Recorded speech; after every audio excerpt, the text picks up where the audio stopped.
Go ahead then. Go ahead. We are. How? The Commission calls the former Chief Peter Slowly.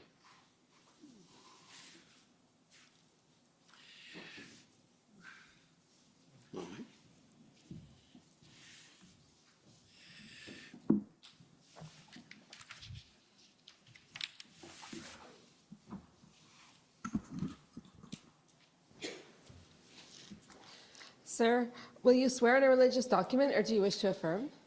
Religious document. 2019 until mid-February 2022. That's correct, sir. You served also at the Toronto Police Service for 28 years. That's correct. Well, just 27 and change, but thank you. You rose through the ranks from being a constable in 1988 to deputy chief in 2009. That's correct. You left the service in 2016. Yes, I did. And then you spent some time in private sector. That's correct. Now, I understand that when you first joined the Toronto Police Service, there were relatively few members who had a university degree who were new recruits. Yeah, that's correct. But you had a BA in sociology from McMaster University. That's correct. And later you got an MBA from York University. Yes, I did. Now, you were trained in the incident command system. Yes, I was. And tell us more about your training. I received incident command system training from 100 to 400 levels. I received additional training here in Ottawa. I consider it 500 level. Essentially, it's a district operations commander, which allows you to command a multi-site major incident over a protracted period of time. So I had designations up to, I don't know if it's the right terminology, but a 500 level. And I had practical experience at every one of those levels in terms of being part of incident command. So either being an incident commander, what is now known as an event commander, major event commander, or major incident commander, through to a district operations commander, mostly in my time in the Toronto Police Service and also during my 2 tours of duty in the United Nations Peacekeeping and Mission. Now, you also had training and experience with the public order units. That's correct, sir. Tell us about that. Again, I received public order unit training both through the Toronto Police Service. It's a little bit fuzzy now because this is going back to the early 2000s, but there was also a provincial standard training course that took place out in a rural community that I can't remember. And then there was national training sessions that we did from British Columbia across the country. You also mentioned just earlier that you spent some time on a United Nations peacekeeping mission. Yes. Tell us about that. I was fortunate enough to have been selected by then Chief Fantino to represent the Toronto Police Service. I think at that time I was the first senior officer from a municipal police service to be part of a UN peacekeeping mission that had been organized through the RCMP. I was deployed to Pristina in August of 2001 and completed 2 tours coming back home in 2002.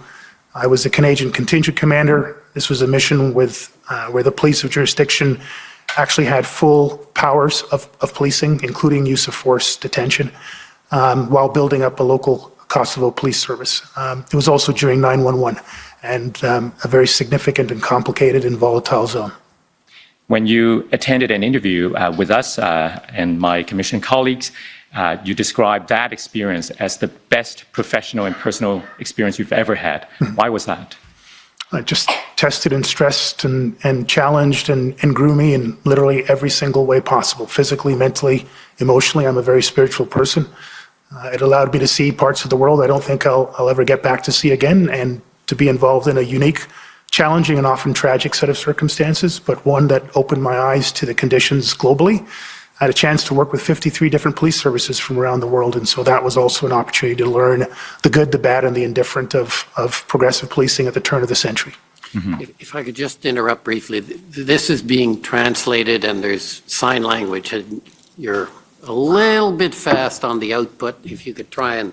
Thank you, sir. Probably a little bit of nervous energy in there, but thank you. I will try to slow down. That's quite understandable. Now, speaking of interviews, you attended 4 interviews with me and my commission colleagues between August and early October. You were very generous with us with your time. And after those interviews, we summarized the contents of those interviews, and you've had an opportunity to review the summary. Is that correct? Yes, sir. I want to show you a copy on the screen. The final version of the summary is WTS 6040.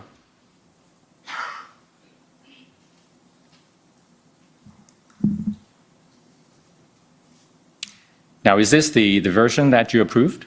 I trust it is, sir. Okay. Is there any correction that you'd like to make to this summary? No, thank you. So this will be adopted and be an exhibit. Now,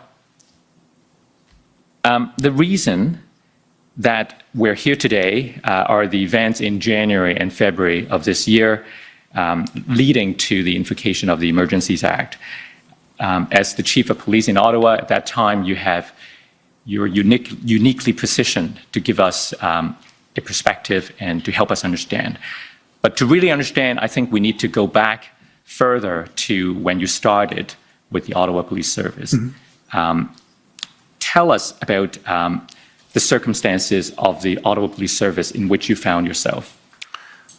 Well, when I was being recruited for the position, it was very clear to me through the recruiter on behalf of the board that through their consultative process with service members and community members that the Ottawa Police Service needed to be significantly changed.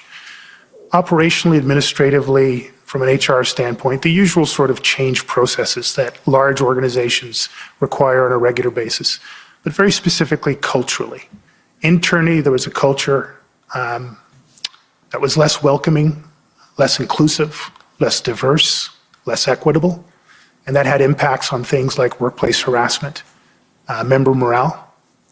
Externally, that translated into a real or perceived level of trust in the broader community, but specifically in racialized and marginalized communities, that the service wasn't, in some cases, appropriate enough, and that there was a declining level of trust and confidence. Any one of those things would have been a major change agenda for any external chief coming in. All of those combined required a significant effort of change management and change leadership that I was asked on behalf of the board as the incoming chief to deliver over the course of my 5-year contract. Mm-hmm. If I could call up your CV, the document ID number is COM 50759.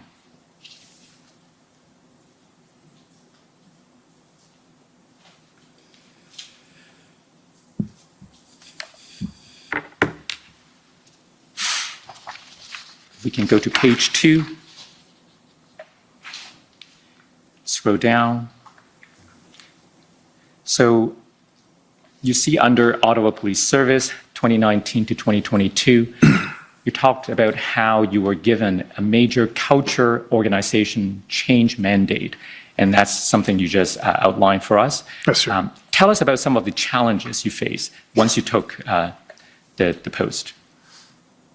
I'm not sure the commission has all the time in the world for that list, but I mean, I think that the most simple thing to say is any effort of change is going to be difficult, particularly in a large organization. In this case, I believe the Ottawa Police Service is over a century old. And these were long-standing structural deficit issues. Needed investment in recruiting through staff development training. Leadership development in particular was something that repeatedly our membership identified and external auditors identified.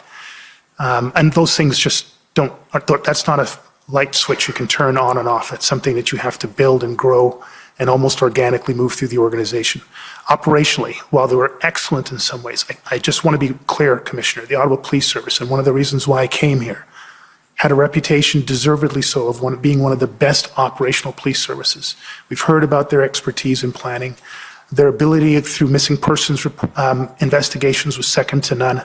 They had really advanced, in some cases, advanced HR systems that were to be seen as a best practice.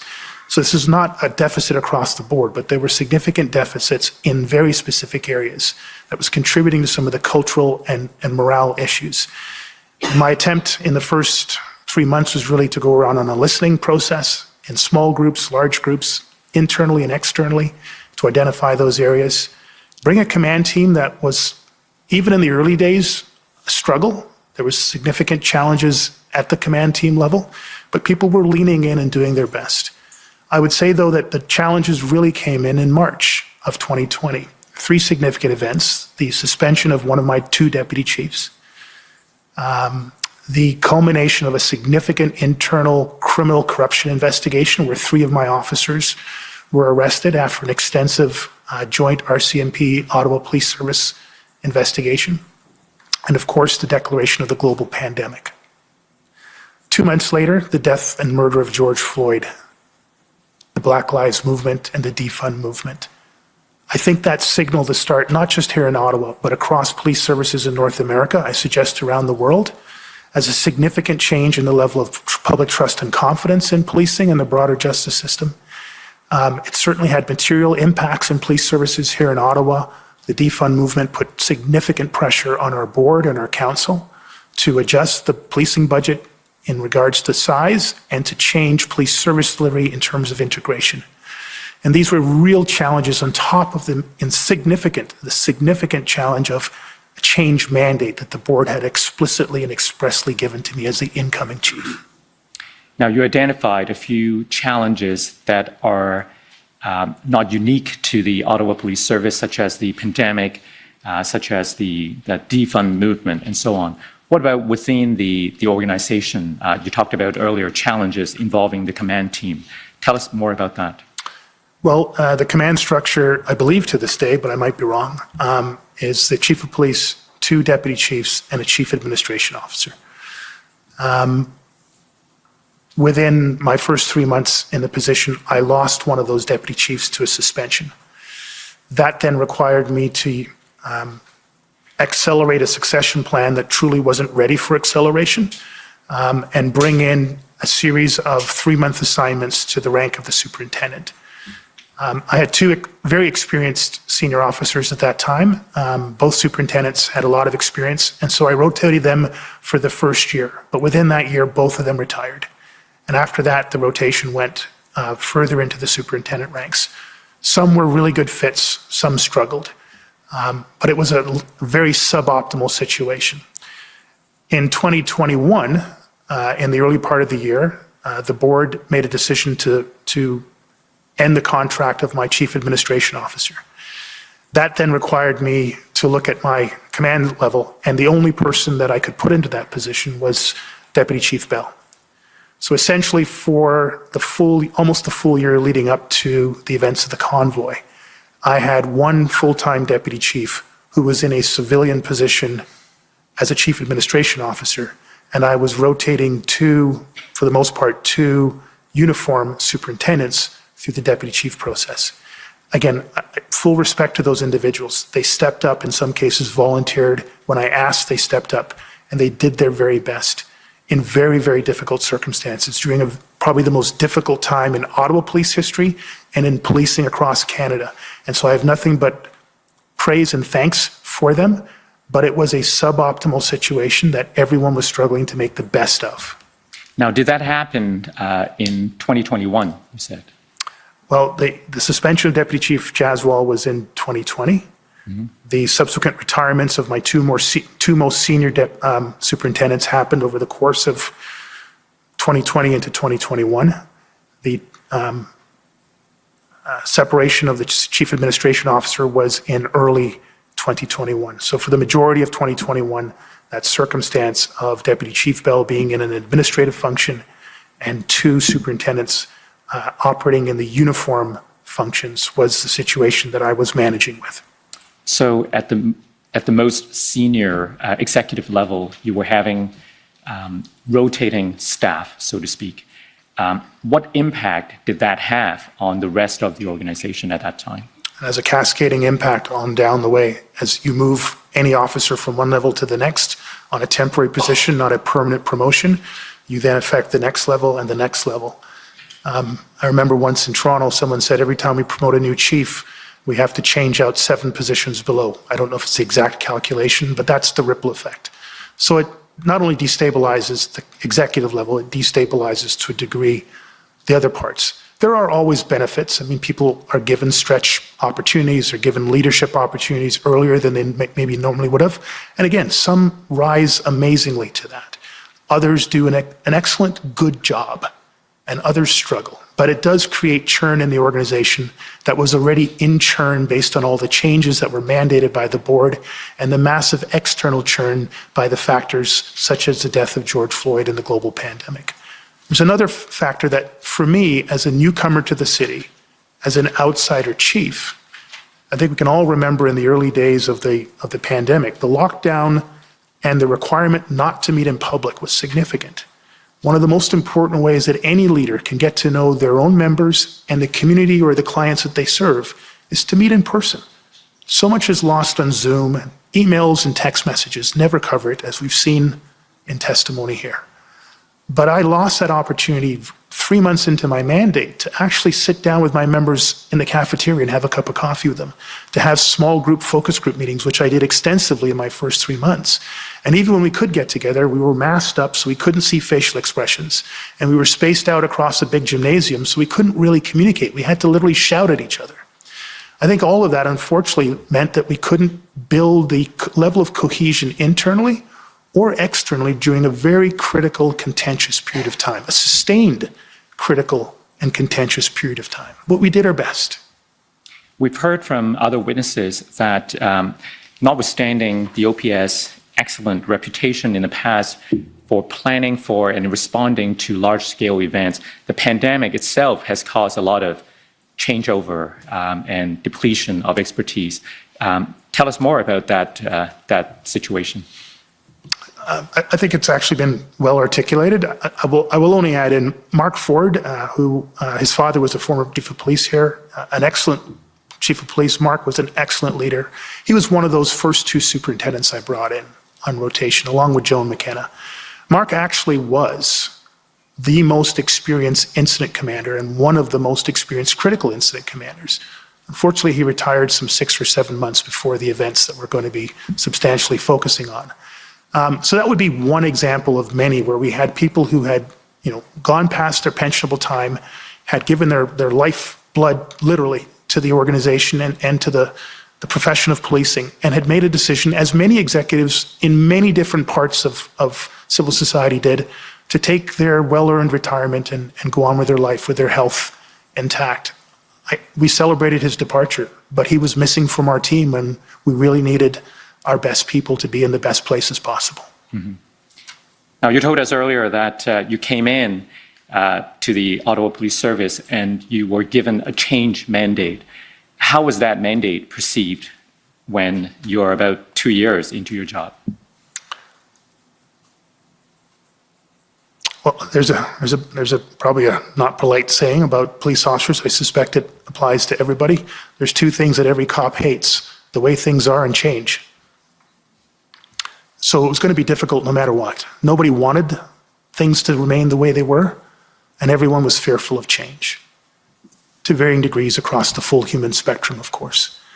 And this wasn't just a tinker around the edge change mandate. It was to go right to the heart of the culture and to the most difficult parts of that culture, the darker part of that culture, things like systemic racism, systemic misogyny, the trust factor between police and the broader community, but very specifically the racialized and marginalized and Indigenous communities here in Ottawa.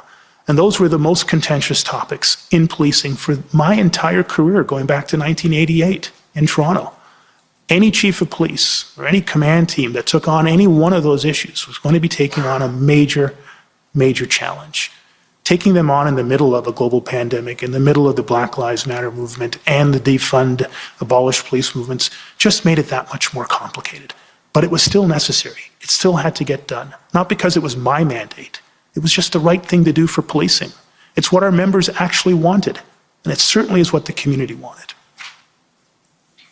So if I take your mind back to January, early January of 2022, before the Freedom Convoy event arise in mid-January, how would you summarize the state that the Ottawa Police Service was in?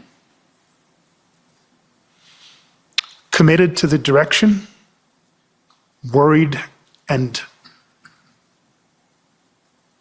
tired from the effort to have traveled as far as they did.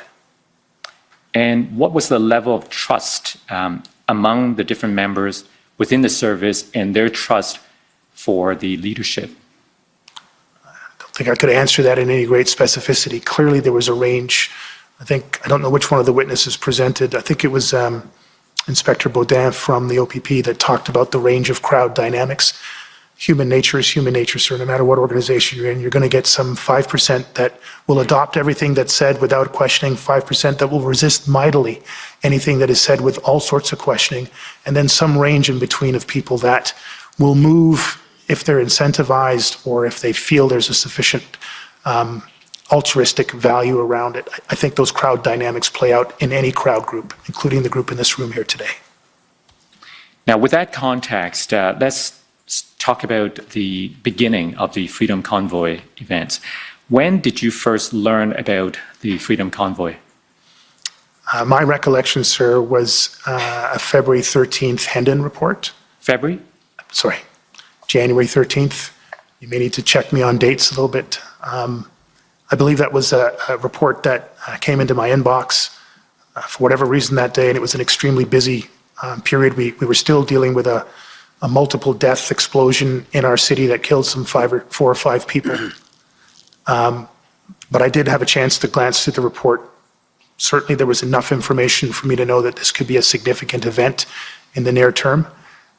My recollection is that I forwarded that email to Deputy Chief Bell and Acting Deputy Chief Ferguson.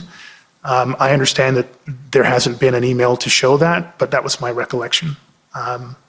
But irregardless, somewhere on or around February 13th, there was a direction to Deputy Chief Bell to commence an intelligence review of all the circumstances around what was being purported to be a convoy coming to our city, and to lead to oversee the work of developing an intelligence threat risk assessment that would then inform Acting Deputy Chief Ferguson's assignment to develop the operational plan for the event, informed by the intelligence threat risk assessment. Now, we've heard from the evidence of your deputies that after you became the chief of the Ottawa Police Service, one of your priorities was to ensure that operations were intelligence-led. Can you tell us more about why that was important to you? Yeah, thank you very much. Just to take a little step back, all operations, not just emergency preparedness and incident command or critical incident, but all of our operations, from traffic management, order management, crime management, that we should be intelligence-led. Information, best practices, evidence-based best practices should inform, for the most part, our systems, our policies, our procedures, our practices, and the evaluation of the outputs and outcomes that came from that. So that was an overarching theme.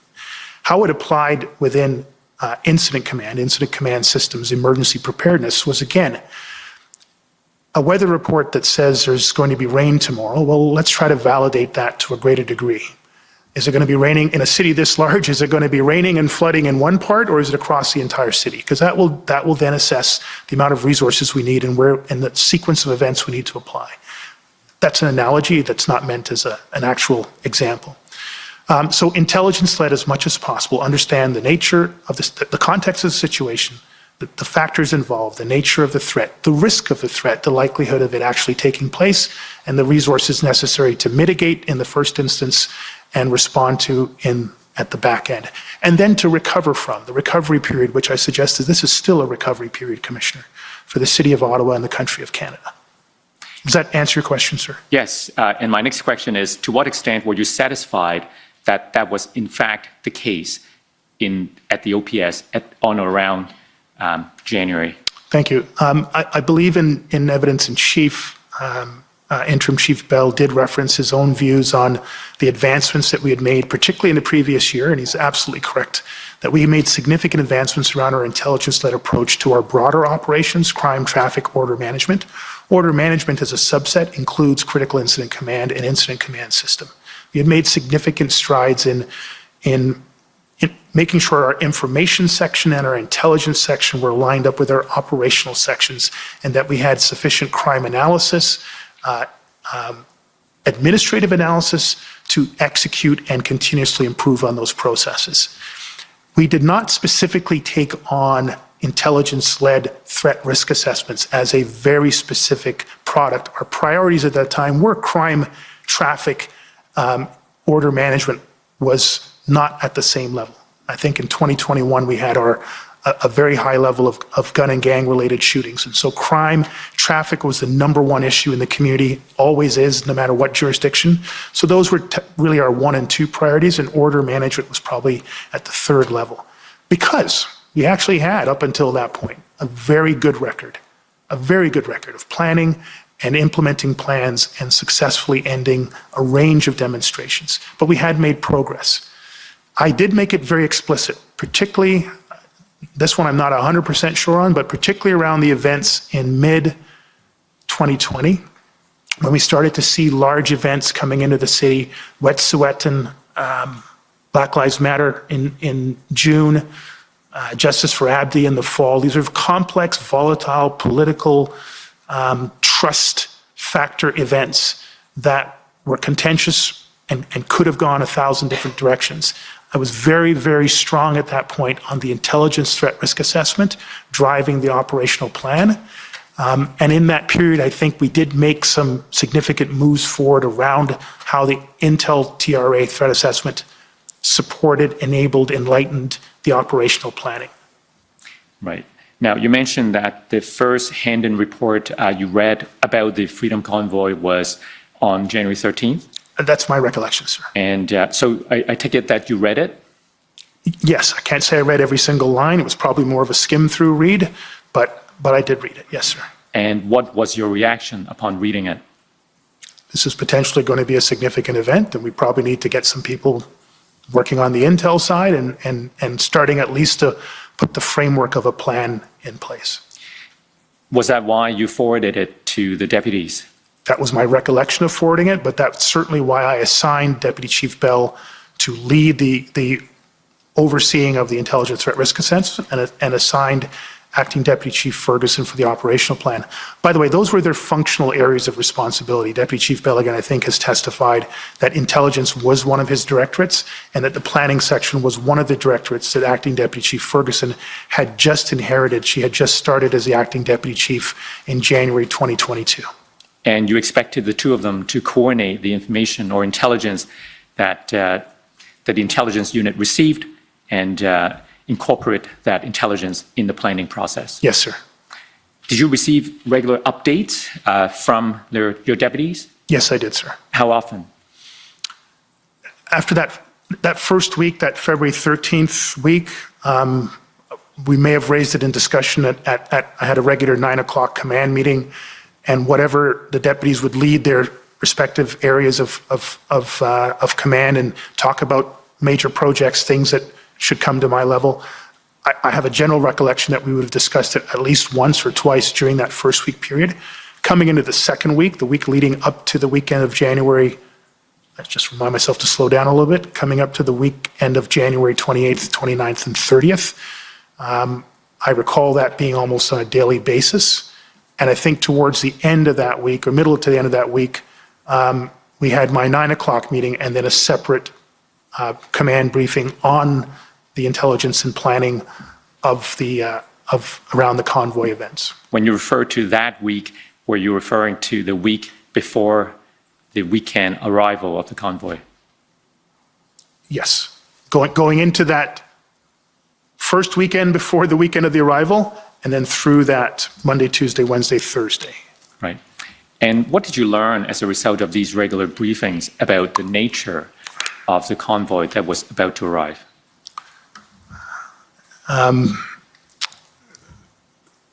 My early impressions was there was, to some degree, some doubt as to whether or not this was actually going to materialize.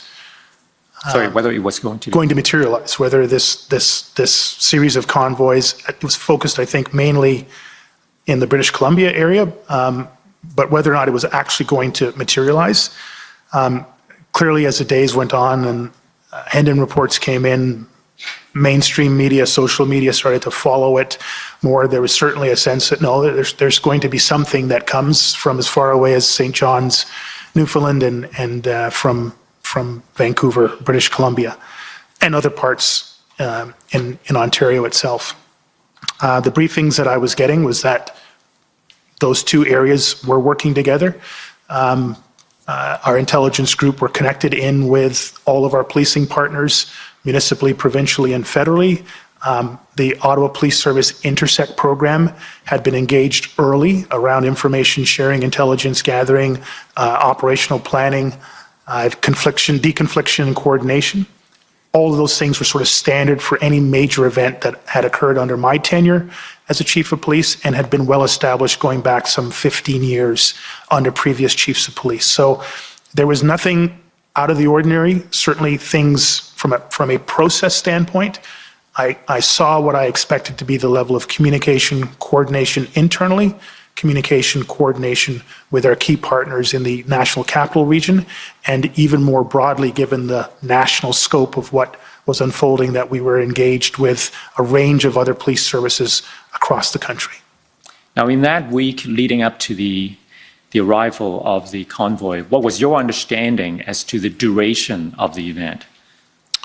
Again, all of the reports, the briefings that I was receiving through my chain of command was that this was going to be a weekend event, some arriving the Thursday, more arriving the Friday, the bulk arriving for planned or at least scheduled events on the Saturday and the Sunday, that there might be some remnant that would stay behind, but that remnant would be similar to other demonstrations that had come through where people stayed in the National Capital Region for a variety of reasons, but in some cases setting up small tent cities that would at some point over the subsequent days, weeks, and in some cases months, would be gradually through a measured approach with multi-agency involvement from NCR and the city. They would be eventually moved either to a better location or moved back to wherever they had originally come from. Now, during that period, did you continue to receive regular Hendon reports? I was on the mailing distribution, so it came into my inbox. I could also see there were other Ottawa Police Service members on the distribution, and by that point, I had explicitly asked and had been told that members within Deputy Chief Bell's command and Intelligence Directorate were receiving Hendon reports, were involved in Hendon-related briefings, and that those reports were informing the intersect discussions of threat risk assessment. Did you continue to read the Hendon reports when they landed in your inbox? Not every day, sir. I would, if I had the ability, I would, again, usually skim through a document. I do recall sort of in the middle to the back end of that week on a daily basis doing a deeper, more full read. But at that point, I was anything that was coming in, including emails from private citizens about this, I would try to skim read. And if there was something relevant, I would usually just forward the email over into Deputy Chief Bell's command and copy in his Intelligence Directorate commanders to make sure that they had the information and they could collate that into their larger threat risk assessment. Now, you spoke about your understanding during that period that it was going to be a two-day or weekend event. Was that understanding based on the executive briefings that you got, or a combination of that, as well as other sources, including the Hendon reports that you did receive or read? Yeah, the latter. The sum total of everything that I was reading or being briefed on, that was on balance, the assessment. And the totality of information or intelligence that you got did not change your view at the time that it was going to be a two-day or weekend event? That's correct, sir. And what was the nature of your role as the chief at that time as compared to the two deputies who were assisting you? Maybe not sure. So let me be more specific. In terms of the collection of or the analysis or the dissemination of the intelligence within the OPS for the purpose of planning a response, what were the respective roles of you as the chief as compared to the two deputy chiefs who were assisting you? Every chief of police or commissioner is accountable and responsible for everything in the organization. But I had specifically delegated those responsibilities to the two individuals, Deputy Chief Bell and Acting Deputy Chief Ferguson, to oversee and ensure that there was an appropriate level of threat risk assessment, informing an appropriate level operational plan. Would it be appropriate for you to ask questions, for instance, when you received additional information? Absolutely. On any issue, whether it was an HR matter or a professional standards investigation, if at any point there was a data point or a context issue, something that didn't seem to make sense, I would always ask a question just to make sure that I understood the circumstances that they were dealing with, and if appropriate, I could provide advice or direction as required. And did you direct Deputy Chief Bell to conduct or have someone conduct a threat risk assessment? That's entirely the direction that he had. That was his responsibility. Was that something ordinarily done in response to this kind of event, or was that something particular to this situation? Yeah, I want to be clear about something. Deputy Chief Bell himself wasn't to sit down at his desk and conduct a threat risk assessment, but through the resources and the directorates that he oversaw, to oversee that there was an appropriate threat risk assessment. Yes, that was his direction, sir. But was it an ordinary process for a threat risk assessment to be conducted in response to any major event?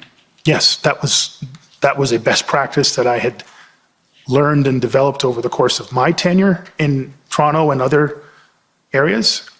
It was something that was to some degree already, significant degree already in place here in Ottawa, but I wanted it at the highest level possible. And I think Deputy Chief Ferguson, Acting Deputy Chief Ferguson gave that in her testimony, that was a clear expectation that I had made coming in. Now, we've heard from Deputy Chief Bell that in this case, a threat risk assessment was in fact conducted. So if I could take you to the document.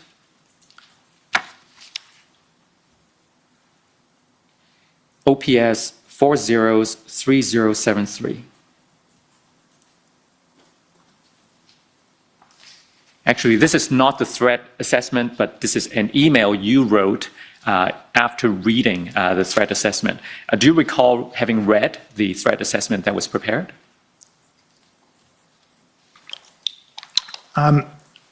I've seen a document in disclosure that is titled Threat Assessment. I don't recall receiving and reading that document.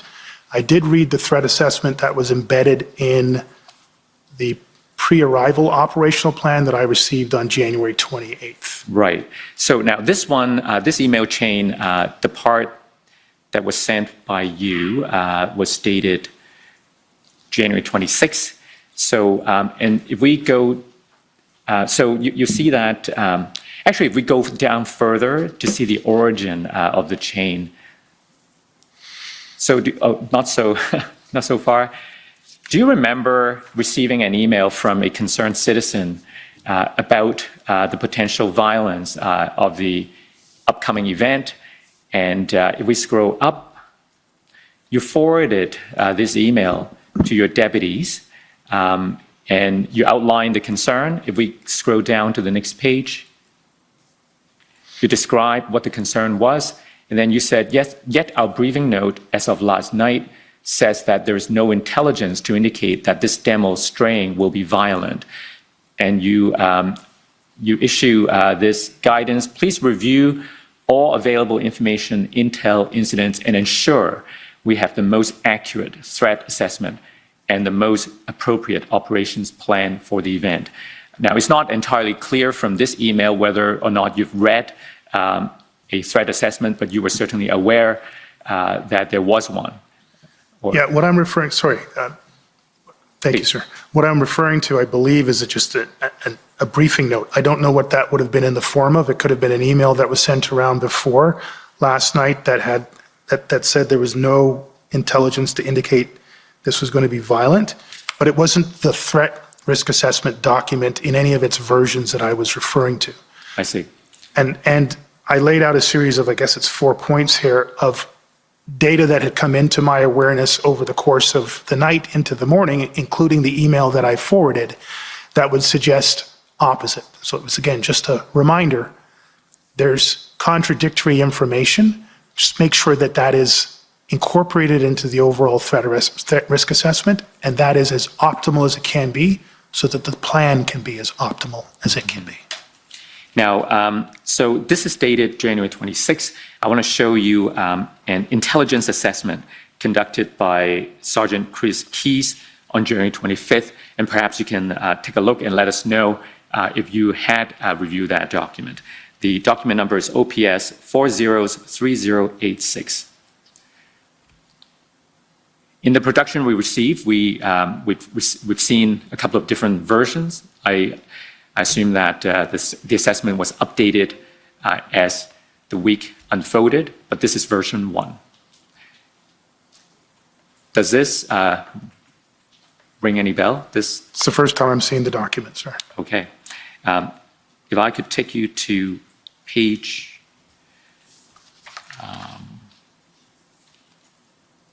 5.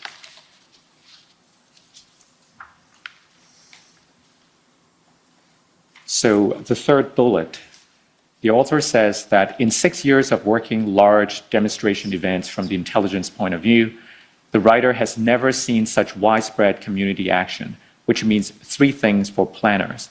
First, in the event is likely going to be bigger in crowd size than any demo in recent history, possibly on par with Canada Day events, but more disruptive. Second, there is significant popular support for this event on a scale not seen in recent years. This means the protest groups have access to larger protester pools than they have ever had access to, which means there will be likely widespread disorganization and confusion. Third, local area bandwidth for cellular mobile devices will be impacted significantly, causing communications issues for both the police and the event organizers. Planners should be ready to have police radios on hand to avoid clogged cellular networks. This is an example of the intelligence unit providing relevant intelligence to guide the planning of the events, right? Yes, sir. So it's an example of how it's supposed to be done. But there are suggestions here that this event is unlike some of the other recent events. There are signals here. Do you agree that it may be unprecedented? At this point, I wouldn't say unprecedented. I think Sergeant Chris Keeves is one of our best intelligence operators. I had a chance to interact with him quite a bit when I was at the police service. I think he actually uses some very important language here that caveats his comments. He talks about recent years, not ever, and he does that several times in here. What he's describing is very accurate. We are seeing generally in protests, I'd suggest over the last 15 years in the age of social media, a greater level of mobilization, and increasingly in the last decade, a greater level of a variety of funding and logistical support. This email took me back to Idle No More, oh my gosh, my memory's failing a little bit, Commissioner, sorry, but the Occupy movement, where these sort of sentiments, crowd size, crowd dynamics, logistics, mobilization, larger disaffected populations, polarized populations that would give direct or indirect support, would directly protest or indirectly protest. I'm slowing myself down a little bit here. These were elements that we had seen. What Sergeant Chris Keeves is saying in here, my interpretation of it, is that the planners need to be aware this is likely going to be bigger than recent events. He didn't give a time frame. Is that 2 years? Is that 10 years? And so we need to be cognizant of it. So it's a good alarm bell, but it's not a 5 alarm that he's ringing right now. It's a warning for a very potential healthy trouble to very come. healthy warning. And the last line that was quoted in the last paragraph, as a result, law enforcement is being met with numbers of people beyond the norm. That's what you're saying, a larger crowd size. What would you expect your deputies to do with this kind of warning? Well, first of all, the deputies would ensure that this information is being shared amongst the planners, as was directed from an intelligence operator over to the planners. I would want to know that they had sufficient systems in place, that when a briefing note like this was produced, that it would go from the intelligence directorate to the planning team, and that it would be, again, used in real time as they were developing the plan in real time. And these are real-time systems. It's not one first and then the other. In real time, information is coming in, very fluid, very fast-moving, very complex situation. My sense from the briefings that I was getting was that that process was in place and it was functioning sufficiently. Would you expect your deputies to brief up and give you the warning? On a specific level like this, no. Okay. Let's go to another document. Now, first of all, let me ask you, since you were reading the Hendon report, do you recall if there's any Hendon report that you could identify that would suggest that it was a weekend event as opposed to prolonged events involving week or months? I saw Hendon reports that had elements of both, sir. Again, elements of both. In the totality of all of the Hendon reports that were specifically prepared on the topic of the convoy events prior to the arrival of the events themselves, I would literally have to go back through them all. And I think you and I have talked about this in previous interviews. A line in one report, unless you've read the entire report, can be misleading. One report, unless you've read all the reports, could be misleading. So it's the totality of the information. And even then, the Hendon reports, as excellent as they were, and Commissioner, I want to be clear, I've expressed my gratitude to Commissioner Creek on multiple occasions, even after my resignation, about the quality of the intelligence support that we received from the OPP, and specifically around the quality of the Hendon reports. But in the totality, sir, I do not recall, and to this day, even with the benefit of hindsight, I do not have any clear impression or saw any clear conclusions that we were going to have anything more than what I was being briefed on by my team. This was going to be a Thursday, Friday, mainly Saturday, Sunday event with the potential for a smaller group to remain behind, but in numbers that we had managed previously. Let me show you one example from the January 25th Hendon report and see how you may interpret this report. OPP 401108.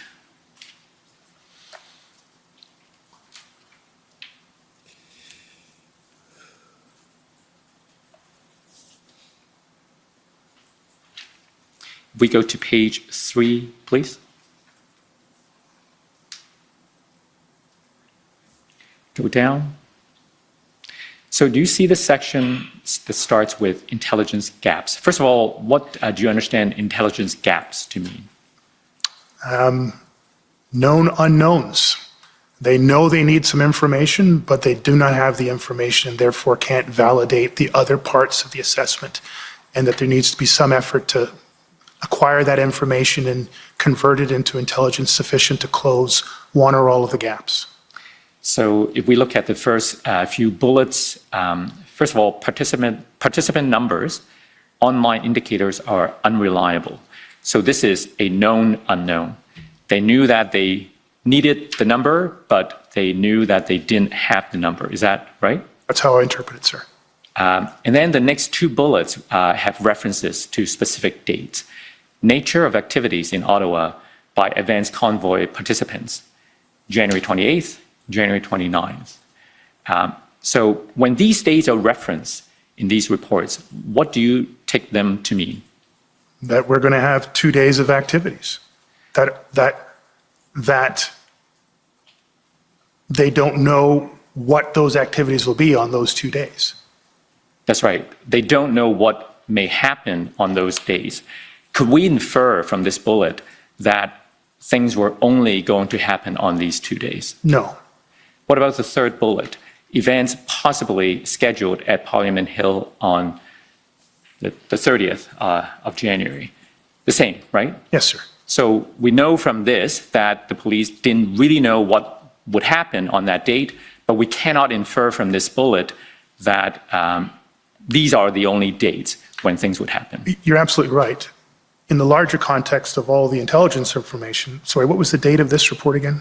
25th of January. I'm certain that by the 25th of January, we were into the cycle of briefings where this is a 3-4 day event, mainly the Saturday, Sunday.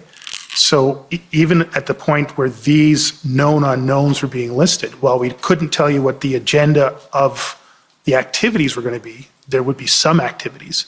There would be people demonstrating in the city. It would involve some level of vehicular traffic, likely involving large trucks. But you're right. None of the information in these known unknowns fills in hour by hour or block by block of time as to what exactly will be taking place. Right. So this is January 25th. And then on the 27th, as we get closer to the first weekend arrival, you attended a meeting with your command team as well as the legal services. If I could take you to document number OPS 3014559 at page 1, please.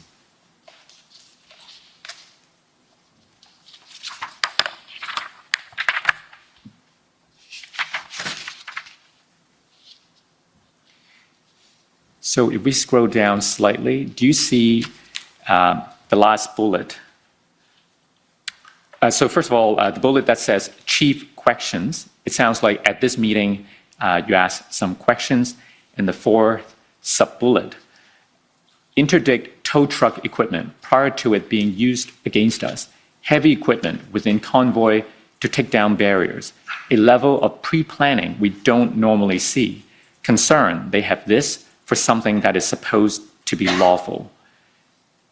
Is it fair to say that by this date, you had some concern for, given the presence or anticipated presence of the heavy equipment when it was supposed to be something lawful, you were questioning, why are these equipments there? Yeah, that actually almost reflects, I want to say word by word, but certainly the sentiment of some of the intelligence that was in the Hendon reports. I can't remember the date of that. I do believe, and again, I stand to be corrected, Commissioner, evidence in chief was led by Interim Chief Bell that talked about the heavy equipment. There were efforts made to interdict, to prevent that from coming in or at least mitigate it. And I believe he said that this is not information I had as a time of chief, so I'm relying on Interim Chief Bell's testimony, that in fact much of that heavy equipment did not make it into the downtown core, and he described differently some of the equipment that did make it down there than what has been reported on previously in media. So as the chief, you had the strategic oversight, so to speak, and you were asking appropriate questions to ensure that those deputies who were reporting to you were doing their job when this kind of concerns arise. Am I correct? Absolutely. I mean, it could be as simple as, I think, a term that other people have given testimony on. You just need to kick the tires on different parts. Just make sure you ask questions at different levels, strategic, operational, and yes, sometimes tactical, to make sure that they're aware of it and they have put some effort into it and there's a reasonable approach to how they're going to address it. Now, we also understand from the testimony of Inspector Lucas that there was a potential that the OPS would be overwhelmed during the weekend of January 29th and 30th. I can take you to the transcript, but it was in evidence. So I guess my question to you is this. If there are these warning signs, and as we progress towards the weekend, these warning signals get stronger and stronger, shouldn't the OPS have known what was coming? To answer your question, no. If you're asking, and I don't want to interpret wrongly your question, so if I go in the wrong direction, please pull me back. As the signals became stronger and stronger, what I would expect is, first, I would know the signals were getting stronger, and clearly we did. Secondly, that whether I asked about it or someone offered it, that we would have a constructive discussion around mitigation for those signals. I can tell you, I think it was the Wednesday that I received my first formal request through Acting Deputy Ferguson to reach out to fellow chiefs of police and request additional resources. If I'm wrong on the date, Commissioner, I'll stand corrected, but middle of the week, I reached out to London Police Service, York, I believe, Toronto, asking for general resource officers, but particularly public order officers. It's my recollection, again, I stand to be corrected, that around this date or on this date, I had another request to reach out for more public order. I believe in Commissioner Creek's testimony that he was aware of that request. He had 2 public order units that were sent to Ottawa. I don't believe they were under our ICS control, but they were in the Ottawa area and available. So that is what I would call Inspector Lucas signaling we might be overwhelmed by the numbers. We'll need to bolster our abilities to not be overwhelmed, particularly that would be public order assets. And I had a specific request to get more public order assets, and I made that request in this case to Commissioner Creek. And thankfully, as he did, provided those resources as quickly as he could. Now, we heard from Superintendent Bernier when he testified at the commission that after he read the January 27th Hendon report, excuse me, he told Superintendent Drummond about this bizarre disconnect between the Hendon intelligence and the OPS preparation. Do you think that there was a bizarre disconnect? First of all, while I have the greatest respect for Inspector Bernier, he was not involved directly in the planning or the intelligence threat risk assessment. Police services and organizations are wonderful places. Everyone has an opinion.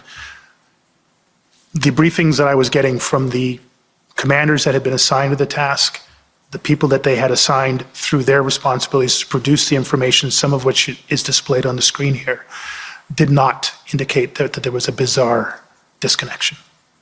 And do you think your deputies were doing the best they could? I think they were, yes, sir. And knowing what we know now and reflecting back on the way that the OPS handled or applied the intelligence they got, what lessons, if any, should we learn from that? Thank you. An important question, Commissioner. Frank, if I'm deviating too far, please pull me back. But probably one of my top recommendations for you to consider, sir, while we had excellent intelligence and particularly excellent support from the Ontario Provincial Police, this was from the very onset a national issue. It was a national event. It started in British Columbia. It was joined on the East Coast, and it brought convoys from the southernmost point in Windsor. Probably the greatest number of participants and vehicles came from our border with Quebec across the 5 interprovincial bridges. The vast majority of the formal intelligence threat risk assessment reports that we relied on came from the Ontario Provincial Police. To this day, I have a question.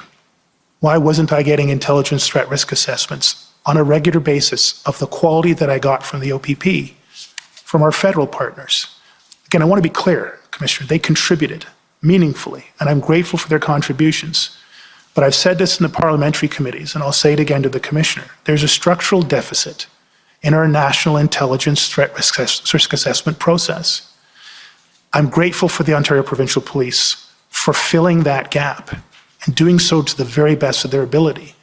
But it was not optimal for us or any other jurisdiction that faced any element of these events. And one of my recommendations, sir, with great respect, is that there needs to be an investment in our national intelligence threat risk assessment structure, organizationally, institutionally, through integrated organizations and institutions. Some of that will be a financial investment, but it doesn't all have to be a financial investment. It needs to be an investment to bring this country forward truly into the 21st century, where we are 2.5 decades into it. Now, in your view, was there anything that the OPS could have done differently to better handle the intelligence they did have? There is no doubt, sir. And I'm sure you will ask me multiple times over the course of my testimony, could we have done better? Absolutely. I never had a chance to do a debrief. I understand that Interim Chief Bell has conducted some or completed one, I'm not sure of the status, and I'm sure within that document there will be many, many, many examples of how we could have done better and need to do better going forward. I believe in his testimony lessons were already learned and applied to subsequent demonstrations. So if you're long way of answering, there is no doubt that we could have done some things better. But specifically about how it handled intelligence, anything you can teach us from your experience? Low-hanging fruit, and I believe it's already been rectified to some degree, a substantive element of our intelligence and information directorates. I would suggest even in other functional units and directorates, the ability for us to conduct open source social media and other online information gathering. With the caveats of charter rights, privacy rights, absolutely that would have to be a very transparent process. I stand to be corrected, but when I became Chief of Police, we actually had a unit that would have, by description and definition, fulfilled much of that function, not all of it. It was either 0% staffed or staffed by one person because we did not have the financial resources to put human beings into those budgeted positions. We didn't have the internal skill sets, even if we could find a human being to sit in there. I believe that's been rectified to some significant degree based on testimony from Interim Chief Bell, but that is something it took me almost a full year, 2 years to convince the Toronto Police Service to do, and this is going back 2010, 2011, after the events of the G20. Actually, before and after, when we finally got our first, it was called a cyber group, but really it was for pre-intelligence and post-investigative online capabilities.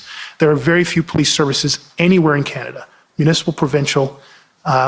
OPP is an exception. I don't know about Sûreté de Quebec. RCMP and the OPP and the Toronto Police Service are the only ones that I would comfortably describe as a reasonable, trending to optimal level of capability in that area. The Ottawa Police Service did not have that capability. Okay, now a moment ago in answering my question, you referenced the need to respect charter rights. That brings me to my next topic. You recall that one of the topics we discussed during our interviews was your understanding of how the charter might have limited police options in responding to the arrival of the convoy. Do you remember those discussions? Yes, sir. So if I could take you now to the interview summary at page 15.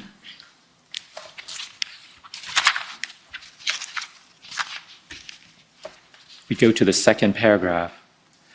Sorry, scroll down, please. That's right.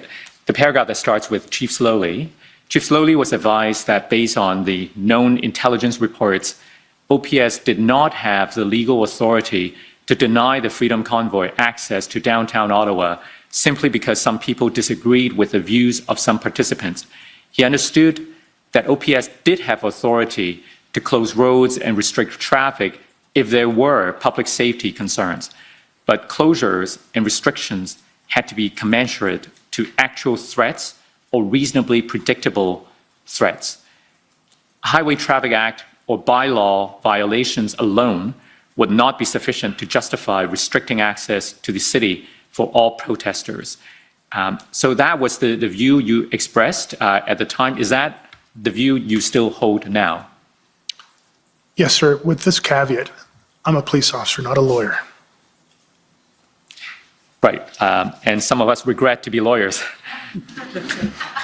Now, since our interview, we've received a legal opinion provided to the OPS on this issue. So if I may take you to that opinion. Let me find the document number. It is OPS 403692.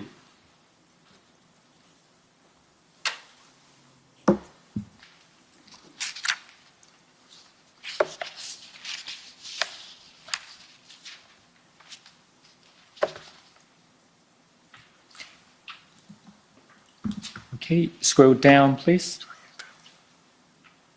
Now, you see there's the paragraph that starts with, while the convoy has not yet reached the city of Ottawa. By the way, this memo, I believe, is dated January the 28th. Deputy Chief Bell requested the opinion on the 27th and got it the next day. So this paragraph says, while the convoy has not yet reached the city of Ottawa, various considerations will need to be assessed and reassessed to determine the appropriate response, including the balancing of competing charter rights, impacts to public enjoyment and the right to mobility, impacts to health and safety, impact on obstructing emergency vehicles, and impact to public safety generally. Do you remember if you had access to this legal opinion at the time? Yes, sir, I did. So in terms of these bullet points, they mention the impacts to public enjoyment and the right to mobility.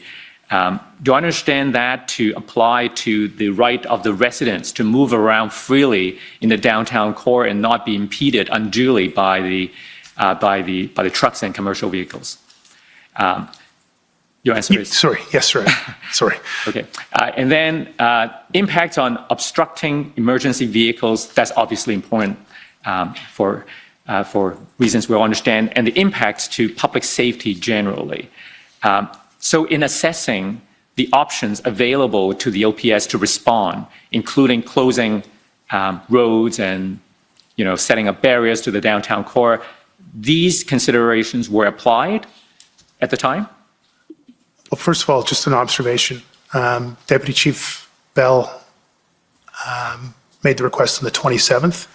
Again, if you recall my earlier testimony, this was a 4-day event starting on the 27th, continuing to the 28th, which is the Friday, with the main events on the 29th and the 30th, the Saturday and Sunday. This legal opinion, while helpful to a degree, arrived technically in the middle of what we were already dealing with. There were already vehicles in the city, protest vehicles. There were already protesters and demonstrators in the city as we were receiving, reading, and considering this. This did not arrive a week before or even a day before. This was already in the middle of the events. With that caveat, this is helpful. It certainly articulates to a greater degree what I think most of the police officers and even my general counsel, Christiane, would have known and could have articulated differently.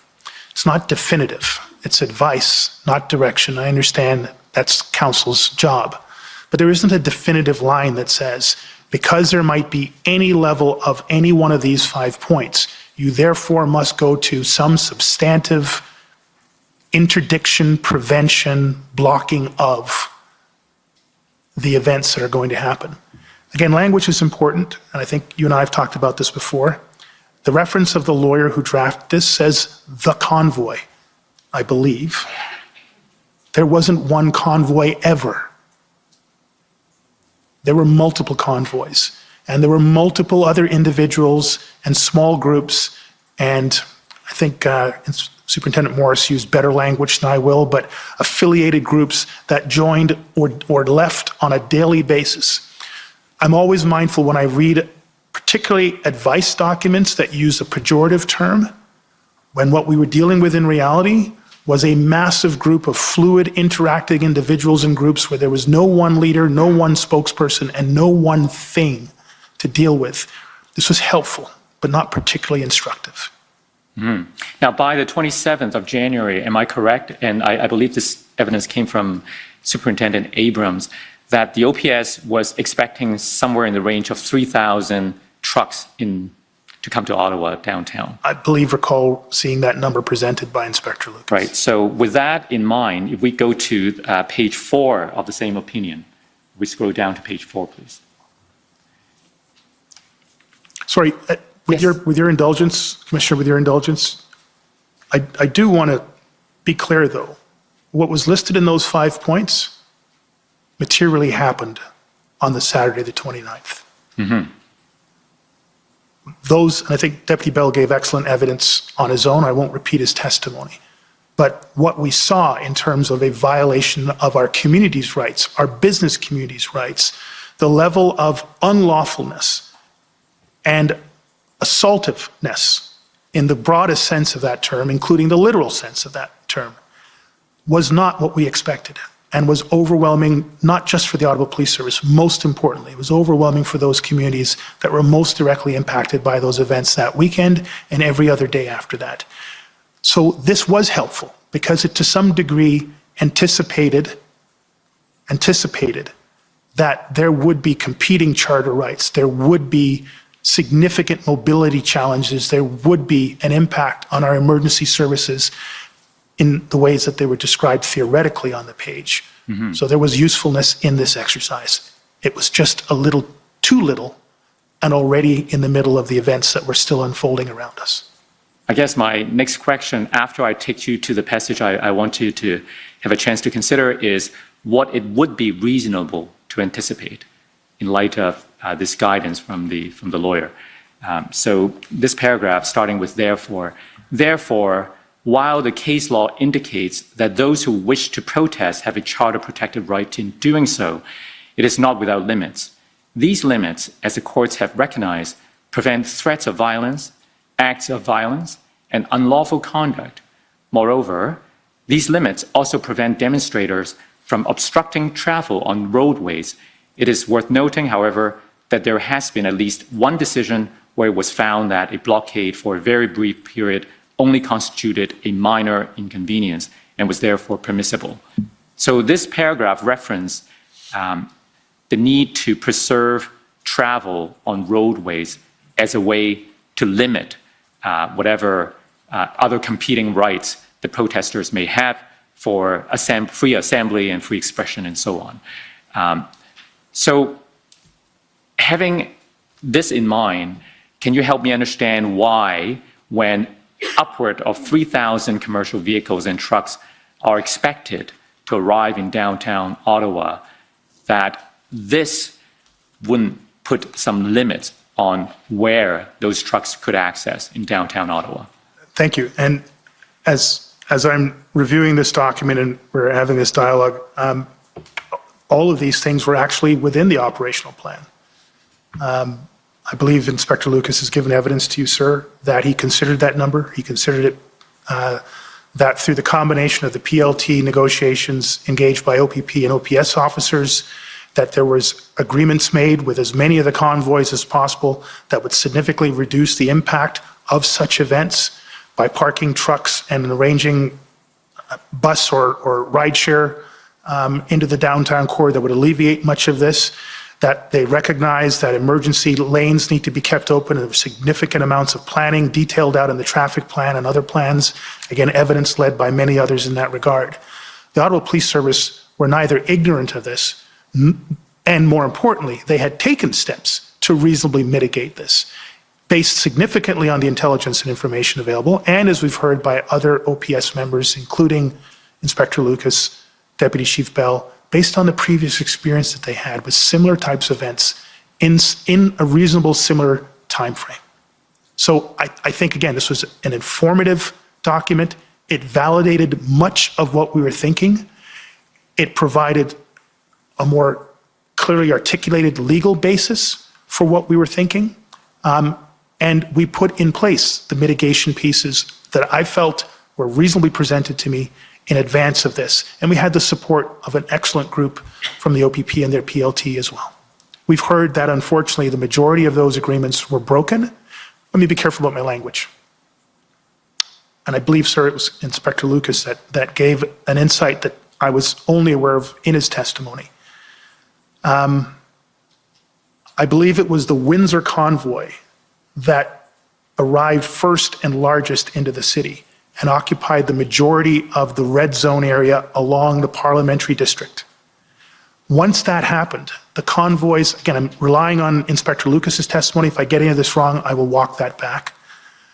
But once that happened, Inspector Lucas described something, I think he called it like a chaotic scramble of convoys breaking off and going anywhere. The traffic plan collapsed. The extra resources held in reserve had to be immediately actioned to try to get the agreements that were in place to get the trucks to the designated parking zones. None of that was accomplished in the morning of, and I guess the early afternoon of the Saturday the 29th. The Windsor group had claimed, for the most part, Wellington Street in the parliamentary district, and everybody else wanted to get as close to that as possible. I shouldn't say everybody else. A lot of other participants, for almost the full duration of that event, tried to get to that most prized and prolific public place. And that was another complicating factor on our operations, our traffic plans, our PLT operations, even our POU operations. So I think we had an informative legal opinion sought at a reasonably early opportunity, received literally in the middle of the event, certainly within less than 24 hours. Stop me if I'm going on too much, sir, but my last point in this, and it's a what if, and I don't want to engage in too much conjecture, but other witnesses have provided this what if. I believe Deputy Chief Bell talked about this. Assuming that even on the 28th, Commissioner, that we decided to lock down the city, close off all the interprovincial bridges and the off-ramps from the 416 and 417 highways, we would have needed, in Deputy Chief Bell's estimation, 2,000 officers. I think it would have actually been more. Even if that was our wish, even if that was the clearest conclusion that came from any of the Hendon reports or any other combination of intelligence or legal opinions, on the 28th of January, We were not going to get 2,000 extra officers into the city and deployed on a plan that could execute and implement anything that relates to this. Now, you pointed out that this became the reality as of the 28th. It materialized, in your word, On the 29th, sir, sorry. Or the 29th. But isn't it fair to ask that by the 27th, when OPS knew that 3,000 vehicles were coming to Ottawa, and much of the online messaging suggests that the protesters had an intent to stay for as long as the mandates were not lifted, why isn't it predictable? And why shouldn't the OPS be acting on this advice to take active steps to mitigate access to the downtown core? Two things. First of all, we did take active steps. Roads were closed.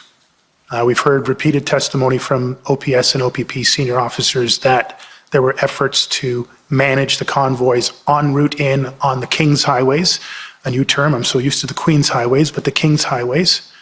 And so there were mitigation efforts. Second thing, and it does relate to the first, the biggest mitigation effort was the work of the excellent PLT teams from the OPP, which is the best-in-class PLT program in the country. I hope I haven't disrespected my RCMP colleagues, but that's a humble opinion. Take it for what it's worth. They have an excellent PLT program, but our PLT was engaged. I believe from Commissioner Carrique's evidence, or it might have been Commissioner Abrams' evidence, engaged as the Western convoys crossed Manitoba, and they were engaged with all the other convoys. So PLT had negotiated in good faith and had received good faith agreements, small a agreements, because I don't think it's a contract, that the 3,000 trucks would be mitigated substantially by their willingness to move those trucks into pre-designated areas and carpool, for lack of a better term, into the core. They had agreed not to block the emergency lanes. We had no indication, even on this date, that we were going to have the type of public display of unlawfulness, terrible term, and my English teacher will turn over a grave, assaultiveness in the broadest sense, sensory as well as physical, hate-related incidents that we saw materialize and metastasize on the 29th into the 30th and beyond. Let me ask you now, from your perspective, how did that weekend unfolded? Tell us about the events. Fast and furious. Right. In preparing for today, I read through some of my notes, and I think I shared with my counsel. I was reading the 9 o'clock briefing on the Saturday morning. Whether you find this as validation or not, Commissioner, but the 9 o'clock briefing that I received on the Saturday morning, the 29th, was still talking about a weekend event. It described we might have a tent city at the end of this. Tent city in the vernacular, meaning that we would have some 5, 6, 7, 8, maybe 20 tents somewhere in an NCR park, Confederation Park, and that we would need to remove it as we had in previous ways. And I'd seen that done during my tenure. There's a bit of a back and forth that I'm quoted in as saying, well, can we make sure that we have our ESU, which is our Emergency Services Unit, down on the ground, and when anybody brings out a tent, can we, in a very smiling and polite way, ask them not to put their tent up so we have less work to do after the weekend? That is literally the substantive assessment. Traffic plan is working, PLT agreements are in place, convoys are arriving, officers are ready to go, Intersect has stood up, NCRCC has stood up, and we might have a bit of a tent city to deal with. That is consistent with all of the briefings, intelligence and operational, on balance, in summary, that I had been receiving up until that point. That wasn't the case probably by 11 o'clock in the morning. It happened that quick. Mm-hmm. What happened by 11? My understanding and my observation was by 11 o'clock we had a significantly embedded, clearly beginning to occupy, and in some cases fortify, elements of Wellington Street, the Parliamentary District, and other parts of our downtown core. That we were not able to maintain the agreed level of cooperation with the various convoys, and that the traffic plan and the staffing and reserve staffing was significantly, if not already fully exhausted. I did not have the detailed descriptions as have been provided in testimony here around what was taking place in the NCRCC, and I can't validate or invalidate the level of chaos and potentially the occasional F-bomb that might have been thrown around in that room of dedicated professionals who were, having been, excuse my term, punched right in the nose and engaged in a standing 8 count, trying to get the city back to a level of safety as quickly as they can, and also trying to keep our Ottawa Police Service members and our partner agency members, our city workers, residents, business owners, as safe as they possibly could in a set of circumstances that at this point, sir, clearly was unprecedented. Clearly was unprecedented.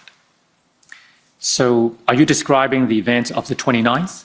The morning, early afternoon of the 29th, which essentially stayed on a steady state with varying degrees of crowd dynamic and other injects like alcohol and drugs into the evening, but that was pretty well the next 72 hours. So at some point on the 29th, you realize that you're confronting something unprecedented. Yes, sir. I believe Inspector Lucas described it as drinking from the fire hose. That's a very polite description. How would you describe it? However many convoys there were, that's as many fire hoses were coming. Add 10 more fire hoses for all the other odds and sods that showed up. Put 3 more fire hoses in for the minus 35-degree temperature. 4 or 5 more for the level of fatigue that our officers already had going into those events. 43 more fire hoses for the level of public trust in policing based on all the events that I outlined earlier on.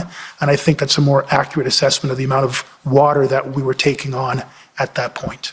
At the height of the day's events, how many trucks would you estimate were there? I received an estimate. I never made the estimate. As high as 5,000 trucks and 15,000 participants is the upper end number that I recall receiving on the Saturday. I say 5,000 trucks.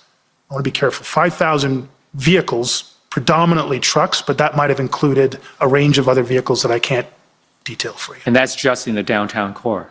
Yes, sir. What about the emergency lanes? Were they kept open? My understanding through testimony is that they managed to keep the Wellington lane, I always get this confused, the South lane open for much of that day. I don't know if they lost it for portions or at some point between the Saturday and the Sunday, they lost it or made a decision to close off Wellington and then create an emergency lane access egress through other street combinations. I'm not clear on the details, sir. As the members of the Ottawa Police Service began to focus on responding to these events downtown, what was the impact on the rest of the city? It's a very important question, and it was, I think, touched on at some point in testimony. The downtown core was clearly was the epicenter, and a hyper-volatile, hyper-complex.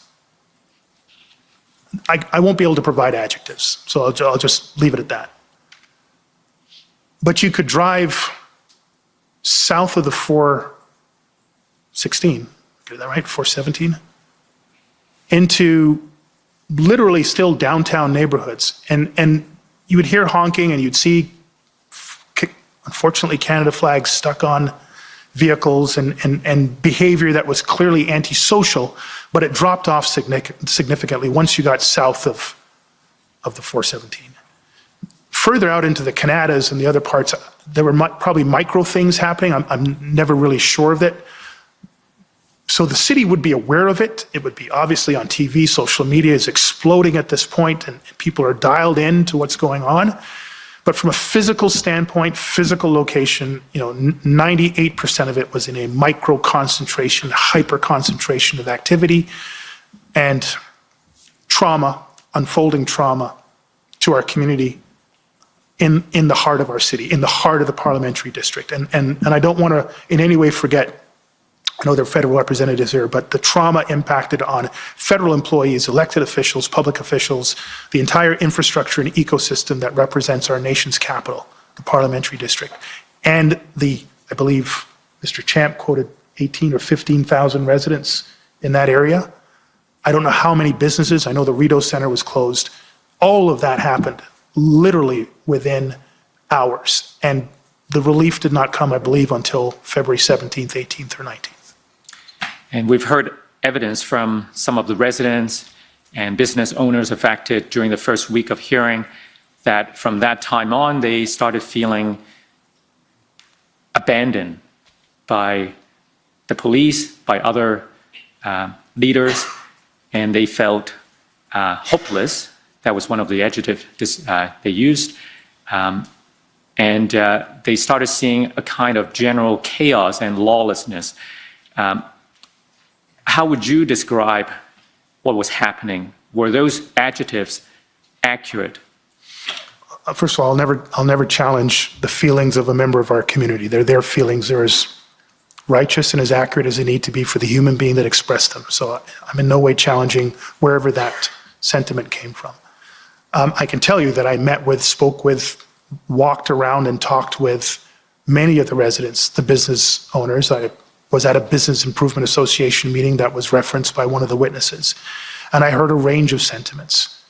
I saw a range of responses from incredibly resilient and understanding and patient people, an elderly couple, both of them infirm in wheelchairs, traveling through that minus 35-degree temperature, stopped me as I was getting out of my SUV while doing a live call on a board meeting on February 1st, I believe, and talked to me. I think Chair Deans was talking, and I was literally talking to this couple.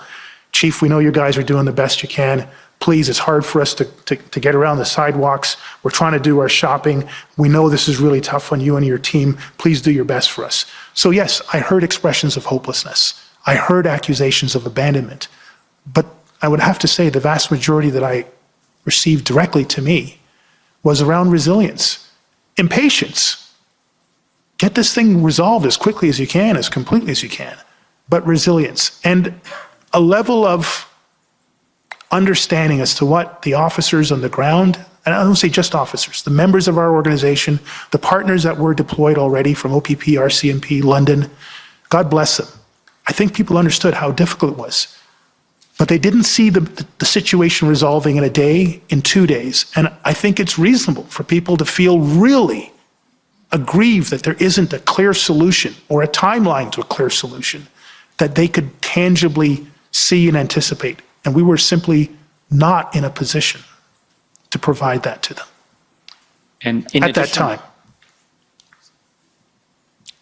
In addition to the perspectives of the residents and business owners, etc., since you're the chief of the Ottawa Police Service, can you tell us how were the members of the Ottawa Police Service holding up? Because this was only the beginning. It continued for another 3 weeks or so.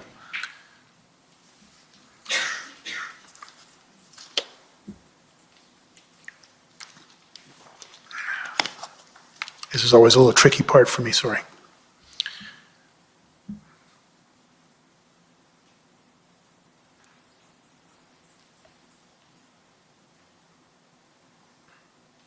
You want us to take a break? Thank you, sir. It's okay.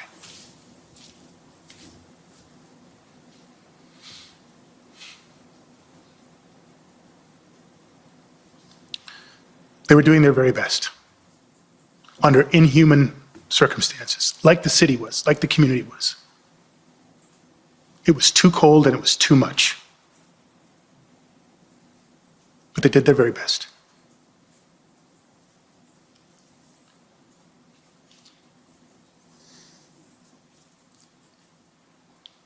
And I'm grateful to them. And they should be celebrated. Not celebrated, that's the wrong word. They should be understood. Do you feel that they were misunderstood? Yes. Can you elaborate on that? I think I've given this testimony in parliamentary standing committees. The level of disinformation and misinformation was off the charts. It was crushing to the members' morale. It was crushing to the incident command team's morale. It was crushing to my executive team's morale. I suspect it was crushing to the board. It was crushing to everybody.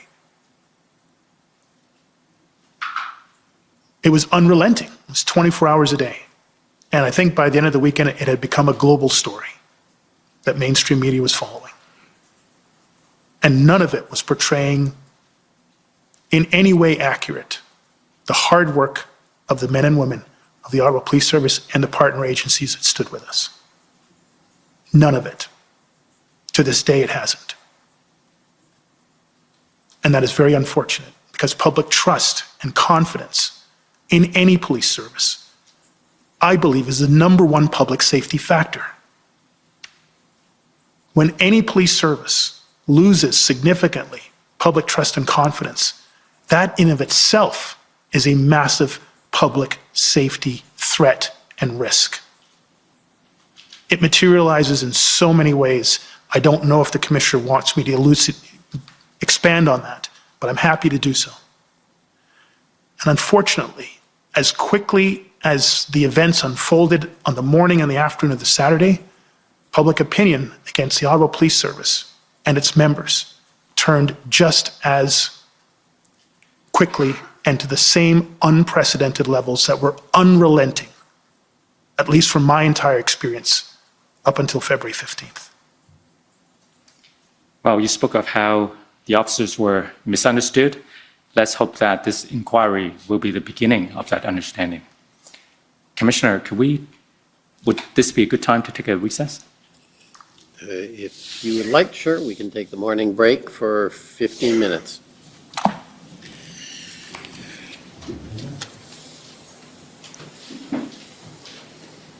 The Commission is in recess for 15 minutes. La Commission est levée pour 15 minutes.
Order à l'ordre.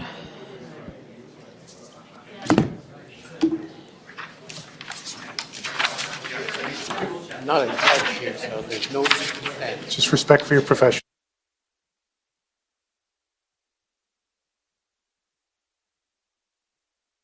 Period. But I'll go back.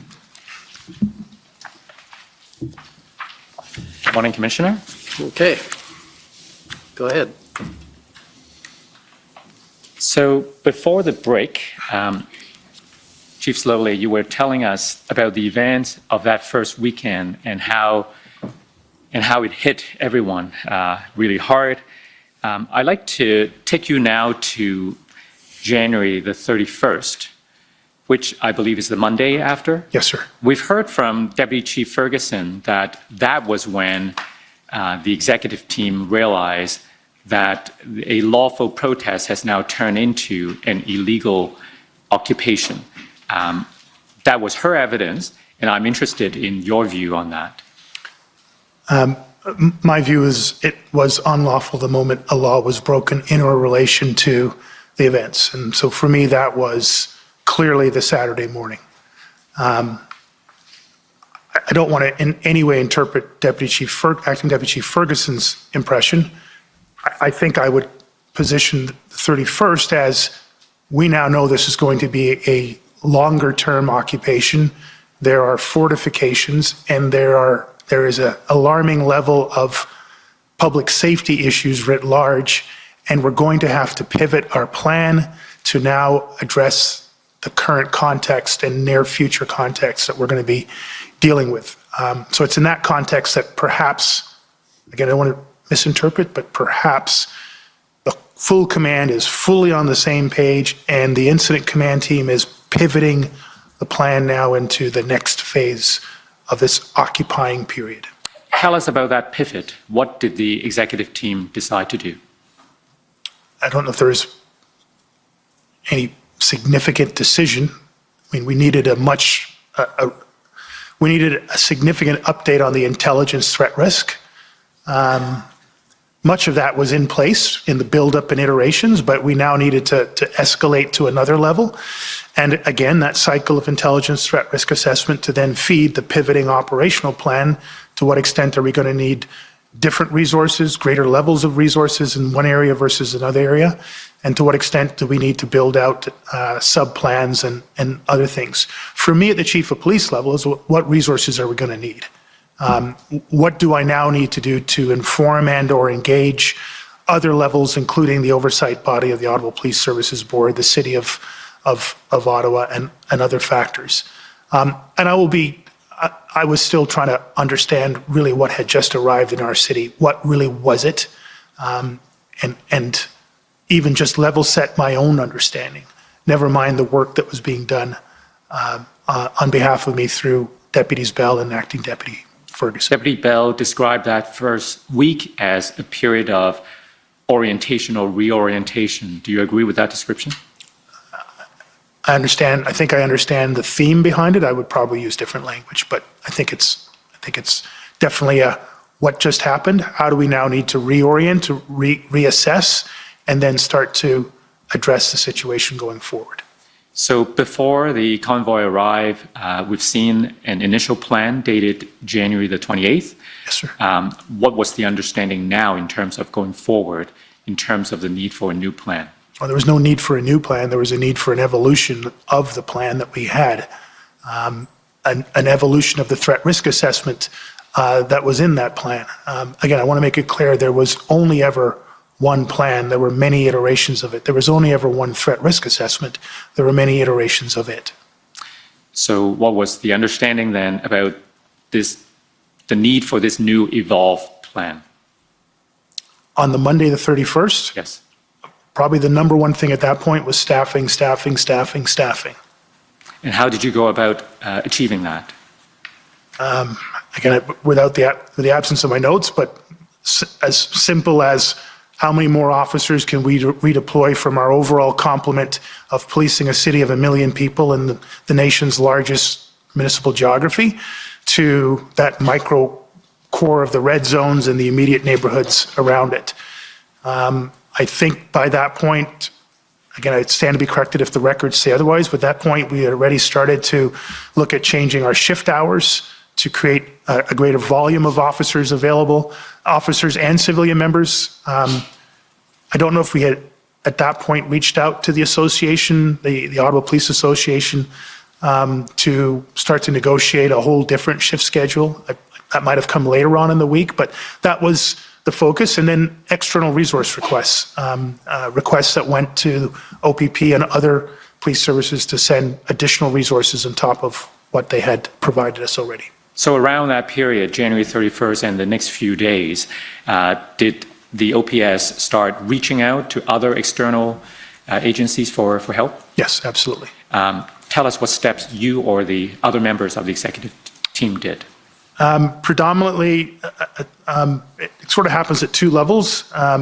The agency-to-agency relationships would already be, phone calls and text messages to people that they knew in other agencies. You'll get something formal from the chief, but we need X, Y, and Z.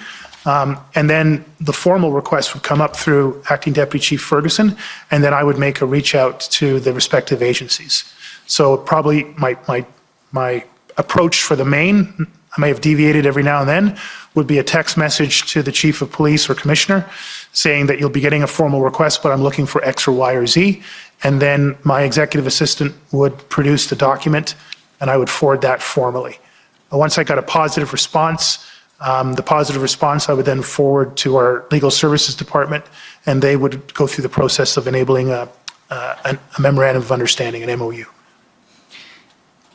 And now I want to get a better understanding of the options that were opened while the OPS were reaching out for external help.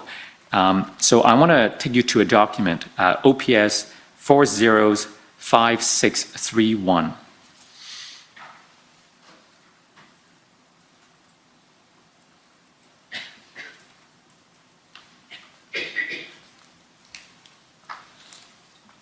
So just looking at the top, it says Public Order Truck Convoy De-escalation Planning Meeting, February 1st, 2022. Do you have, perhaps we can scroll down a little so you can familiarize yourself. It says there's a meeting with the chief. Can we go down further? There are a number of discussion points. So, for example, the third bullet, there's a notation that every single option to be explored and is open to discussion. He is happy to come back and further discuss anything if we need him to. He, I take it, refers to you? Yes, sir. So if we go down further, PLT would like one more attempt to speak with every convoy to get them on the same page. We scroll down further. Every POU we ask for will not be released to come to Ottawa as protests happening now everywhere. We might not get the staffing numbers we asked for. So there are a couple of things I wanted to ask you to comment on. First of all, there's a reference to things happening elsewhere. What can you tell us about that? I believe by the 31st, I'm certain, unless I'm really off base, but Coutts, Alberta was already in play at that point. On the Monday, I don't recall any other Ontario sites. I don't even think the announcement of the, on the Monday, on the Tuesday, by then there might have been some sort of indication that there would be an event in Toronto around Queen's Park, but I don't think there was any other active sites in Ontario. There were, I believe, some demonstrations at other provincial capitals across the country, but for sure Coutts was active and clearly being televised, and I was getting briefings from Commissioner Lucky on the events out there. So by this time, which I believe was February the 2nd or the 1st, February the 1st, I believe, things are happening elsewhere. And if we go back to the top, one of the discussion points, do you see the third bullet from the bottom? It says POU units across the province needed. What does that refer to? So maybe I could just give some context to the meeting. Please. So this is a Tuesday. We are into the significantly into the pivot at this point. I had received varying levels of input, some of them just random emails, some of them very specific conversations with people with a lot of experience in unprecedented, unusual public safety events. And the validation that I was getting from small I information to large I information based on expertise was this was unprecedented. This was larger than your police service is going to be able to handle. It was national and in some cases international in scope. It was fueled by significant funding, significant deep misinformation, disinformation, and polarization, just to name a few. This meeting was my first attempt to sit down with Acting Deputy Chief Ferguson as a major incident commander. I had asked for Inspector Lucas to be at the meeting. He could not attend, and I respect his reason, although I don't know it specifically. I think Inspector Morin was sent as his designate, I think, but he was a senior officer from the ICS team that was there. Staff Sergeant Mike Stoll, who was the ESU commander, our POU commander. And what does ESU stand for? Emergency Safety Unit, I think, or Emergency Services Unit. Sorry, it's been a little bit of time. It's synonymous with POU, Public Order Unit? Essentially, but broader, I think actually a broader use of trained officers that are actually more effectively deployed, a really good practice here that Ottawa should be recognized for, Ottawa Police Service should be recognized for. And I had brought with me the two PLT supervisors because I had information, feedback internally that our PLT members weren't being optimally used and were feeling out of the loop of substantive discussions like this. And I had requested that the two supervisors be there, and they were there, and you see their contributions later on in the notes. But this is the substantive first time that I'm sitting down with the incident command thread, strategic, operational, and tactical, asking, what are you folks seeing? How are you assessing this? No decisions being made here. I need situational awareness. I need your assessment. We had been blessed with commanders of some expertise and experience from other jurisdictions that were in that room. I think London was there. I can't remember if Durham. I believe there was an OPP commander. I can't recall, but there were at least three other agencies in the room. So it wasn't just us talking to us. There was a healthy amount of external expertise. And we went through what I would call, I won't say it's a whiteboarding session, but a consultation discussion session that I wanted to get to at some point to, okay, well, this is good now. What's the move forward coming out from this? So that's the context of this meeting. Mm-hmm. I'll pause there if you want to come back to the question that you wanted me to answer. Yes, because I'm interested in this notation that POU units across the province needed. So I'd say around the midpoint of that meeting, I would have almost turned to Michelle Morin and Mike Stoll, who were sitting to my right, and said, what's the level of POU that you would think we would need to start to dismantle the red zone and end the occupation? And then there was like a real-time discussion between my folks and the other POU commanders in the room. There were others that were chiming in. It was mainly a POU discussion. And I'd been in them many other times before, so I know how this feels. I just sort of sat back and watched this new generation of experts do their thing, and it was kind of cool to watch. And within a really short period of time, it was almost unanimous. This may not be the exact language, but it's close to it. We're going to need everything in Ontario and a bunch more from across Canada. That was one of the moments where I truly understood the scale of what we were facing. Everything in Ontario and a bunch more from across Canada for me was state visits, an Olympic event, G8, G20. Nothing else requires that. Mm-hmm. That's when I truly understand from people with amazing expertise from different jurisdictions. Add on to that whatever other resources we're going to request, that's somewhere already in the range of 600, 700, 800 officers, plus investigators, plus boots on the ground officers, plus dispatchers, analysts, special constables to handle mass arrests. The number is going to be well north of 1,000. and it's way more than we will ever be able to supply within the Ottawa Police Service, within the eastern region of Ontario, within the province. So that recognition came as early as February 1st. Yes, sir. Now, if we go down a little,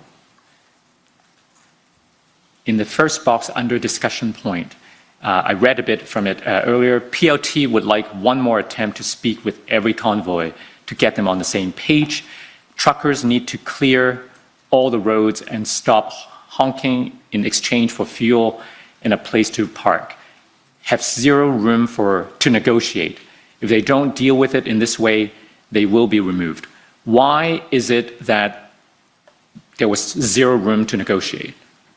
I don't know. I'm assuming this is the PLT contribution to the discussion. So I don't, these aren't my notes, and it doesn't seem to be attributed to one or both of the supervisors. I don't know if this is their briefing contribution in totality, so I'm not sure what that means. I was just curious because it appears that the PLT would like more time, more opportunity to speak to the convoy.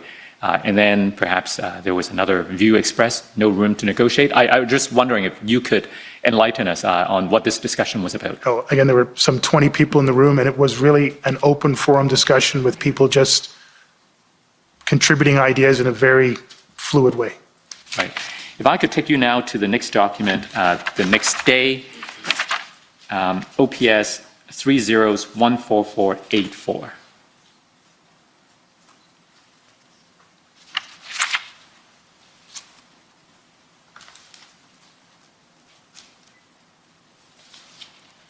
So if we go to page 22. Now, Chief Slowly, do you have a practice of making notes to yourself, sending yourself emails as reminders or things like that? Yes, I do, sir. And would this be one of those examples? Yes, sir. So here we read, advise that all options on the table needs to consider the... Sorry, can you, I'm just not sure the context or date or time of this, sorry. Yes. Call with mayor, and it's the timestamp, at least on the entry, is 1:30. Okay, thank you. And we see a name on the top left, Maria Fortunato. Who's that? That's my executive assistant, or was my executive assistant. So the content of the email, which is, I guess, note to yourself, says, advise that all options on the table needs to consider the political option. What roles can Premier and PM play in diffusing the demonstration? It is not my legal responsibility to end a demonstration. It is my legal responsibility to provide adequate and effective policing to serve and protect the city/citizens. What was the purpose of this note to yourself?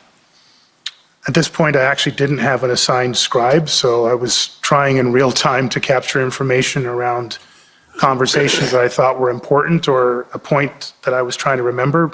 So it's not a consistent practice with every single meeting that I would go back and do this. That's the context of the note. I don't know if that answers your question, sir.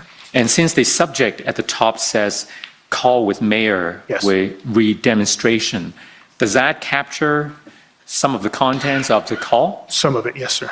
on the 2nd of February? Yes. Now, on that same day, you made a public announcement that turned out to be somewhat controversial. Do you know what I'm talking about? I think I can guess what's coming, sir. Okay, give me your guess. There may not be a policing solution to this Why did you say that? for all the reasons that we've talked about. The size and scale of the events were not going to be able to be handled by any one police jurisdiction, certainly not mine. That this was a national scope event. It started from corners of all parts of Canada and arrived in our city. It was already by the 2nd in several other locations, Coots specifically. I think by the 2nd, there would have been some indication that Queen's Park in Toronto would have been a location. This was borne out by a wide variety of polarizing issues, not the least of which was the vaccine mandates, but there were many other anti-government sentiment expressed at all 3 levels of government. And some of this was just people looking to come into our city and participate in an event to have an unruly and in many cases unlawful party. This was the underpinnings that created this event and brought it substantially into our city were well beyond the Police Services Act mandate of me as a police chief and the Ottawa Police Service in the police jurisdiction. And we were going to have to engage other elements of civil society and likely all three levels of government to make in some way a meaningful contribution to a sustainable solution to the end of it. What was the context in which you made this statement? I believe there was I can't remember if it was a board meeting or if it was a council meeting that the board was in attendance at. There was a range of questions for hours, and at some point, one of the questions elicited that response. And how was your comment received? If there are 35 million people in Canada, probably 35 million different ways. Do you feel that you were understood? No, largely misunderstood, but by a lot of people, very understood. And have you had a chance to reflect on the statement you made since the time you made it? A lot. And what conclusions have you come to? It needed to be more clear. Okay. What did you need to be more clear on? That the Ottawa Police Service is doing and will continue to do everything we possibly can do. Just to be clear, that was literally the substantive answer I was giving during that meeting. All options are on the table. We're doing everything we can. We're calling all the staffing we can. We are rearranging our plan. We're calling out to our partners. So before that statement was made, it wasn't made in a vacuum. We were hours into a long meeting with multiple questions from multiple stakeholders. I believe my board were present. I stand to be corrected. City councillors, the mayor, what are you doing? How are you going to end this? When is it going to end? Please understand we're doing everything we can and we'll continue to do everything we can on a repeat loop. But at some point, this isn't going to end just by the Ottawa Police Service. Even if we could find a way to get all the resources we need, it's going to come back again next week, the month after, Canada Day. This is a larger movement or series of movements. This is a trend that's happening across the country and around the world. And so there needs to be more than just a policing solution to it. That's the context. Now, I did reflect on it. And in the days and weeks and now months after that, I've, in opportunities like this, expanded on that short phrase. I think there's ample documentation in my notes, scribe notes, to talk about me explaining this further to the chair at board meetings and other conversations and meetings. So I didn't just leave it till now to provide a more fulsome explanation. Within hours and days of it, I was trying to provide that more fulsome explanation to my board oversight and to other public bodies and civil actors. Now, there are those who may say that your statement fostered a perception among the public and the protesters that the OPS was vulnerable and unable to police the convoy. What do you say to that? Again, like my earlier comment, sir, everyone is entitled to their opinion, and they're certainly entitled to their feelings. And I can understand that if that was the only thing they heard from me, and they were not available to hear all the other efforts I made to clarify that could leave them with a sense that we'd just given up. So I'm not challenging that. But let me be clear. I don't know if that is different from any other statement I've made around the role of policing in society. If you recall my earlier comments when I introduced my approach to policing and how I did it, the police are not going to solve guns and gangs and drugs on their own without education, healthcare, social services, the volunteer sector, communities themselves. The police are not going to be able to solve sexual assaults on their own without advocacy groups and legislative change. So there isn't any major aspect of policing, crime management, order management, traffic management, even traffic management. We can't patrol the amount of highways unless we have bylaw changes, signage changes, engineering changes that are well beyond the remit of the police service to demand and deliver. So for me, this is a consistent theme that I have spoken on and acted in accordance throughout my entire policing career. It wasn't for me an unusual statement, but it was heard in unusual and unprecedented circumstances and misinterpreted broadly, badly. Do you think that the lack of clarity of the statement might have risked contributing to a loss of public trust in the ability of the police to respond? I can't rule that out, sir, but I think I made enough efforts after that to clarify that, and demonstrably the Ottawa Police Service kept, with its partners, kept putting out everything we possibly could for as long as we could. I would very strongly suggest well past where we should have been. Our actions should have spoken louder than words, but unfortunately, by Saturday afternoon, there had been a cemented narrative, and I don't think it ever changed. My statement probably didn't help it, but I don't think it was really changeable from that first weekend. Now, we've also heard from other police leaders who disagreed with the statement from their perspective in the way that they interpreted the statement. And they felt that there was, in fact, a policing solution. And the way that the occupation was ultimately dismantled proved that there was a policing solution. What do you say to that? Again, if their comment was based on what was said without the benefit of hearing all the other explanations, I certainly attempted through the larger calls to establish the things I just talked about. We are still looking, we're still doing everything we can, we're seeking all the help we can, and if we can get 1,800 resources or whatever number the final amount was to come in, then we could take care of the unlawful aspects of this. But there are broader implications and underpinnings that could bring it back to my city or any other city or jurisdiction. And so sustainably to resolve the situation, we were still going to need larger civil society, all three levels of government. I don't know if this is the time to interject around any of the levels of declarations of emergency, municipal, provincial, or federal. But clearly we have indications, and I believe that there were assistances from those various levels, the injunction, the private injunction.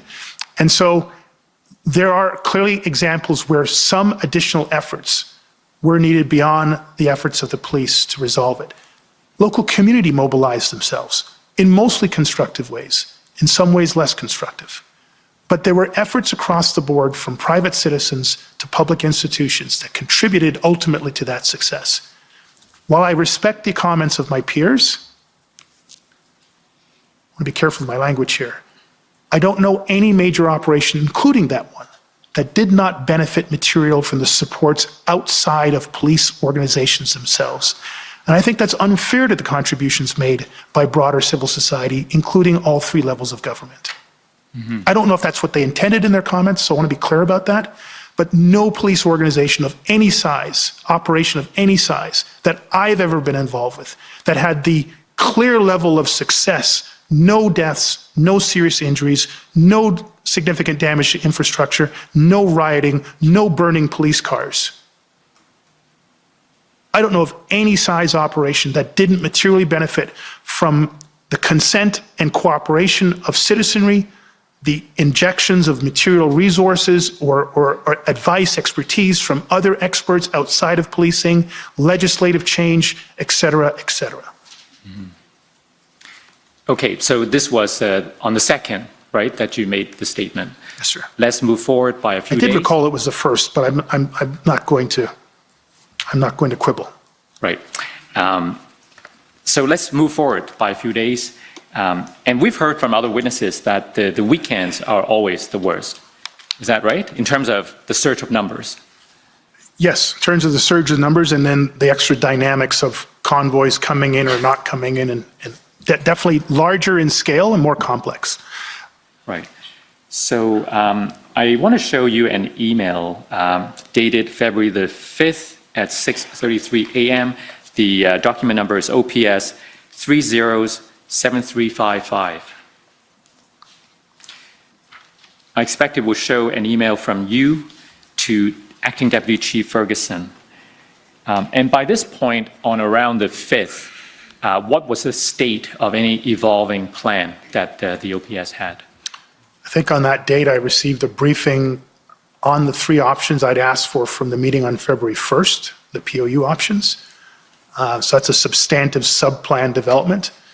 By then, we'd had major changes around our internal staffing capabilities, decisions around how to redeploy resources around both the events for the convoy, as well as policing the rest of the city, which still had to happen on a 24-hour basis, obviously.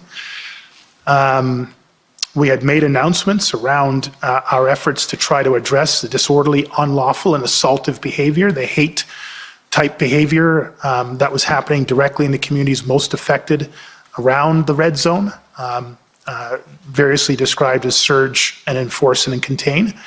So those are some of the examples of overarching. We were now planning for a week's cycle as opposed to a weekend cycle.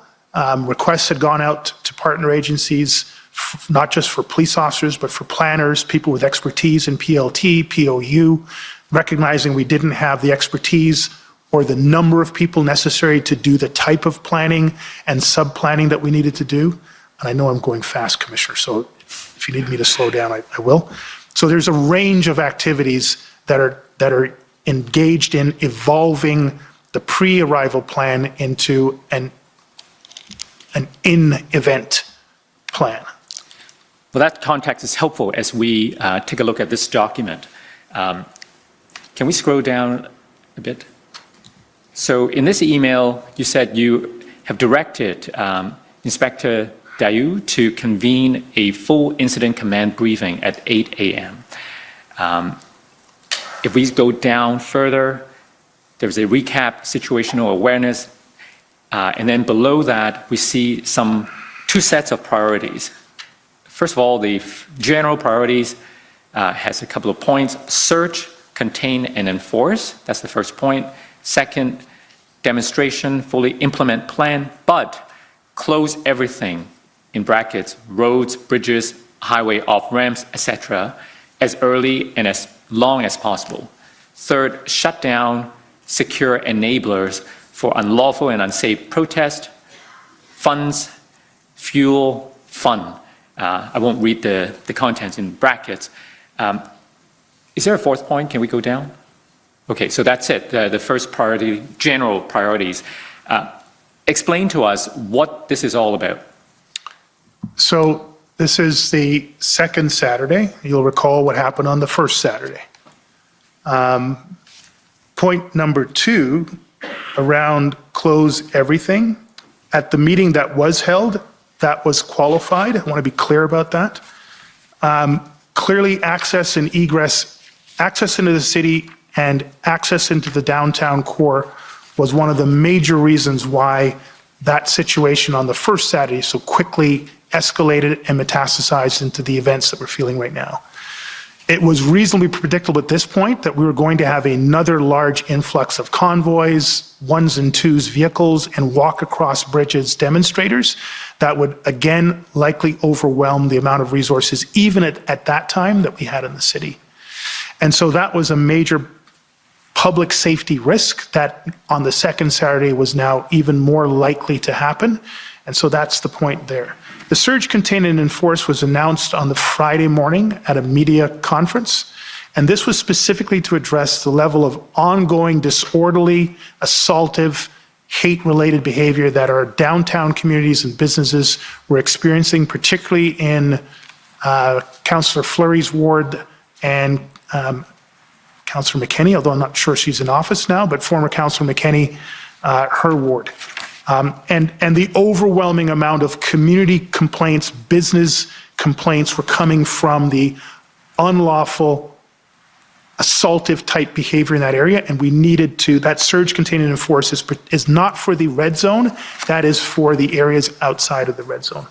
And the reference around stacking the day shift and the night shift is to hold back the night shift officers and then deploy the day shift officers so we have a larger amount at that time to be visibly present in the mid-morning to mid-afternoon when the bulk of those arriving demonstrators and activities, unlawful, assaultive type of activities would be taking place. The third point is around probably less of a public safety piece, but still unlawful, unsafe, funds that were enabling to some significant degree the ongoing activities here and other locations, but certainly here in Ottawa.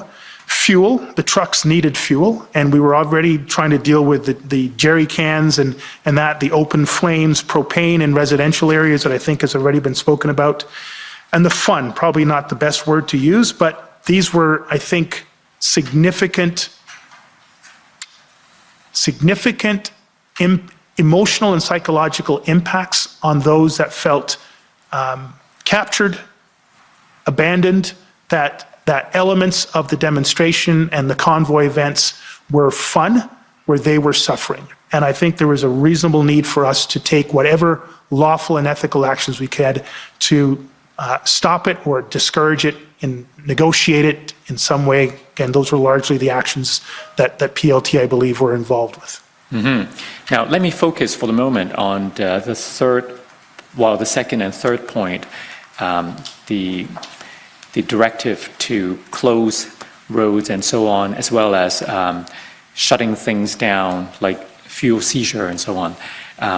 In earlier testimony from Deputy Chief Ferguson and I believe Deputy Bell as well, they expressed the view that this is an example of a strategic level executive going down, crossing the boundary into the operational or even possibly tactical level of command.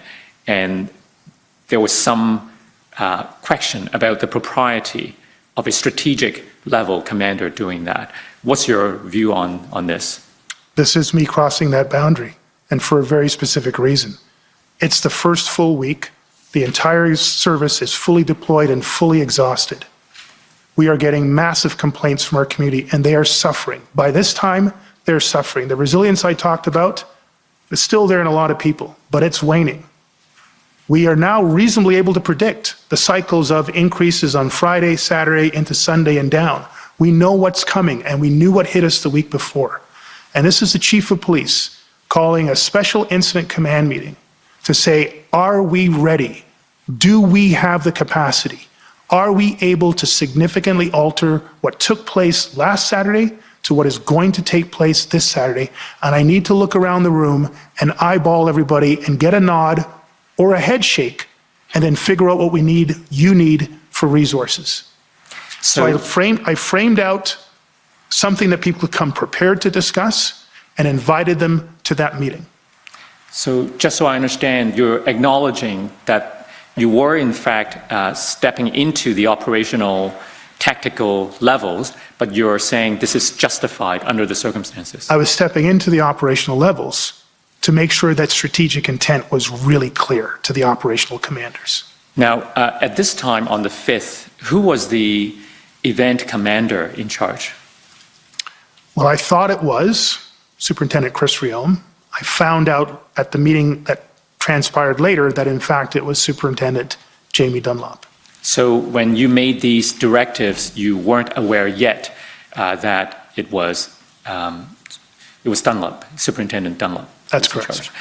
Now, some may say that the proper way to do this is not for the strategic commander to step into the operational level, but to have a discussion with the operational commander and provide strategic direction, or if the strategic commander did not have enough confidence in the operational commander, to replace that person rather than to start directing operations him or herself. What do you say to that? If you scroll up to the top of this, please. So this is, what's the timestamp on this email? Sorry, I just can't see it. I believe it's 11:33 on Saturday, February the 5th. No, that doesn't make sense. It's 6 hours early. Oh, I'm told that this may be Greenwich It's the Mean Time, and so is it 6 hours difference? So I think this is around, 5 hours. it's around 5 or 6 o'clock in the morning.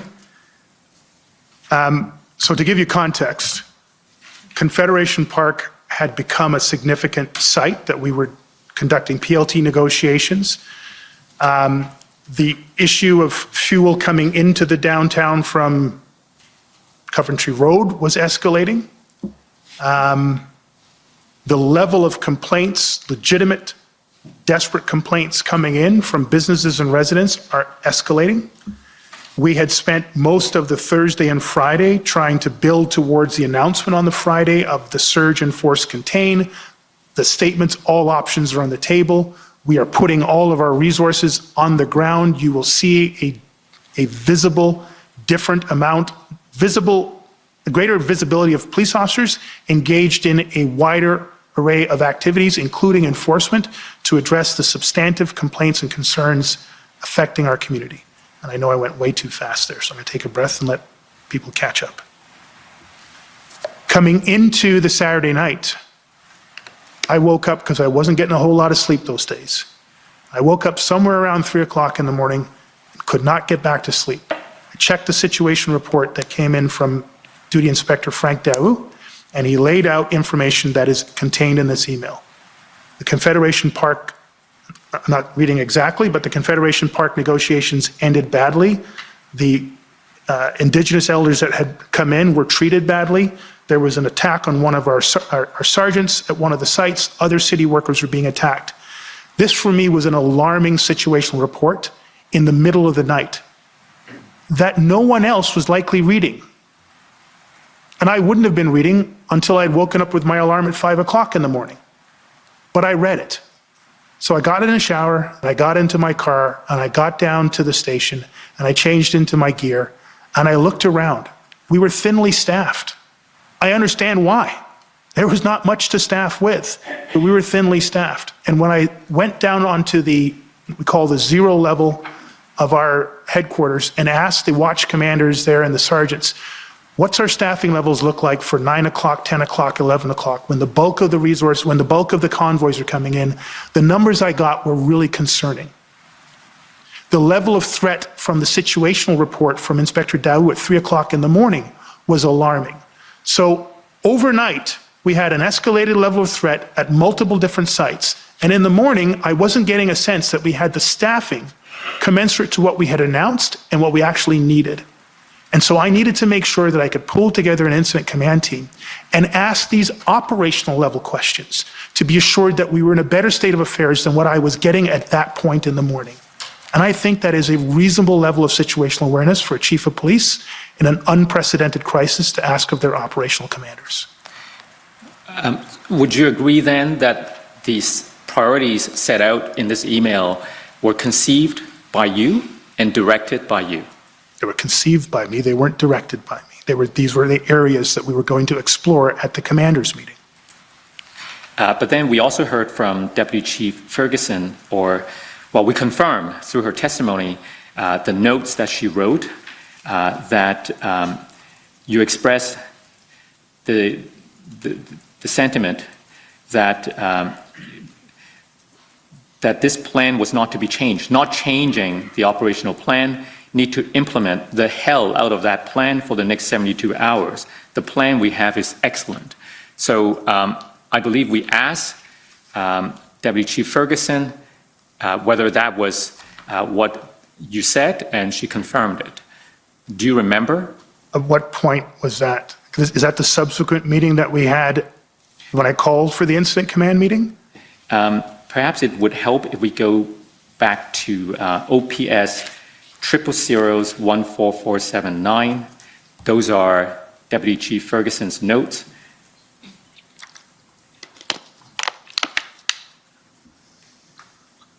If necessary, we can also go to a transcript from last Thursday's testimony. So if we go to page 43,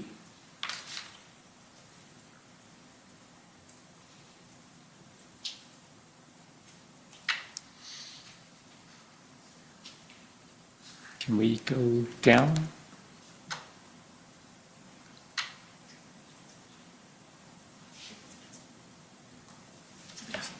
Sorry? It's a bit hard. Oh, sorry, we need to go back up a little.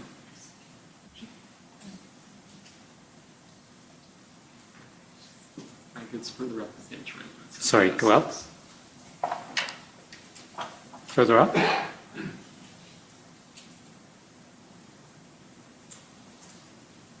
Sorry, just further down. There we go. Need to turn the corner. Need to turn the corner on today, not changing the op plan, need to implement the hell out of the plan for the next 72 hours. Yep.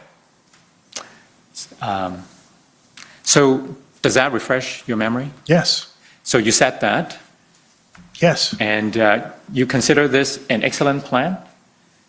And it was not to be changed? I'm a little confused. Sorry, sir. Yes. The three-pointer that I put in my email inviting is not the ops plan I'm referring to here. Could you clarify that? Yes.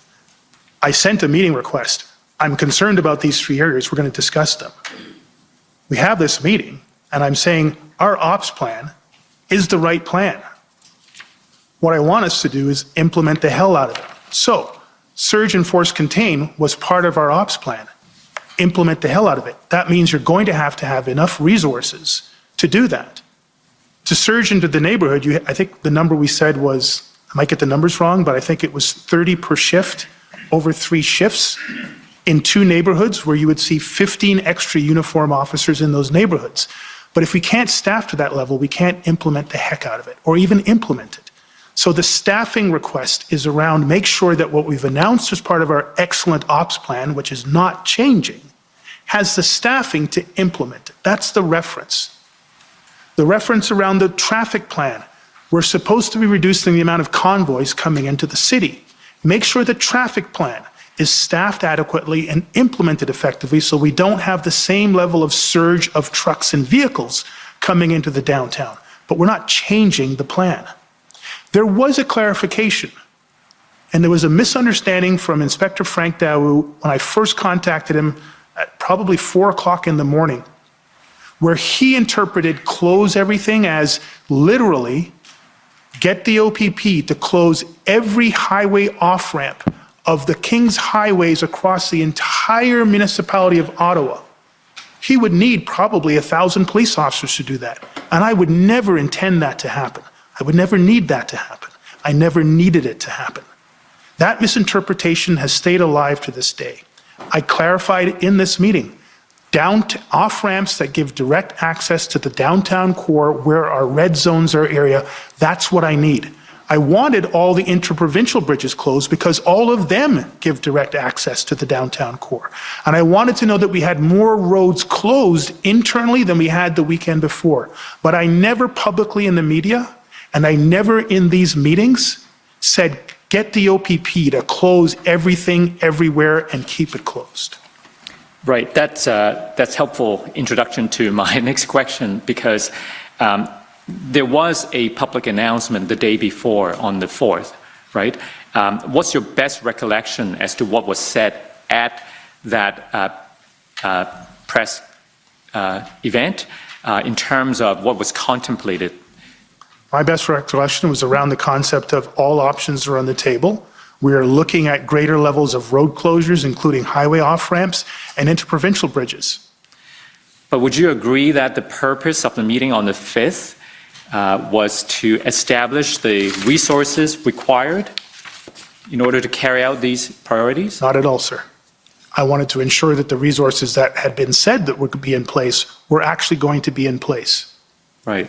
So we could have misunderstood, but let's see if we could clarify this.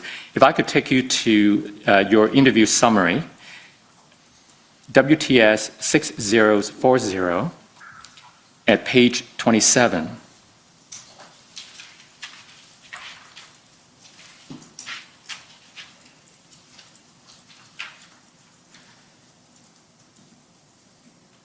If we go down further. Actually, if you scroll up a little bit, sorry, right there. On February 4th, Chief Slowly announced at a press conference that the OPS would be making greater use of road closures, including closures of off-ramps for Highway 417. There's no statements there saying that we're going to close everything. No. I agree with you on that, but that's the announcement. But I'm asking you about the purpose of the meeting on the 5th, the morning meeting. So if we go to this paragraph that says, Chief Slowly saw the situation report early on the morning of February 5th. In response, he held several early morning meetings to ensure that OPS's search and enforcement strategy and efforts to harden the downtown core were proceeding properly. he wanted to ensure that OPS had the staffing to implement what it had announced on February 4th. Specifically, he sent Inspector Dayu an email with a list of meeting topics and asked him to organize a meeting with the members of the IC, I believe that's Incident Command, and the command team. So, and so it goes. So am I correct that on the 5th, this meeting was arranged in part to ensure that the OPS had the staffing to implement what he had already announced the day before? Yes, but the plan was already to have those staff in place. I wanted to make sure they were actually available. A lot can happen in 24 hours. Potentially, without me knowing, the incident commander could have developed a plan that was going to take resources away from those commitments. If they had said, we can't staff your surge and enforcement because we've got all those neighborhood officers doing something else, or we had a shooting in the West End last night and it's an extensive scene and we can't redeploy our traffic to that, then I would have understood. We couldn't staff what we planned. But we weren't trying to figure out just then if we had the staffing for what we had announced. That is not correct. As a best practice, would it not be preferable to first ensure that OPS had the resources before announcing these plans publicly? I was told we had the resources, sir. All right, but you agree with me that it might be problematic to make announcements when it turns out that the resources are not there, or for other reasons the actions cannot be carried out, because it might contribute to a loss of public confidence. If that was the case, and clearly there was no understanding that the resources were available and reasonably predictably going to be available, that would be problematic. That was not the case in this situation. Okay. So we've covered the events on the 4th and on the 5th. Now, the general priorities, and if we go back to the email on the 5th, we've looked at the general priorities. Mr. Clerk, do you need the document number? OPS 307355.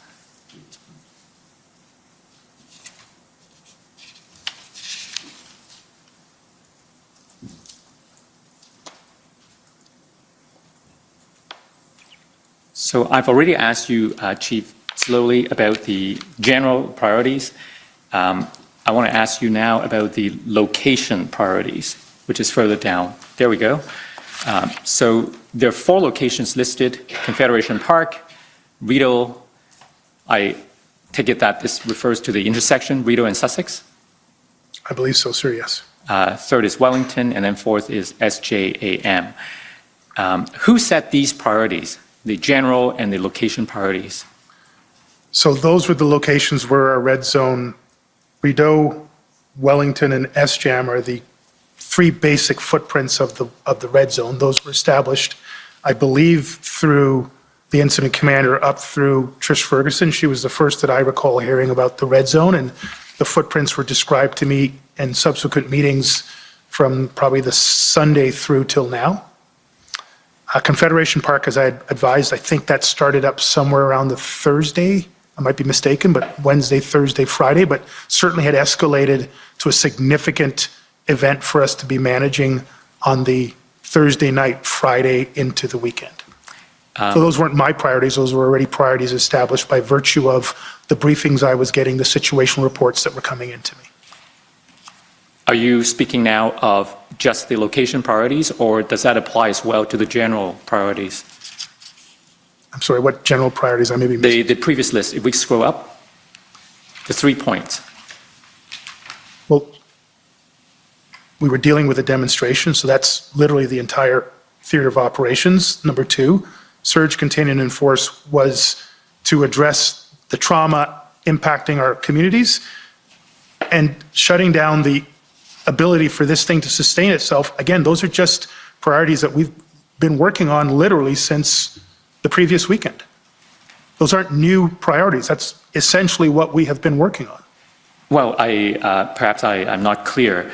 My question is, who set these priorities? Or is your position that shutting down fuel funds and fund, these are priorities known to everyone? Sorry, in terms of shutting down enabling factors at a broad level, that was already well underway. We had already had established, I think through Deputy Bell and Christiane, contacts with the city to try to shut down the GoFundMe.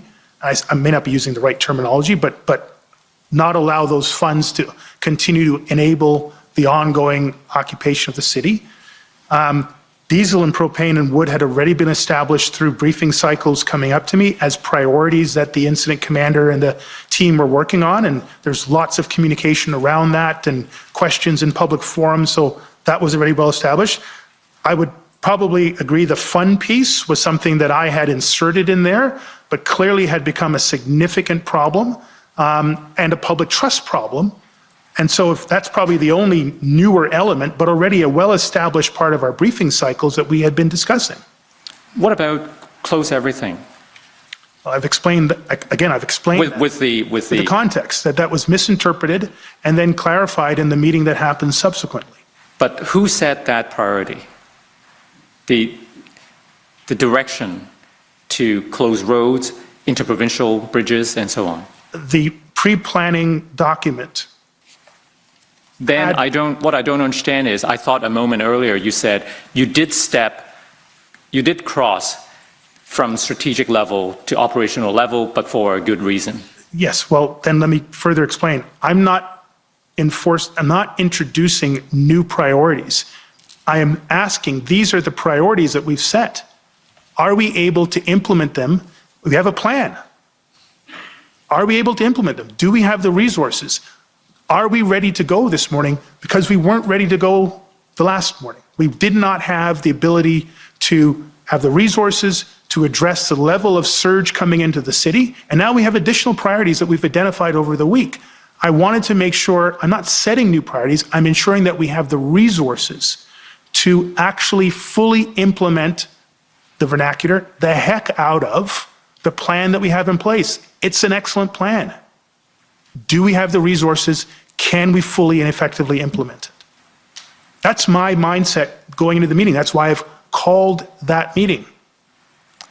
Okay, so just so I understand, your position is that whoever developed the plan that kept evolving, they decided the priorities. You didn't set anything new except for the third point, the fun part. Even that, sir, I would suggest. Clearly, we were already aware of the issue of the bouncy castles and the DJs and the dancing and the fireworks.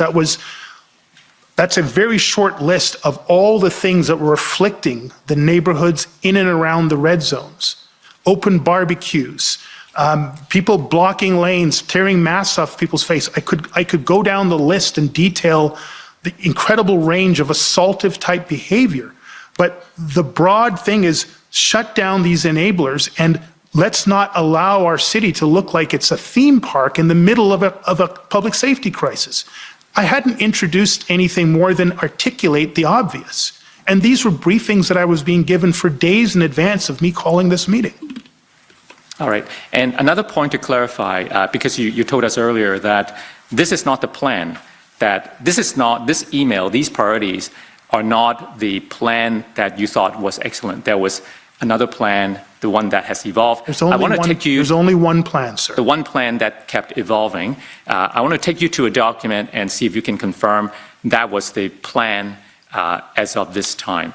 Could we go to OPS 406941?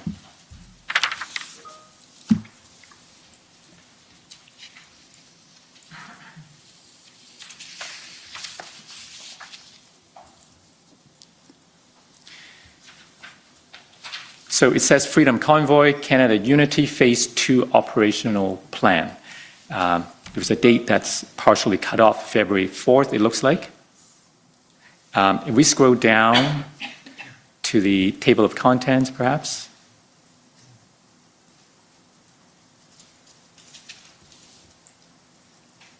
Does this look familiar? It's the basic template of our operational planning. If we go down further, maybe we can just scroll through so the former chief can familiarize himself with this document. Let us know if you're ready to scroll down. Yes, please do. Okay, thank you. So would those priorities be reflected? Well, assuming that this is the plan, because the cover says February the 4th, and we had the email saying February the 5th, it should be proximate in time. Sir. So when you said we had an excellent plan, were you referring to this plan? I don't know if I was referring to this plan. I don't know if Or I another ever, iteration I don't very know if I close in ever time. received it, but at whatever point I was last briefed on our plan, that's the point of reference that I'm making on the Saturday the 5th. Right. And should those priorities, general or location-wise, be reflected in this plan? Again, unless there's sub-plans that have those priorities identified in there, I can't recall ever receiving or reading through this version of the plan. But you have read a version of the plan that you called excellent. I had been briefed on versions of plan. You'll recall I only got the pre-operational plan on the 28th, 2 days technically into what the event was. So I wasn't required to sign off on these plans. There's no signature block for me. I'm not approving plans. They're happening on a real-time basis. So I don't have a timestamp in my head that I saw a document at point 0 and said, that's the excellent plan. The briefing cycles that I've been getting, I have an understanding of what the priorities are, how they're being resourced, how they're going to be actioned, what request for resourcing is coming to me. But that's based on a briefing cycle, not me sitting and flipping through pages of a plan and saying, wow, this is excellent. This is the one we have to implement. So just to be clear, the initial plan, the one dated January 28th, that one you did read. Yes, it was delivered to me the morning of the 28th. And any subsequent evolvement of that plan, you learn about those developments through briefings, but not through your reading them. With the exception of the February 9th version. Right. So as of the 5th, when you describe an excellent plan, is an excellent plan that you haven't read. It's an excellent plan based on the briefings. I can't recall whether or not this was sent to me. Okay. So if we move on to the next topic, which is something that you've alluded to, the event commanders, there was some switching of commanders, and at the beginning of the event, you weren't always apprised of those changes in a timely manner. So I'd like to ask you about that. Let me find the page reference. OPS 404771.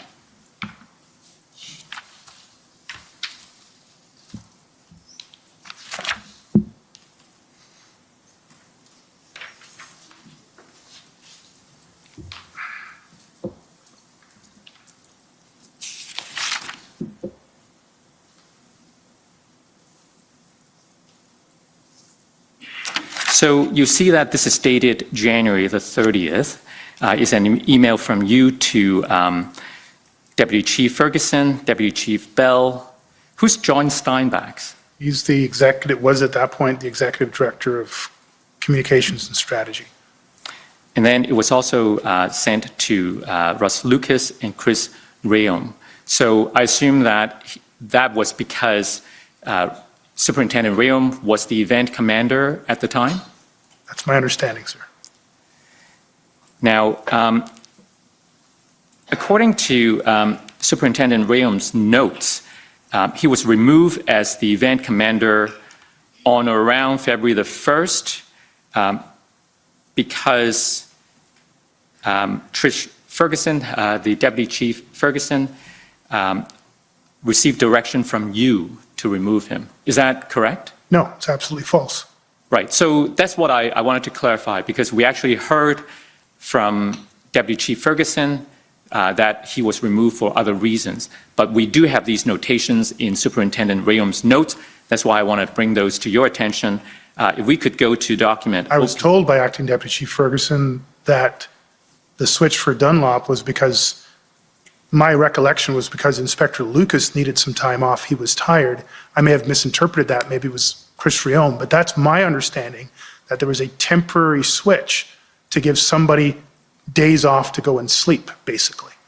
But I gave no direction whatsoever at any time for Superintendent Riom to be removed from his role as event commander. Okay, but we do have notes from Superintendent Riom. So first, I want to take you to two sets of notes.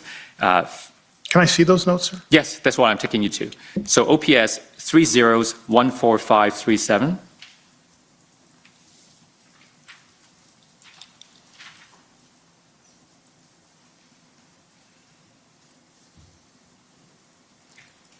I believe it's page 5.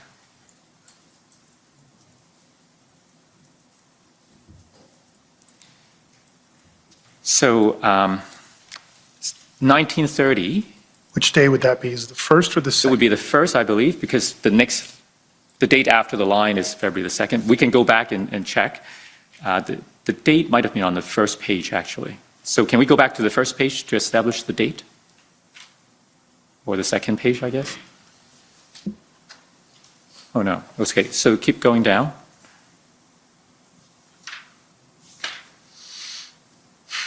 All right, so this is page 2 of 7 is February 1st. Now we scroll down. That's right. That's the next page. I was informed by Deputy Chief Trish Ferguson to report to duty tomorrow at Greenbank and to take care of my teams. No reason why I was removed from NCRCC and that I am no longer the event commander. So the notation on this date suggests that he was removed and he didn't understand why. Now, if we go to page 6,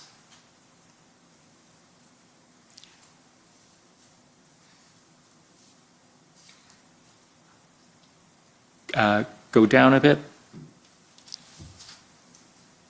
Okay, so now we have his notes on February the 10th, and the notation says, advised by Acting Deputy Chief Ferguson that Chief Slowly had me removed by her on February the 1st. So it appears from these notes that he was removed on the 1st, not told why, and then there's a notation on the 10th that giving him the reason that he was in fact removed by her, well, through her by you. So I just wanted to get your position on what happened. Absolutely false. Okay. Never gave that direction. So in fact, you were not aware that he was removed? I understood from my recollection, and I don't know if there's notes to support it, my recollection is hearing that Inspector Lucas was very tired. He'd been gone through the entire planning cycle and had survived through that first weekend, and he had requested time off, and it was for him that Superintendent Dunlop was replacing. I don't recall a reference to Superintendent Riom. I have no recollection whatsoever of any conversation in which it was suggested to me or I directed that Superintendent Riom be removed as the event commander. Right. Zero. Okay. Now, if we could go back And it's very concerning that it's articulated in that way. well, that's why I want to bring these to your attention so you have a chance to respond. OPS 30-14484. And if we can go to page 10, please.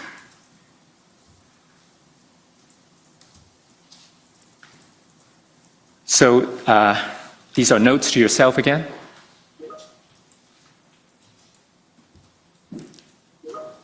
Yes?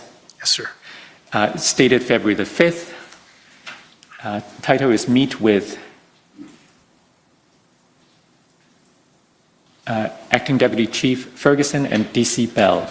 I advised that I had only just officially heard that Superintendent Dunlop had replaced Inspector Lucas as the incident commander at the previous briefing. So you just learned on the 5th that Dunlop is now the commander. Well, and sorry, again, here's the confusion for me because either in that meeting or before, Acting Deputy Chief Ferguson said, Lucas needed time off. We brought Dunlop in. So that's why I'm referring to Lucas, not Riom here. In my mind, my notes, contemporaneous notes are, Lucas got replaced. Why? Why didn't you tell me? I had no idea about the Riom piece. I had no idea about why he was removed. I had no idea he was removed. My only context was Lucas was removed, and that was surprising for me. Yes, I'm not challenging your version. I'm just trying to understand from your perspective just what happened, because it was pretty confusing when we're trying to go through the record, as you can imagine.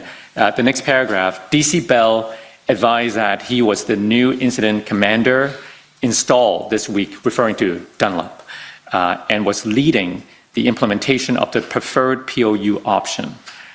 I asked why I was not advised of the change in the incident commander from Inspector Lucas to Superintendent Dunlop. Acting Deputy Chief Ferguson took ownership of that failure to communicate, and DC Bell admitted it was based on his recommendation.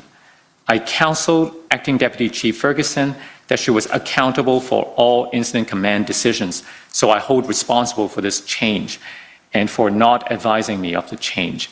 I counsel that DC Bell, that he's to stop interfering in Acting Deputy Chief Ferguson's role as Major Incident Commander. I counsel both that such major changes in the leadership of the Incident Command was to come to me for final approval outside of operational exigencies.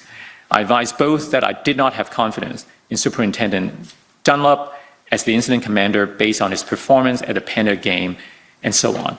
So I just want to clarify a number of things. First, when Superintendent Riom, as the event commander, was replaced by Jamie Dunlop on or around the 1st of February, you had no knowledge of that until on or around the 5th.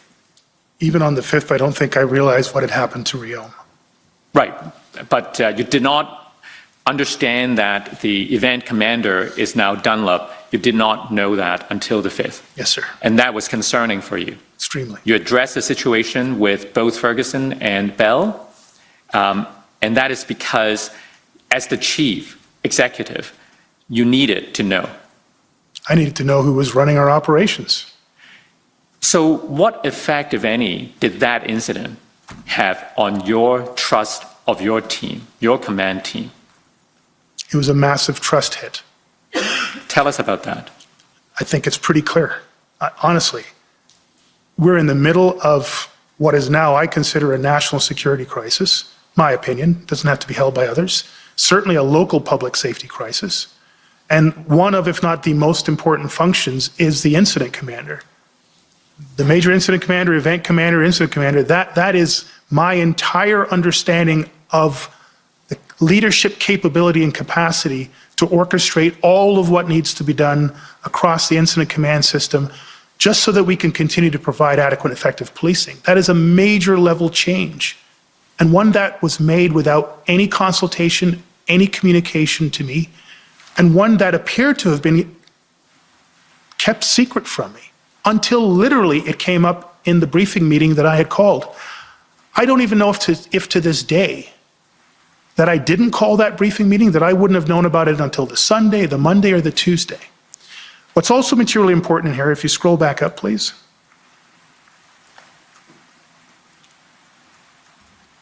Right there.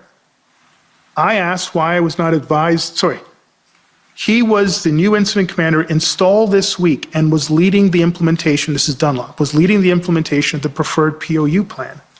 Superintendent Dunlop was not at the February 1st meeting in Canada, that 2-hour plus meeting where we had that discussion around where are we now and how can we get out of this.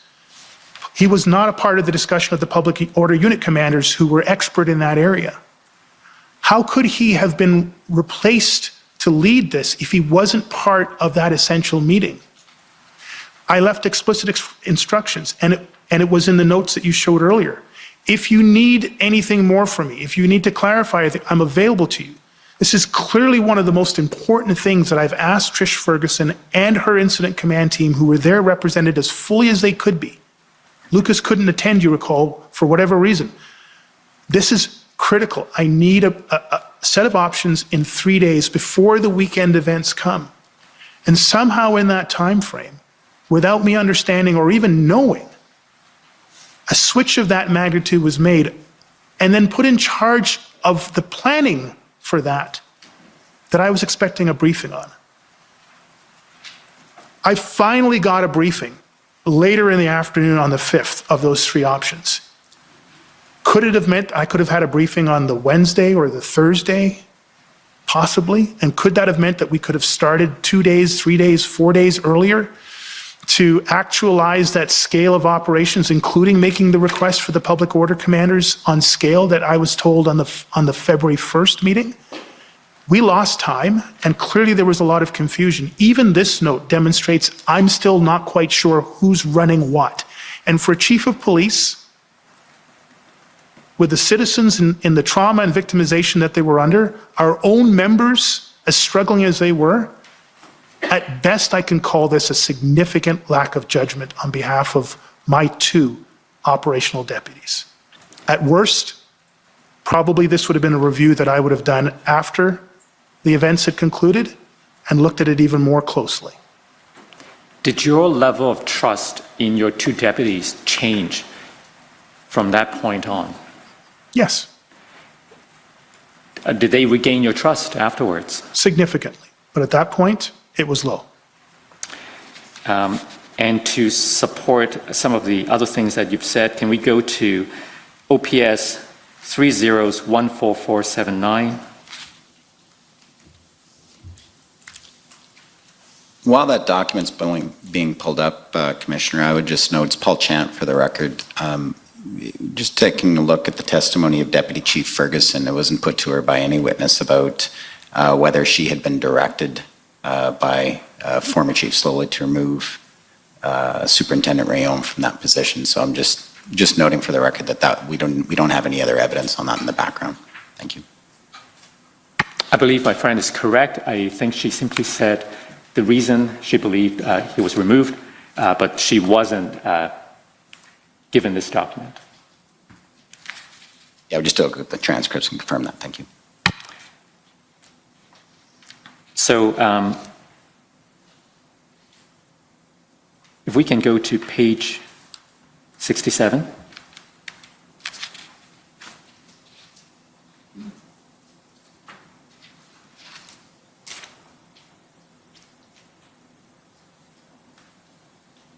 Do you see the notation? The chief began by saying, we floundered last week, and because we switched riders partway, can read the next word? Through, I believe. Right. Through, perhaps you're better at reading this. Can you help us? I don't know if I'm better, sir, but what I can read here, the chief began by saying, we floundered last week, and because we had switched riders partway through, the switch between Rayom and Dunlop to... Indicating the switch between Rayom to Dunlop to Patterson. The chief and the team will not change any of the players until the operation is over, unless Bill gets hit with a truck. I don't know what that means. Well, that comment was supposedly attributed to you. I have never used that term in my life, so I don't know what that means. Bill gets hit. Who's Bill? But apart from that phrase on the last line, do you agree that this was the message communicated on this day, which I believe is February the 9th? These are her interpretations of what was communicated, so I don't agree with... No, but I'm asking for your recollection, if anything was said of that nature on February the 9th. So of that nature, we will not be changing out any of the major incident command positions unless there's exigent circumstances. If it's 3 o'clock in the morning and someone got hit by a truck and you got to switch. Tell me in the morning at the first early opportunity, or call me, because I had a standing position that any major issue, I could be woken up out of bed for a phone call. Operational, officer safety issue, or a major issue like this, you can call me, and they all knew that. So, but other than that, the team we have, the plan we have, implement the heck out of it. Right. You expressed the view that things were delayed because of this unfortunate miscommunication, or for whatever reason, the lack of communication of the change to you, or to seek your approval first. No, to be clear, things were delayed, things were confused. There was a churn of 3 incident commanders within a way too short period of time. Yes, some of that might have resulted in delays. I can't tell you specifically. It felt to me that the POU plan was delayed because of Dunlop's insertion and his need to get up to speed and his then reinterpretation of things. That's about the only thing I can point to that was materially delayed. I don't know if there's any other material delays, but the confusion was clear. This is also around the same time, I believe, that we're starting to get some concerns that are articulated from the OPP that there's confusion with the incident command team. I recall a phone call from Commissioner Creek in this period where he was saying, my folks are saying there seems to be some confusion with your incident command team. I took that to mean what was happening in this circumstance. And that's why on February 9th, when the integrated planning team was coming in for their briefing, that we weren't going to do this to ourselves again. So do you remember saying something about floundering the week before because of the switch in commanders? I might have used a term like that, yes. Okay, that's helpful. And you talked also about the discussions around... Not across the board, that's not a pejorative term. We were floundering around the incident command switch. Right, precisely. And you mentioned PLT was discussed around this time too. Well, okay, let me take you to where I want to go.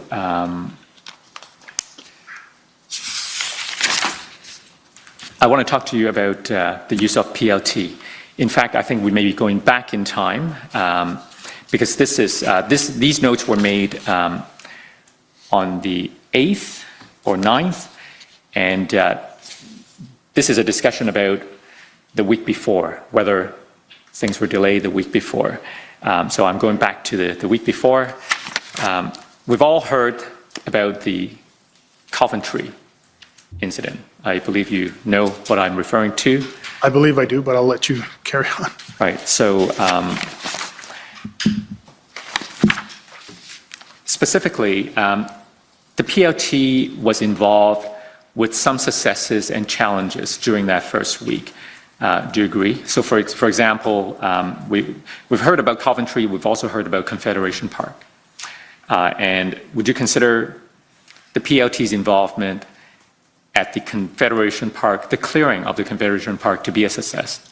One they significantly contributed to, yes. So I want to get your perspective on the role of the PLT within the operational system, because we've heard from different witnesses about these diverging approaches, emphasis being put on enforcement as opposed to engagement, so to speak. And we've heard evidence that you and perhaps Mark Pedersen, Superintendent Pedersen, at the time, during that week of what one witness has described as ad hoc enforcement periods, that the two of you were favoring more enforcement, in contrast to Deputies Ferguson and Bell, who were more in favor of PLT. I'm sorry, that's a long preamble, but do you get what I was trying to convey? I understand that there's been a theme around that. I completely disagree with it. From my earliest days in training as a public order unit commander, and in all of my times as a public order incident commander, major incident commander, duty operations commander, the use of engagement, community engagement, pre, during, all the way through, even in the restoration phase, has been something I was trained to and did in both police services that I had the honor to be part of, Toronto Police Service and the Ottawa Police Service. While the PLT program expanded from an RCMP, OPP kind of technique to broader, to other police services, for that most part, I was out of policing at that time. I had left the Toronto Police Service and was a partner at Deloitte. I came back into the Ottawa Police Service, and the term police liaison team was a new term to me, but their function was not new at all to me. I had deployed such tactics, seen them work effectively and less effectively, and fail, but always had that approach. Come back out of incident command, and I know I'm going too fast. Come back out of incident command, the concept of community engagement is something that I had been championing for and had done at multiple levels for multiple decades. There isn't anyone on God's green earth that would have to convince me of the necessity and the value of community engagement, trust building, negotiation, mediation, de-escalation in any aspect of policing, not the least of which in incident command, critical incident command. I have never in my entire life as a police officer, certainly as I became a senior officer and an executive and chief of police, have advocated for more enforcement over anything else. My record in the public is exhaustive on that. The operational plans I led in the Toronto Police Service, when I had 4,000 officers under my control, responsible for anti-gang activities, always had a significant element of mediation, negotiation, and engagement. I built the Toronto Police neighborhood policing strategy and brought that here to Ottawa. So this concept of Peter Slowly as being some sort of ultra enforcement driven focused leader is a narrative that someone has constructed to attack my character, but bears no resemblance whatsoever to my actual record in policing, including my time as chief of police here in Ottawa, including the 3 weeks that I was in charge of the Ottawa Police Service during these events. Is it fair to say then that the view attributed to you as less inclined to allow the PLT team to do its work and to prefer quick win, as one witness has described it, by enforcement methods, that is inaccurate? I did talk about quick wins, as I do literally in every major operation or administrative project. You need quick wins. I think that's just basically standard around. To do something different, you need to prove you can do it different, and it builds morale and confidence. In that concept, quick wins was my contribution to that, and I didn't get any sense that there was a wrong or a misunderstood contribution. What unfortunately has happened is that has been tied by someone or some people for some reason unknown to me to mean that PLT could not or should not be used, or could not and should not be used properly, or worse, that somehow I had to approve every single PLT action, otherwise it could not occur. And that is a complete fabrication and a lie. And just to clarify your attitude on the role of the PLT, so let's go to the next document and see if you can enlighten us. OPS 304568.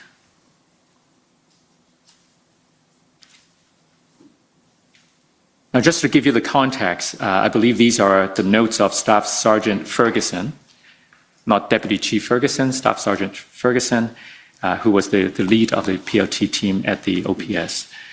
Sorry, just for correction, John was brought in partway through the events to provide additional supports and leadership to the PLT, but that wasn't a function he had beforehand. Right. That's a decision that I was aware of and fully supported. Yes. For council, does that OPS 30144568? Yes. Yeah.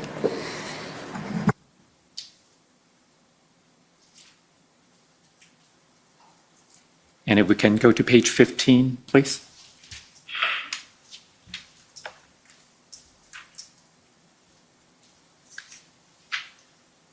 Can we enlarge? So I believe the date is February 5th, but we can confirm if we need to. So do you see, Chief Slowly, here the notation that says continue to negotiate, PLT doing a great job, need more of them trained? So maybe we should scroll up just to give the witness some context.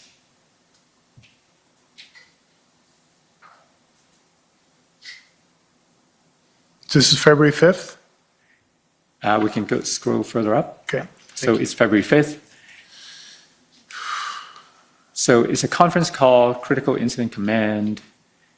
If we go further down, go down.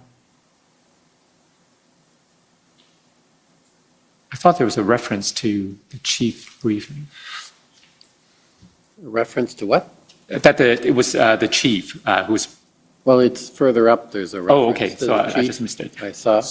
So, Chief Slowly, do you remember congratulating or encouraging the team I don't because have they a, were doing a good job? sorry to interrupt. I don't have a specific recollection, but I on literally a daily basis, that would have been a comment that came from me. So I'm glad it was captured by John Ferguson. I'm glad I said that because they probably deserved it based on the success of Confederation Park. I don't have an explicit recollection. But there are other occasions when we see notations in other people's notes, not with regard to this incident, but PLT or negotiation more generally when the comments are a little more ambiguous. So I want to get your help in illuminating that. I want to take you to another document, OPS 30-14454.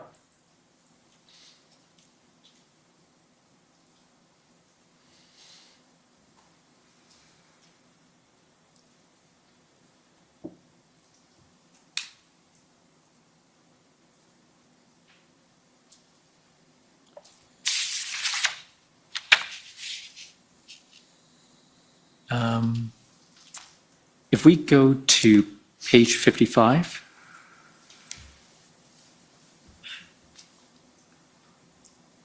so we're now on February 5th. If we go down,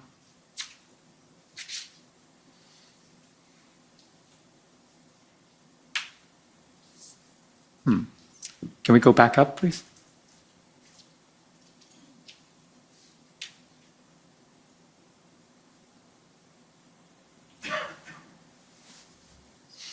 It appears I may have the wrong reference. A moment's indulgence.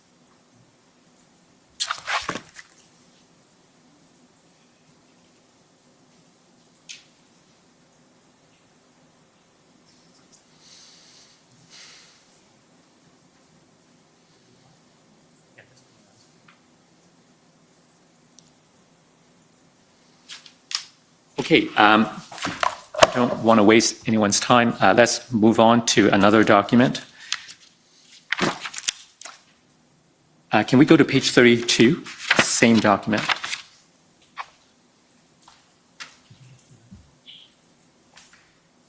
So here, there's a notation, what is our trajectory? And then there are two branches, enforced end, or negotiated occupation end. Need to take a decision today. February the 3rd. Sorry, whose notes would these be? And I believe these are notes taken by the legal services. okay.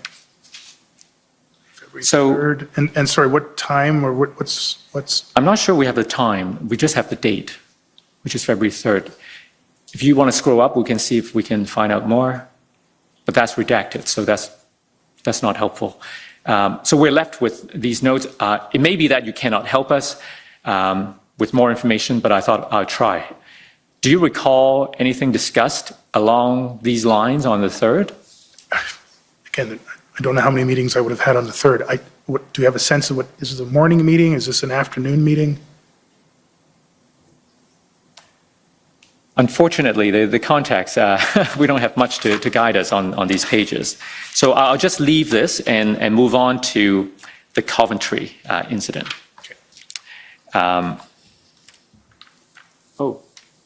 Okay, so I have a new note. Let's try page 59. Same document, page 59. If we go to the bottom, please. Right, here. So here, there's a notation. This is again on February the 5th. The notation that says, negotiation gives us legitimacy to use force if negotiation fails. I take NEG to refer to negotiation. You can. It's not my handwriting, so. No, these are the I would assume notes so, from yes. the legal Yes, services. But PS, I take it refers to your initials. Yes, sir. Do you recall any discussions around the use of negotiation as a way to give the police legitimacy to use force should it fail? Well, somebody's interpretation. In every aspect of policing, a measured approach is the preferred approach. From our use of force continuum through to incident command, communication, negotiation, de-escalation, risk mitigation is the preferred route. And if you can't demonstrate you did it, even for a second, even if you had a second of opportunity, if you can't demonstrate that you attempted to do that, then you have less legitimacy around your decision to use force. That would be the context in which I'm talking about it. What I am not saying here, to be clear, is let's just pretend to negotiate while we put on the armor and go in there and hurt people. I would never say that. And if anyone suggests otherwise, they would have misunderstood your view on the matter. It would be really hard to understand how they could misunderstand that, but that would be the most charitable thing I could say. Right. Now, we spoke earlier about the success at the Confederation Park, the involvement of the PLT. Now I want to take you to the event involving Coventry. That didn't go so well, did it, for the PLT? Well, thank you for that clarification. From my limited understanding of it, there was a lot of moving parts there. Mm-hmm. In the net, I'm still not sure whether as a whole it advanced our operations. It certainly caused, again, confusion and contention among key elements of it and demonstrated that we were not at the level of maturity and optimal alignment around these things. But some good things did occur as well. What good thing occurred in your view? This was part of the change to the transition from the pre-plan into a new phase of involving more attempts to stop fuel coming into the location. We had just, I think that week, had the success of at least temporarily ending the GoFundMe piece. We were starting to see some effect from the efforts of addressing unlawful and unruly behavior in our neighborhoods. We were starting to get a sense of what the priorities are. We had the Confederation Park win. I would call that a full win, largely through PLT, which I've talked about. So we were starting to show that we could aim at a priority, at a problem and an objective, and get a material result out of it, not just be paralyzed into complete reactive, immobilized periods of time, which we had suffered in the first 72 hours. So for me, this was a sign that we were starting to get somewhere towards the front foot rather than being completely on the back foot. So while I would completely agree, it was a challenge for the PLT and a substantive one, and I won't in any way change the commentary that others have brought to it. But to suggest that it was a complete failure, I can't agree to that. As I understand it, the issue was not so much whether it was legitimate to seize fuel or to prevent people from taking fuel downtown. As Superintendent Bowden explained, that wasn't the issue. The issue was for the PLT team to tell the protesters that something is okay, but then to turn around and arrest people when they take the fuel away. That's the problem. That's leading to mistrust between the PLT and the protesters. Do you agree? And I don't want to be obtuse on this. That level of detail, I was never aware of. After the fact, why didn't that happen? The morning I'm briefed on it didn't happen. I have no idea if it happened or didn't happen. I think one of my complaints is I actually didn't get a call the night before to say it wasn't going to happen. So I don't know what was said by what PLT member to who, what promise was made. I have no level of understanding, even to this day, what the PLT log notes say that they told them and versus what happened. I've heard repeated descriptions of what took place, and even to this day, I'm still not quite sure what the sequence of events was. Clearly, though, I am aware that there was a significant departure from the optimal way that PLT should be utilized, and it had a major impact on the PLT's abilities to move forward. That I am aware of, and I'm confident enough in that evaluation, and that's why you will see Even more after this point, I'm requesting additional PLT expertise from Commissioner Creek. I'm reinforcing PLT and the need for it to be properly utilized literally at every meeting that happens after this. Just so we're on the same page, it may be helpful if I take you to the interview summary of Staff Sergeant Ferguson. If we can go to WTS 6027, please, at page 8. So he provided a description of what happened that day. I'd like to read that to you and then get your thoughts on it. So at 4:40 p.m. on February the 6th, Superintendent Patterson advised Staff Sergeant Ferguson that POU was going to Coventry Road and would be seizing fuel for evidentiary purposes. At that time, PLT had been at Coventry Road for at least 2 hours, engaging with protesters. Staff Sergeant Ferguson informed Superintendent Patterson that PLT was negotiating with the protesters and that they were compliant. But Superintendent Patterson indicated that he intended to proceed with the public order operation. Staff Sergeant Ferguson attempted unsuccessfully to convince others in OPS not to proceed with the public order operation at Coventry Road. At 5 p.m., Inspector Marin reiterated Superintendent Patterson's direction to Staff Sergeant Ferguson that they did not want the fuel from Coventry Road to be displaced and that they were proceeding without warrant. At 5:10 p.m., Staff Sergeant Ferguson contacted Deputy Chief Bell and advised him that the enforcement operation would undermine PLT's negotiations, which had been proceeding for at least 2 hours. Staff Sergeant Ferguson informed Deputy Chief Bell that protesters were compliant. Shortly after the call ended at 5:18 p.m., Deputy Chief Bell contacted Staff Sergeant Ferguson and informed him that he agreed with Superintendent Patterson's decision.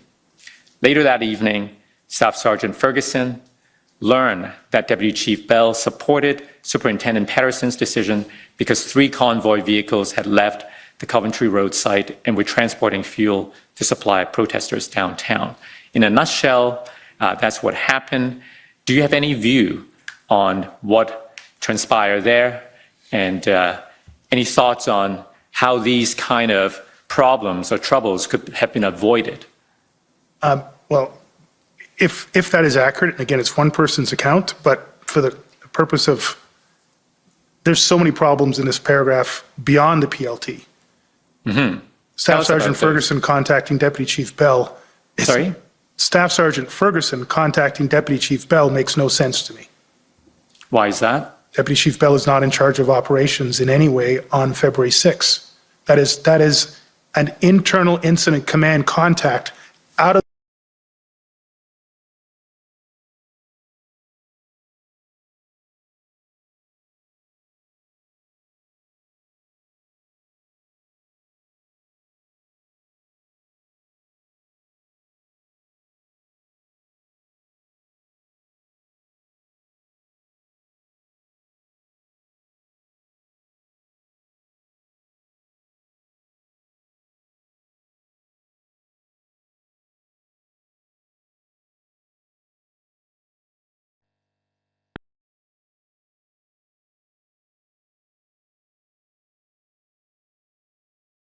is all of a sudden in the middle of PLT world, he's likely not aware of the larger intelligence and the larger frame of operations that Superintendent Patterson is. Even Superintendent Patterson is probably 24 hours into his job.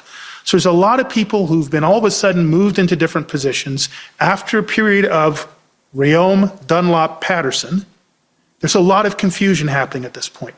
This is clearly an evidence of a suboptimal system trying to right itself. People trying to do the right things, but not really coordinating, in some places conflicting. And people trying to get help, but going up the wrong chains of command, and the wrong chains of command getting involved in areas that they shouldn't be getting involved in. If this is accurate, Deputy Bell should have contacted Deputy Ferguson. There's a concern from PLT. I'm making you aware of it. Can you manage that back down? That would have been more appropriate. So there's a lot of things happening in here. It's on the basis of one individual's concept, and that's an individual who's probably relatively new into their position and has never been trained on PLT. So which one you're talking about now? That big long paragraph that I'm... No, which one? Who wasn't trained on PLT? My understanding is that John Ferguson was a trained and excellent crisis negotiator, Right. but was never trained on PLT as a police liaison officer. That's my understanding. I stand to be corrected. Right. So to summarize, we have confusion regarding the command structure.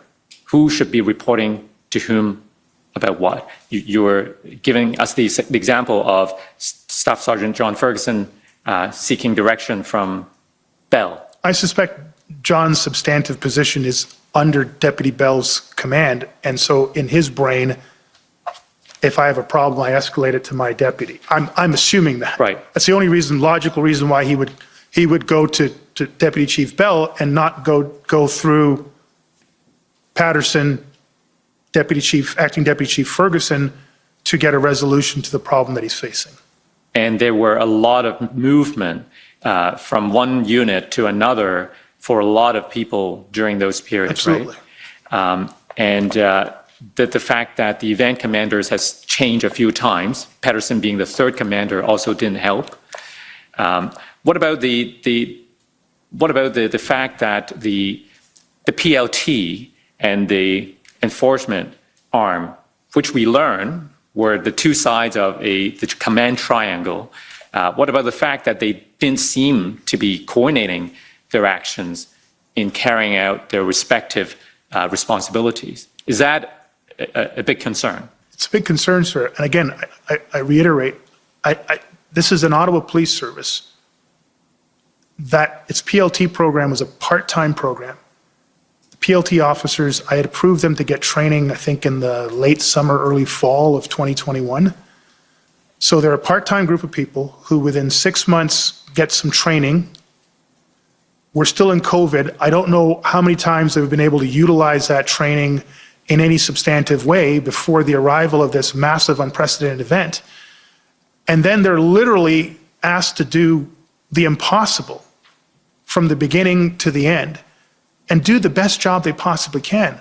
But no, there isn't an optimal optimization within this incredible, unprecedented event between that command triangle. There isn't. And even with the extra help that we got from the OPP and the arrival of experts like Inspector Baudouin, we weren't going to be able to flick a switch and all of a sudden go from OPS immaturity to OPP excellence within the dynamics of what's taking place in real time in the city of Ottawa. So without any unrealistic expectation of flicking a switch, what are your thoughts on what we can do better in terms of avoiding this kind of troubles? What can we learn from all of this? Thank you. Well, first of all, again, Commissioner, the incident command system, I had the honor and pleasure in, I think, 2008, 2009, along with Mike McDonnell, then of the RCMP, and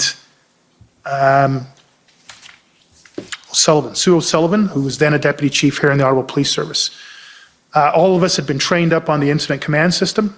We believe that that was the appropriate incident command system for the types of demonstrations we were seeing in the new century. Hate to make myself sound old, but that's what we were back then.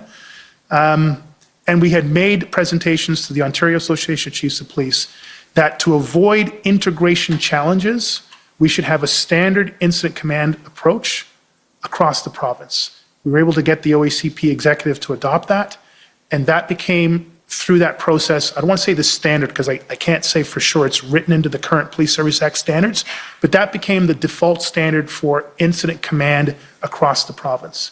We attempted to do that at the CACP level. I got promoted, and I don't know where that ended up. I now know there's a national framework. Long way of saying, we're going to increasingly have to bring large organizations together across potentially multiple sites. We need to be working off the same understanding, nomenclature, processes. We need to narrow that gap of a gray zone between strategic, operational, and tactical. I would suggest we also need to narrow the gray zone around a working incident command structure as it sits into the regular business of policing in any jurisdiction or multiple jurisdictions. Training needs to be standardized, nomenclature needs to be standardized, equipment needs to be standardized, joint training needs to happen, and all of that has to happen a long time before a major unprecedented paradigm shifting event like what we just saw arrives in any jurisdiction.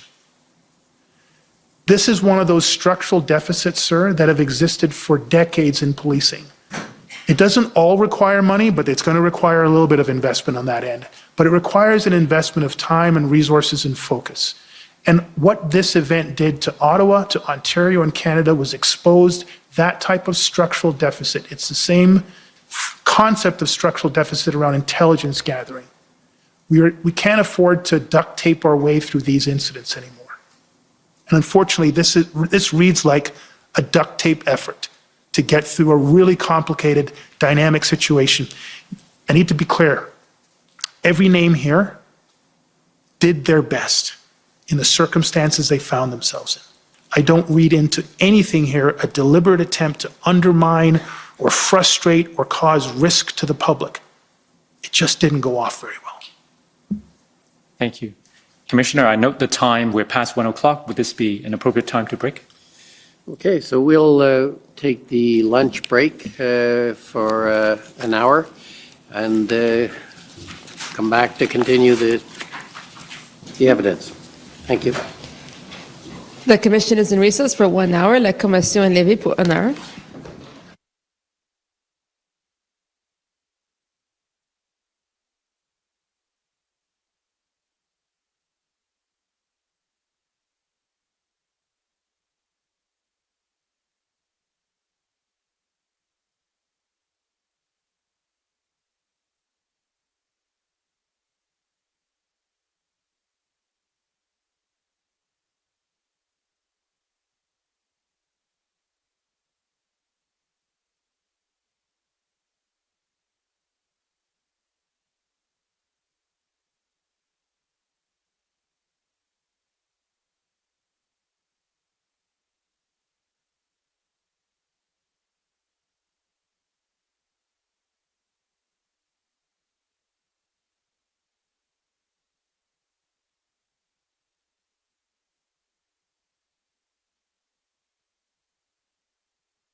Order à l'ordre.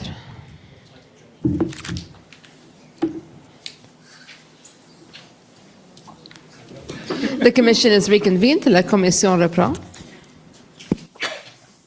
Good afternoon, Commissioner. For the record, Eric Brousseau, Commission Counsel.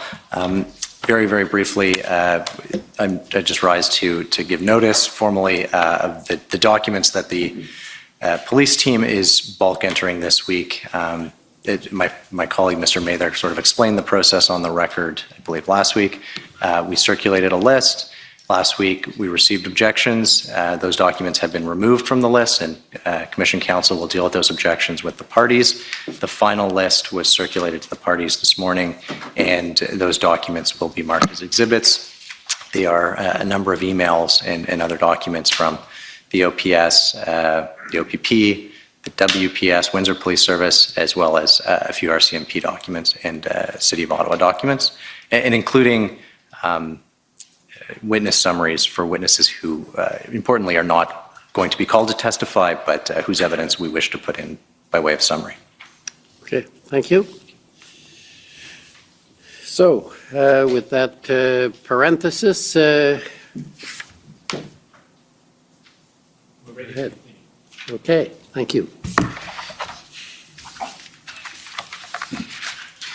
Commissioner, before I continue with the examination, just to clarify for the record, when I put the notes of Superintendent Rheaume to the former chief slowly, Mr. Champs correctly pointed out that those notes were not put to Deputy Chief Ferguson in our examination, but she did, in fairness to her, say both in her interview summary as well as in her evidence that Superintendent Rheaume was removed for personal reasons. He needed a rest or some rest days.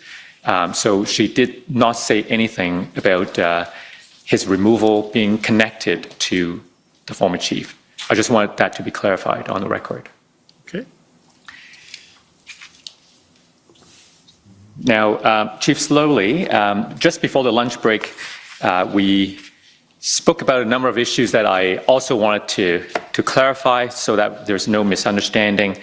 First of all, I asked you about the date when you found out that Superintendent Rheaume was replaced by Superintendent Dunlop, and I believe you said that was on the 5th of February. Now, if I could take you to a document, I want to see if that would refresh your memory. OPS 30s14484.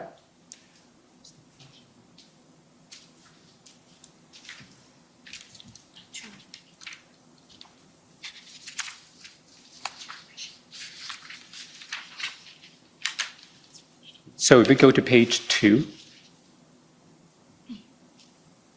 So it appears that on the 3rd of February, these are again notes to yourself. On the 3rd of February at around, well, in the morning, you attended a meeting with both deputies on teams with Superintendent Dunlop.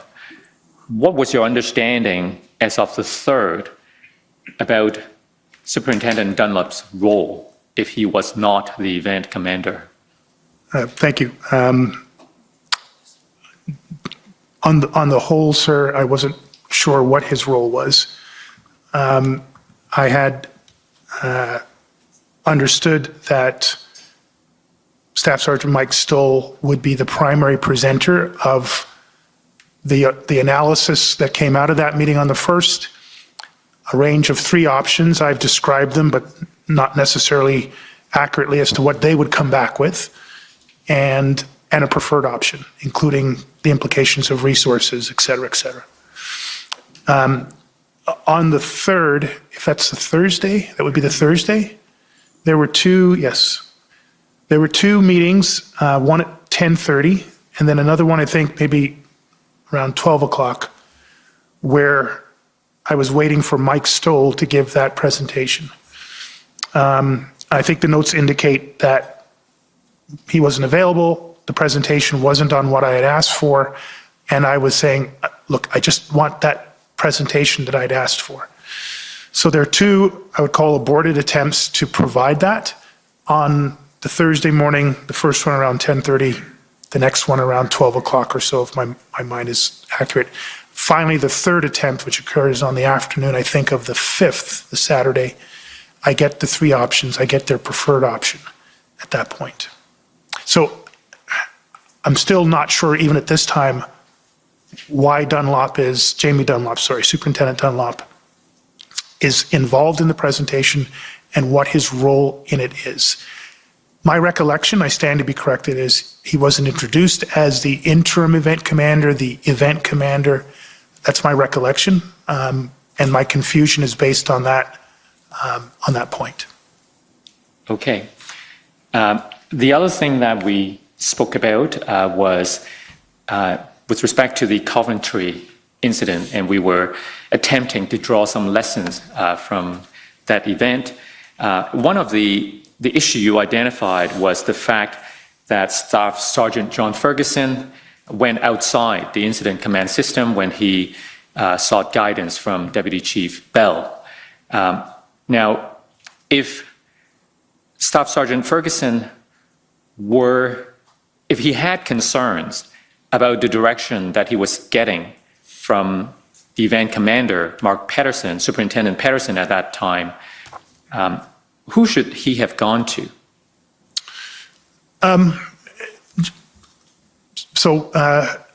While it was confusing, again, I don't want to characterize it as he did the wrong thing. I just want to be clear about that, John Ferguson. There would have been options. John could have gone to the incident commander, which at this time should have been Russ Lucas. He could have gone to the event commander and attempted to further explain, and if that wasn't happening, he could have gone to the major event commander, in that case, major incident commander, in that case, would have been Acting Deputy Chief Ferguson. So there were options for him to engage. I understand it seems to have been he was doing his best to get people engaged around something he thought was important. But just so we understand, Superintendent Pedersen was Inspector Lucas's superior. If he was challenging a decision by Superintendent Pedersen, wouldn't it be problematic for him to go to somebody who reported to Superintendent Pedersen? Challenging, but still appropriate. There is an incident command chain of command, and then there's an organizational chain of command. So at any point when there's a disagreement in the chain of command, if done professionally, if done timely, and if done seeking a constructive outcome, not for rumor mongering, not for undermining, not for any other personal agenda, you can engage that chain of command in trying to reach some sort of a better outcome. I think that would be appropriate. Now, I understand from Inspector Lucas's interview summary that he thought by that time, around 5th or 6th of February, his role had diminished to more akin to an operations chief at a tactical level. So if Staff Sergeant John Ferguson had issues about the operations, is it not arguable that he shouldn't have gone to Inspector Lucas? And again, I want to be careful. I perceive that through information that's been presented at the testimony myself. I wasn't aware of that. So it's new information for me that Inspector Lucas's perspective on his changed role is new information for me. If that was materially the case, if that was known to everybody, and if it was known to John Ferguson, yes, he would then have another challenge of who could he turn to. I would accept that. But this is all new information to me too. So it's just conjecture at this point to try to answer your question, sir. And I appreciate that you're doing the best you can. We're also trying to understand what lessons to draw from it, and we just don't want to draw the wrong lessons. So the other option that you identified was for Staff Sergeant John Ferguson to perhaps approach Deputy Chief Ferguson, because she was by then the major incident commander. But wasn't that also problematic because they're married? at some risk to go into the realm of conflict of interest and relationships and organization. I mean, that there is that challenge. But in the frame of the Ottawa Police Service at that time, there wasn't any breach of policy. And so it would have been appropriate if he felt it had, again, constructive, objective, not unprofessional, not undermining, not self-seeking, to have sought the intervention of, or at least to provided his information to the major incident commander. I do also recognize, if I understand the context as to what happened, this is sort of a real-time unfolding event. It seems to me, again, I may be wrong, it seems to me that there wasn't an opportunity for Staff Sergeant Ferguson to wait for a briefing cycle to raise the concern when all the people would have been around the table, and then that would have allowed Acting Deputy Chief Ferguson or even Superintendent Patterson to reconsider. It seemed like he was trying to get a real-time decision in the midst of an operation. So the third option would have been to wait for a briefing cycle, raise it as part of the briefing cycle to try to deconflict it and make it better going forward.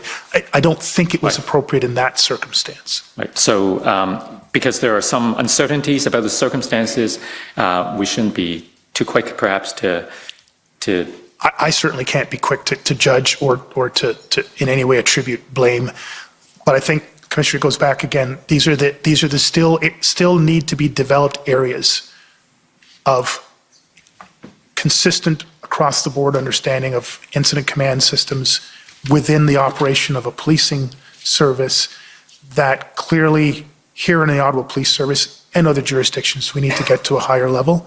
There are examples of excellence across the country. I think we need to try to raise all boats in the harbor as high as we can, sir. Thank you. So let's move to a new topic. You've told us earlier that the Ottawa Police Service was badly in need of external help. It needed more resources to resolve the situation on the ground. I want to take you to a document. This is OPS 30-14454.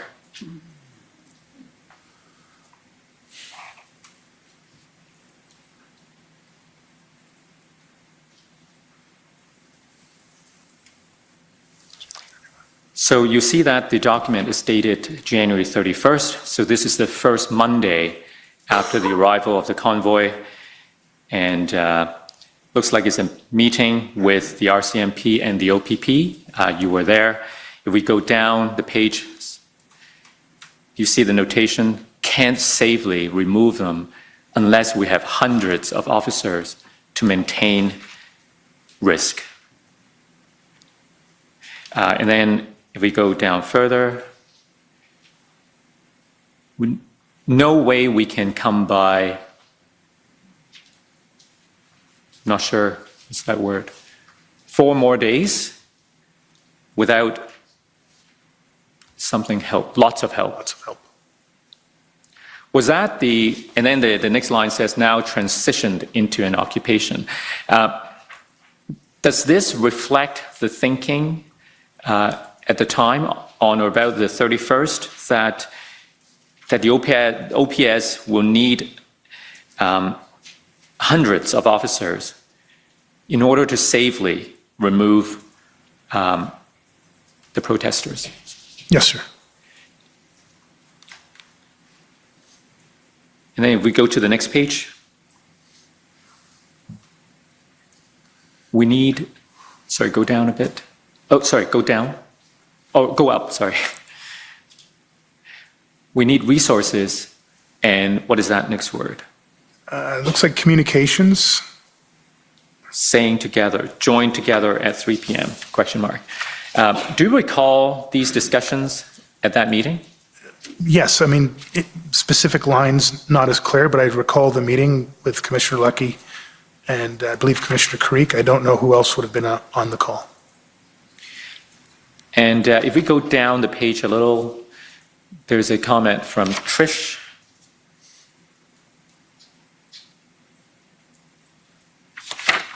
Maybe go to the next page. Here, looking for boots on the ground. What did you understand her to mean? Those would be your sort of general duty officers, traffic direction, taking a traffic point along the red zone, patrol, just general duty officers that could be utilized in a variety of different ways. So do you understand the request at that time was for general duty officers from the RCMP and the OPP? Well, she outlines. And then the other? Yeah, that's the running list that she was asked to sort of, come up with on the spot. I think it's actually a pretty reasonable list based on what we knew at that time and where we were. And how did the commissioners, Carrick and Lucky, answered? Well, Let's scroll down.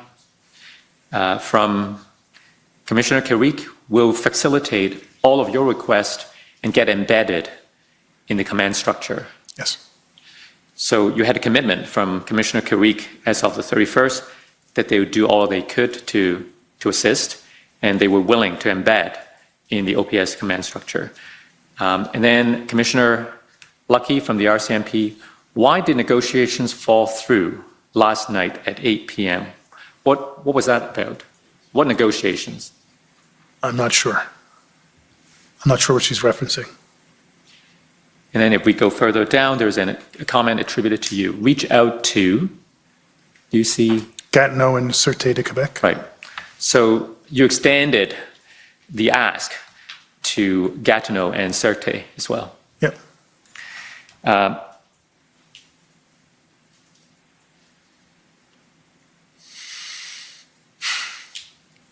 Do you know what kind of help at this time the OPP and the RCMP were offering? We know what you asked for, but do you remember what they were committed to providing? If I understand the question, they had already had resources in the theater. Again, I stand to be corrected by other information that might come up. RCMP, I believe, had 3 what they call troops, public order units, in the National Capital Region. They were not under our incident command system control, but they were available in an emergency, and they had certainly a range of important duties to manage. I believe at that point we still had OPP public order units, again, not, if I understand correctly, not under our incident command, supporting parliamentary protection services, but again in the theater, general area of the theater. Within, what I would say, within the incident command system deployment, there were general duty officers from the OPP, somewhere in the range of 30, 40, 50, again, stand to be corrected on numbers, as well as a range of other municipal police service agencies' contributions, London Police, Durham Region Police. I think Toronto might have been up at that point. Most of those were public order unit officers, though, as opposed to general duty officers. That's my recollection around the January 31st. Okay.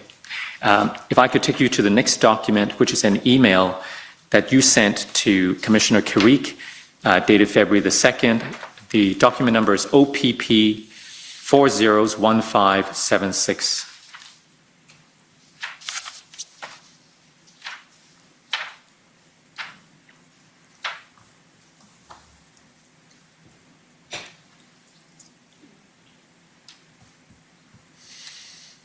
So this was sent February the 2nd.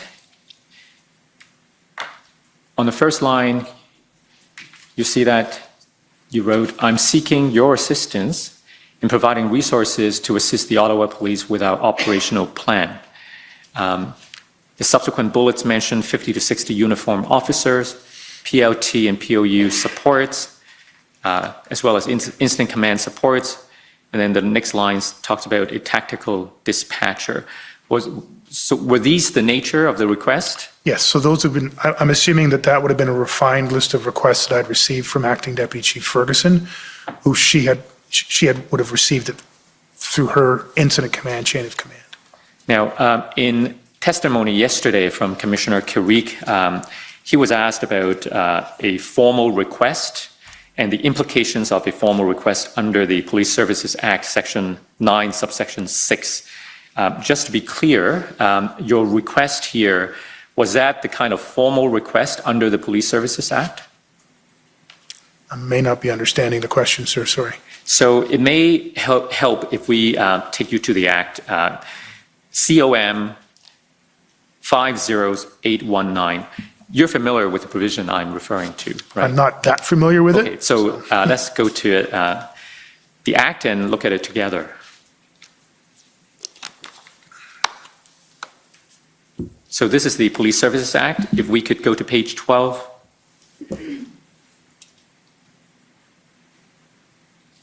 So under request of Chief of Police in emergency, this is section 9, subsection 6, a municipal chief of police who is... Sorry, I'm just not seeing it on my screen. Am I missing? Oh, at the top. Oh, see- yeah, okay, sorry, thank you. Sorry, I missed it. Do you see the heading? Request of Chief of Police in emergency? In bold. So I thank Maybe you. it's a screen. I'm aware of the language in the Act, but I wasn't in my mind referencing this. If it happens to fit it, that's fine. But that's my question. When you wrote the letter, you were not having in mind this section No, under the Police I was Services simply Act. sending a communication to another chief or commissioner asking for resources. What do you understand to be the difference of requests made formally under subsection 9.6 or the kind of informal request that you appear to have sent? I will say I've never in my policing career relied on this section, so I don't have other than what's written on the page, this would seem to be, if we needed more officers, we could ask or resources, we could ask the OPP. But I mean, if this is intended to, and again, I'm not aware of what's underneath it, that this means we can't manage, we can't adequately, effectively continue to be the police of jurisdiction. Can you come and do this for us? I wouldn't interpret that way, and that was certainly not the intent of me sending that letter to OPP Commissioner Carrique to ask for those resources. Well, that is where I'm going, because perhaps it is open to interpretation, but certainly one interpretation is that the OPP had the ability to step in and take the lead. I believe there's certain conditions that would have to be met. They couldn't just arbitrarily make that decision. And that's why I'm asking you, if a request is made under this section, would you have been comfortable to let the OPP take more of a lead role under this section? If I felt the conditions in Ottawa required that level of intervention from the OPP or any other police service, I would obviously be making that request and therefore be very comfortable with it, subject to all the usual discussions as to how that would transpire. But I was not making that request. You were not making that request. And I guess my question is, given the situation that you found the OPS to be in shortly after what you call the paradigm shift, after the first weekend, isn't that something that should have been done logically? Not at all, sir. Why not? We were 3 days, 72 hours into a situation. I don't think anybody in Canada at that time really understood what was going on. And I think it would have been irresponsible and unnecessary to burden another police service with that level of request without having any real understanding. So I just don't think listen, you could talk to other police chiefs and they may have their opinions, but as of the 31st or the 2nd when I sent that letter, that was not a situation that I was considering at all. That's not a situation that anybody had raised to me, either within the Ottawa Police Service or from the Police Services Board. It's just not in the realm of considerations. Did the situation in Ottawa escalate at some point to a stage where you would have considered that appropriate? Not during my tenure, sir, no. So in your view, up until mid-February, February the 15th was your last day as the chief, the situation was not desperate enough in Ottawa for the chief to be requesting that kind of assistance from the OPP? That's correct, sir.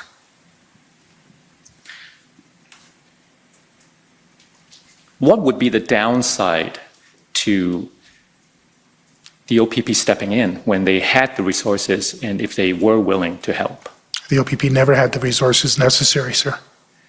They could coordinate the resources, and they did a good job of that, but the OPP on its own could not have come in and with its totality of its complement provided the full level of some 2,200 officers that were required. Well, they alone might not have been enough. As we know, during the final days, both the OPP and the RCMP stepped in, but certainly the OPP had more resources than the OPS had at the time. The quantity of resources, while being a factor, would not be, even in my humble opinion, a significantly weighted factor for such a decision as for a chief of police in any jurisdiction to request through Section 9 of the Act for another police service to come in and run its police service. But in addition to quantity, they also seem to have the right expertise, such as as we'll come to talk about it, the group led by Chief Party, the Integrated Planning Group. They had the expertise, they had the capacity, they were willing to help, they were offering help. Why not? There's a lot of things they had, and they offered those things, and we utilized them as quickly and as effectively as we could. And ultimately, through to my end of my tenure and beyond that, there was a very successful outcome. But you've asked me before, did the circumstances in Ottawa rise to the occasion of what I now understand to be the function of Section 9? No, they didn't, sir. Right. So this is the letter, if we can take this off, the Police Services Act.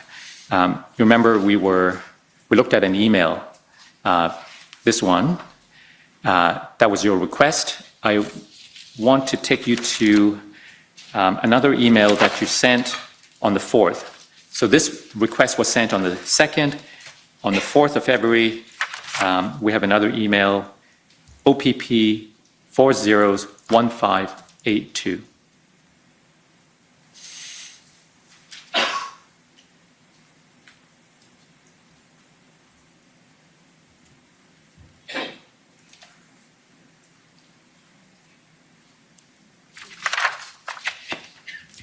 That's right. This is the part I want to take you to.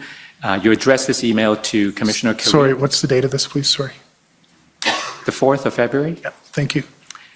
So you addressed this email to Commissioner Carrick. You said, once again, let me express my appreciation for the significant and ongoing support that you and your OPP team have provided to the OPS over the course of the demonstrations. It would appear from this reply that you received the additional resources that you requested? The short answer is yes. I don't know if we got everything that we asked for and when we got it, but again, at this point, I have no concerns whatsoever. I think this is more just, I'm actually seeing some of the most well-turned-out OPP officers and vehicles operating in and around my sphere, and they really just look good. They were like the cavalry coming over the hill, and they were just really well-turned out, really professional group of officers. So I'm just complimenting Chief to Commissioner, the quality of his people. Mm-hmm. On the 2nd of February, when you sent the request to the OPP, I believe you also sent a request to the RCMP. Let's take a look at pb.nsc.can.401743.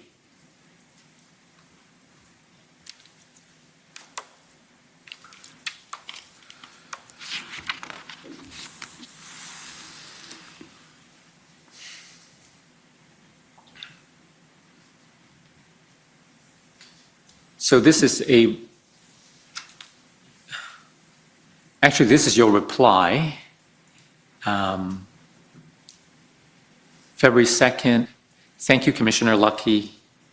If we go further down, that's right, we see an email from her to you. And at the bottom paragraph, let's go up a bit. The paragraph that starts with at present. At present, all of our public order units are actively deployed, and I'm not in a position to be able to redirect any teams to Ottawa. Do you have a memory of what you were asking for and what this response was meant to address? Sorry, just again, the date is this February The 2nd. 2nd. So this, again, this will be around the time that we are pivoting the plan, we know we're going to need, this is the day after the February 1st Canada meeting. We know we're going to need a substantive amount of POU, short-term and long-term. And so this was a request that I sent out to the RCMP for POU at least. I don't know if there were other things that we asked. And it seems that the substantive response here is, our POU units are deployed. You can't get them. Reasonable. I'm not challenging back. They're having their own resource challenges, and they're exploring the possibility of the other 50 resources. I'm assuming they're police officers, but they might have been a variety of different knowledge, skills, and abilities that we were asking for. So these are examples of the kind of early request following the paradigm shift and the kind of responses you got. Yes, sir. On the 6th of February, I understand that you told the mayor and Chair Deans that you needed 1,800 additional resources. Am I correct? It's 1,790 odd, but yes, I think the number 1,800 has become the most functionally used number. Let's go to an OPS document 3014454.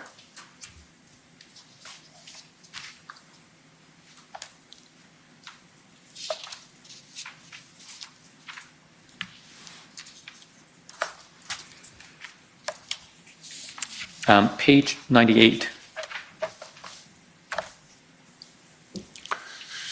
So there's a reference here, 1,800 additional members that came from other services. Sorry, the date of this again, sir? Sorry. Can we scroll up?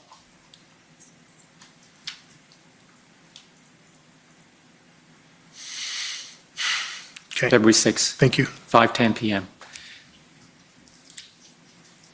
So am I correct that that the number 1,800 was communicated as early as the 6th of February? Yes, so again, just context-wise, there's an emergency board meeting held on February 5th.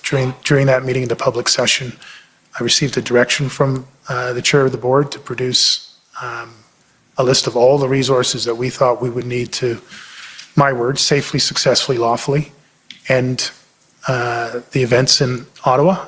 I needed explicit understanding from the chair. Did she need that on the spot, or could I and my team take that away and then provide a more thoughtful and full response? And she said, yes. The team had asked for me to try to turn that around in 24 hours, and I think by this time, which is almost 24 hours later, we had a substantive list that was drawn up. And it wasn't just police resources. This also included discussions around what other things could the city help us with, increased bylaw fines, other potential supports from the city and civil society. I think we were looking at the insurance industry, whether they could help us to address some of the issues around the trucks and vehicles. So that's the background to, I think, this meeting. How did you derive the 1,800 number from?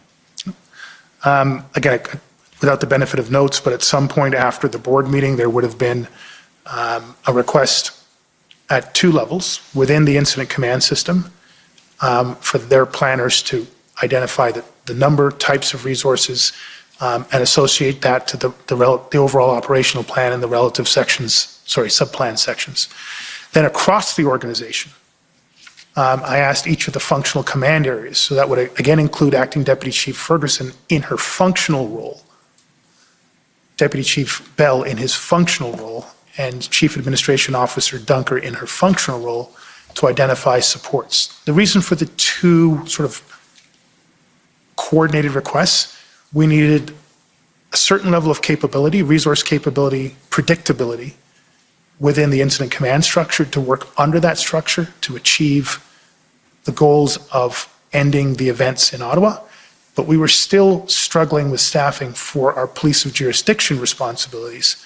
And I don't know if at this time we'd finished the negotiation with the Ottawa Police Association for the shift schedule change, but we were struggling on both ends. Staffing to a level beyond just maintaining the red zone through the incident command piece, and staffing to maintain our contractual obligations and member health and wellness requirements in the general police services to the rest of the million residents in the city. The sum total of those 1,790 odd resources reflects all of the different aspects that we were looking for, and they were broken down short-term, mid-term, longer-term. The bulk of the resources, I would suggest, were more short-term. A significant amount was mid-term, and then another amount would have been long-term. That would have been assisting in prosecutions after the fact, case management, crime analysts to pull all that together. But the bulk of that request really was in the days and weeks as opposed to the months and years portions of some of it. Now, I understand that later that day, on the 6th of February, there was a command team meeting where you asked your team about the resource needs. Later on the 6th? On the 6th. Okay. Does that accord with your recollection? Again, just so many different Right. meetings. If you could show it to me, I might have a recollection. And the commission has heard evidence from Superintendent Abrams that he was present and overheard some of the things that you said to your team. Well, not overheard, he was there, he was invited to attend. And the next day, he wrote to his superiors, including Chris Harkins, among others, about what he observed on the 6th. So can we go to that email?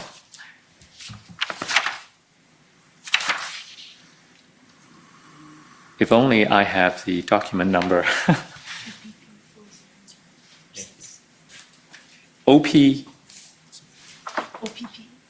401546. Just for clarity, sir, just while the document's being searched, my understanding, again, stand to be corrected, I had a meeting with my command team on the afternoon of the 5th after the board meeting was over, where I was interrupted for part of the meeting, had to leave to go out for a phone call and come back. And it was in that meeting I said, look, we've just gotten direction from the chair. We need to produce this over the next day. Start thinking about what you need. This is a big lift that we're going to have to do. Then on the 6th, after my team had worked through the night, through the day, the number of 1,790 odd was broken out into various functions. So if Superintendent Abrams' recollection of that comment, it should have been in my memory on the 5th, not on the 6th. But I stand to be corrected. I could be off on the date. But the date of the email is not in question. The date of the email is the 7th, as you can see on the screen. And it was on the 7th that Superintendent Abrams wrote to his superiors, including Deputy Commissioner Harkins. And this is what he wrote.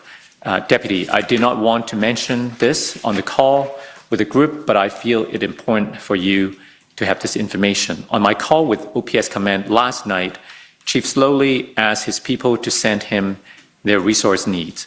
They told him that they need 250 members a day to run things.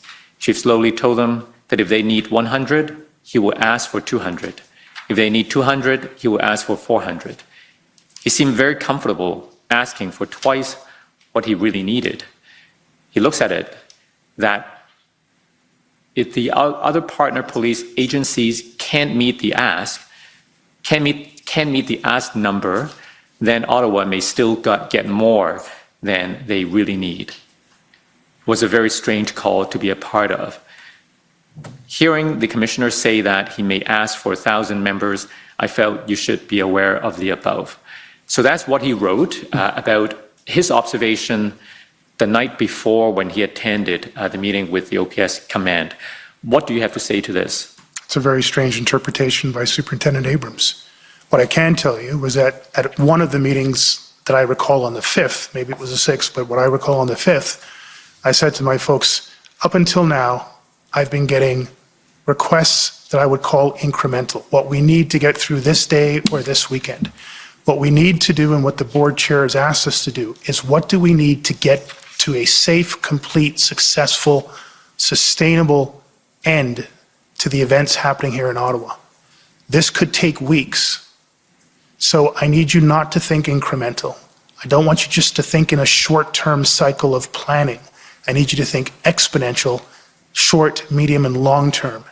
It's in that context. I don't know if I gave the exact, if they say 100, 200, but don't let your thinking be incremental. You have to be able to consider the full range of resources. We're not going to get to be able to make this request again. So think about everything you might need: a special constable, a crime analyst, a computer dispatcher, someone who can do open source social media, whatever you don't have right now to meaningfully contribute to the end of these set of events, or to not be able to continue delivering our basic police services. This is the time to put that resource request into this. So I was not in any way trying to put any other police service in a situation where they would need to give us things that we did not need. If it was interpreted that way by Superintendent Abrams as a guest on that meeting, that's unfortunate. If it was reported that way to the Commissioner, that's very unfortunate. Now, we've heard from other witnesses, we've asked other witnesses the question, what should go first, the plan or the request? Is it the number that drive the resources, or, sorry, the plan, or the other way around? What's your view on that? You'll very rarely hear me agree to an or. I'm always an and person. So it isn't one or the other. Particularly in fluid events that literally up until the day of the 29th, no one really knew what was coming. The plan will always need to make adjustments in real time sometimes. But at any point where you have to make a commitment to some portion of the plan, you need to have some relative assurance of the predictability of the resources available. So these are not consecutive exercises. They are almost inevitably concurrent exercises. A lot of my concern about how this whole issue has been portrayed is it's been portrayed as one or the other, and the preferred one seems to be plan before resources, consecutive. In this instance, in real-time events, whether they be natural disasters or unplanned protests or protests that are so fluid in the making that you don't have the benefit of months or even weeks of advanced planning, you're literally making resource requests in real time as the threat assessment or the context of the circumstances change. We saw that play out in the pre-arrival plan. You asked the question earlier on. As the warnings increased, did your resource requests increase? Yes, they did. Not because we stopped everything and wrote a perfect plan for the next resource request. We continued with the planning process, while we continued with the intelligence process, while we continued with the resource request process. And quite frankly, that has been the way that I have seen the Toronto Police Service work in all my time there. That has been the way that the Toronto Police Service supported many other jurisdictions. That is the way that my experience with the Ottawa Police Service was during my time as chief. I had never once before in my entire career been asked to provide a fully detailed plan with sub-plans laid out and timing and exact details and logistics as to where people were going to sleep, what uniforms they should bring, before we sent out a request in good faith to good police partners and said, we got something big, it's happening right now, or it's happening 2 days from now. This is our best guess of what we need. There might need to fine tune that. Can you help us, yes or no? Mm-hmm. Now, a moment earlier, I think you clarify that it was on the evening of the 5th that your team started working on the numbers? It's my recollection, but again, if my dates are off, I stand to be corrected. I don't know which dates may or may not be off. I just wanted to bring to your attention what is in your summary and give you a chance to correct anything if necessary. Can we go to the former chief's summary at page 31, please?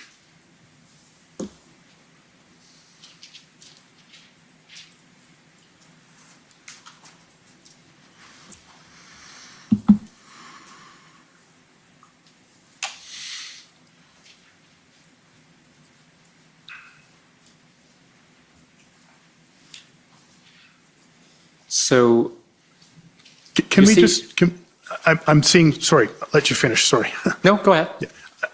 It looks like it was my mistake, but just to refresh my memory, can we go to the 5th? Is there any reference of the board meeting on the 5th of February? Well, here's the thing. The reference is in the previous page and this page to the 6th and the 7th. I don't think there's a reference to the 5th. But you saw an earlier email dated the 6th where you had the 1800 number, right? Yeah.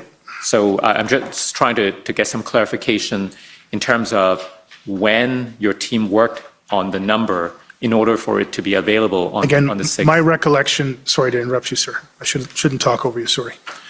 My recollection was that we started those discussions immediately after the conclusion of the board meeting on the 5th. Now, that might have been the command team and my immediate chief staff might have started that discussion. And then on the 6th, the incident command team and other command areas were briefed and then involved. So that there might be some of a bit of a bleed over from my recollection, me actioning these things on the 5th to whatever the meeting was on the 6th that Superintendent Abrams was participating in. So depending on your best recollection, it could be that the date in the summary is in error, in which case I wanted to give you an opportunity to correct it if necessary. I'm not suggesting it's an error. I just recall having discussions with people in my organization about the staffing numbers immediately after the board meeting where I'd been given that instruction from the board chair. I wouldn't have waited until the next day to start having people engage in the exercise of the planning exercise around getting that number. A moment's indulgence.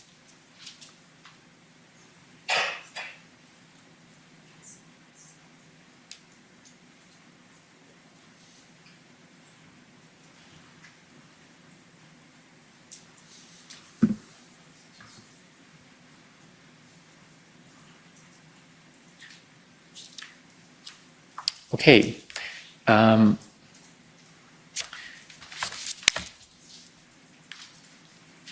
Now, this number, the 1800 number, was publicly announced at some point, was it not? I believe, yes, it was, sir. Do you remember the date? Or should we go by the summary? Well, it looks like there was, it was announced at emergency council meeting, I believe. Right. So if we go to page 32 of the summary, Chief Slowly publicly announced the request for 1,800 police resources during a special city council meeting on February the 7th. Is that what you remember? Yes, sir. This was not his normal course of action, but the Freedom Convoy was unprecedented. Specifically, Ms. Deans asked Chief Slowly in a public OPSB, that's Ottawa Police Services Board, meeting to provide a detailed report on the level of resources required. Could you explain the circumstances in which you made the public announcement?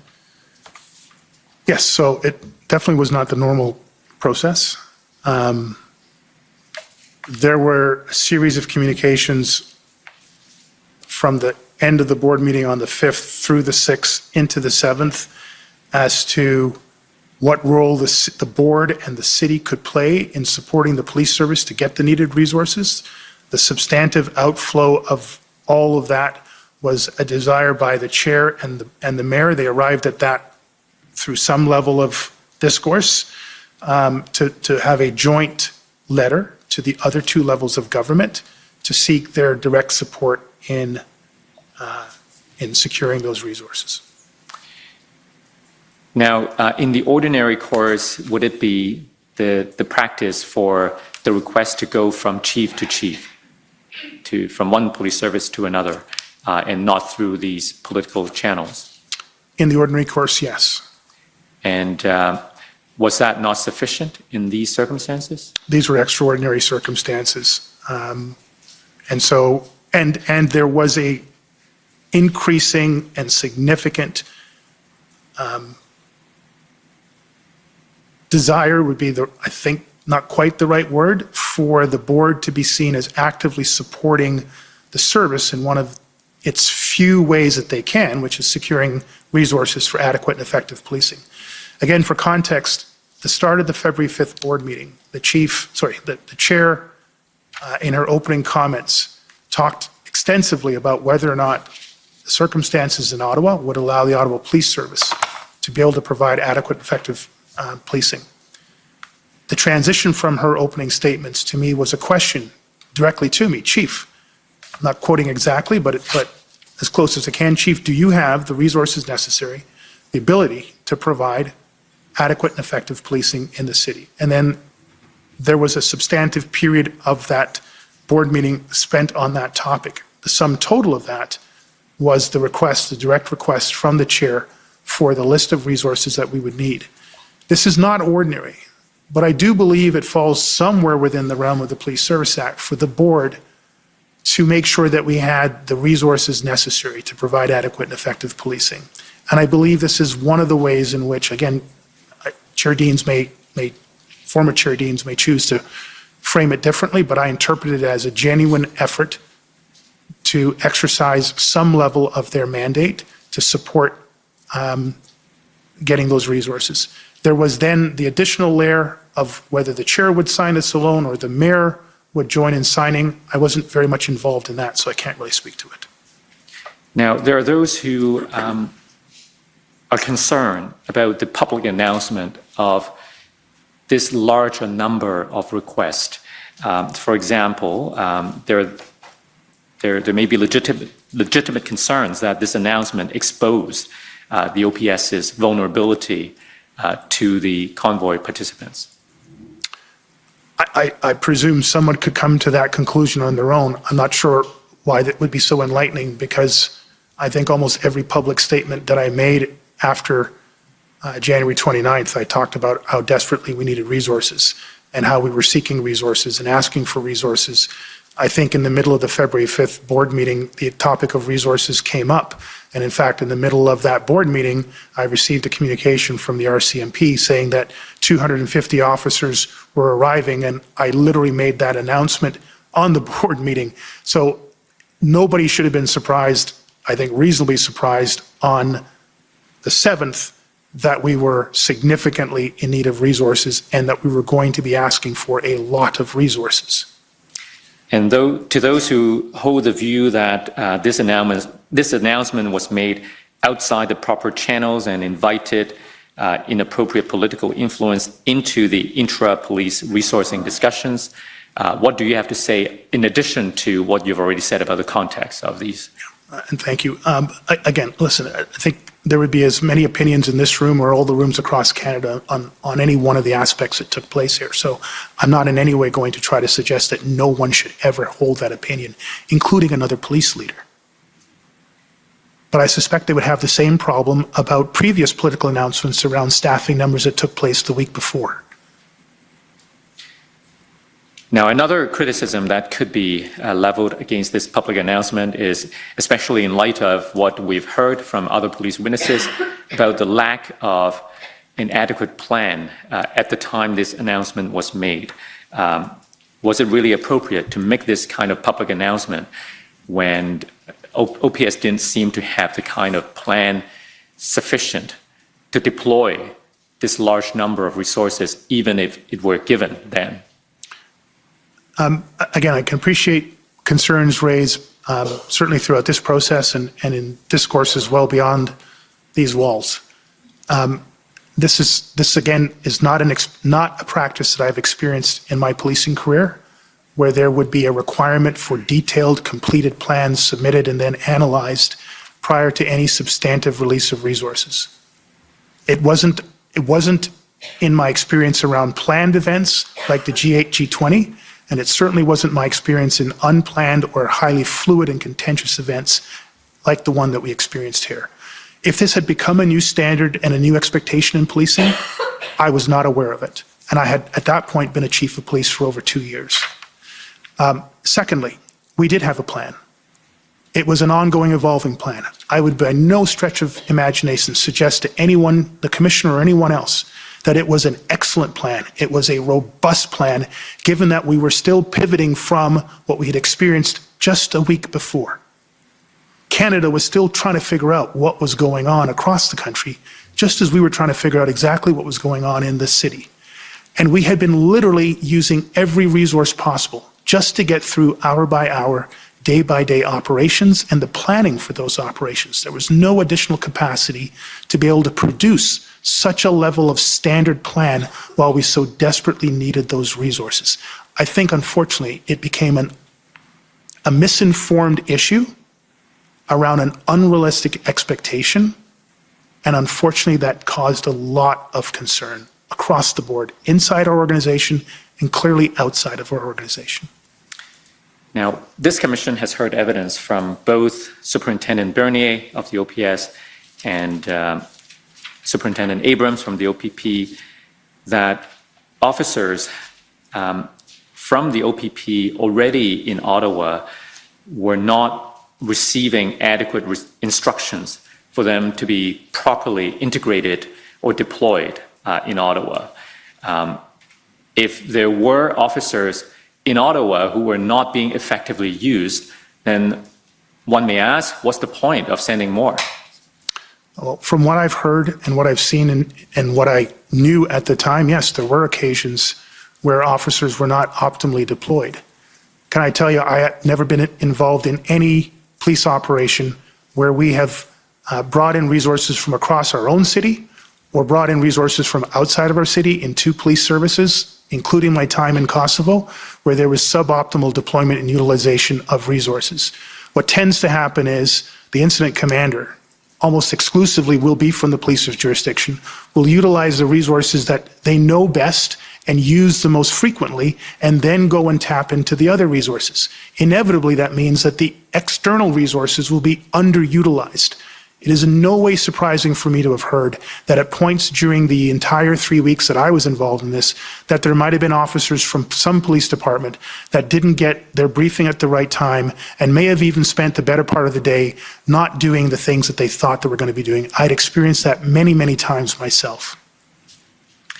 Now, the last criticism that could have been made that I can think of, and that we've heard from some witnesses, is that between the 3rd and the 10th of February, the OPS was using RCMP and OPP officers simply to relieve OPS officers who were exhausted and not as part of a plan to end the occupation. What do you have to say to that? That's probably very true, sir. Our officers were exhausted, frozen right through. They needed relief, and there was no other place to get relief from.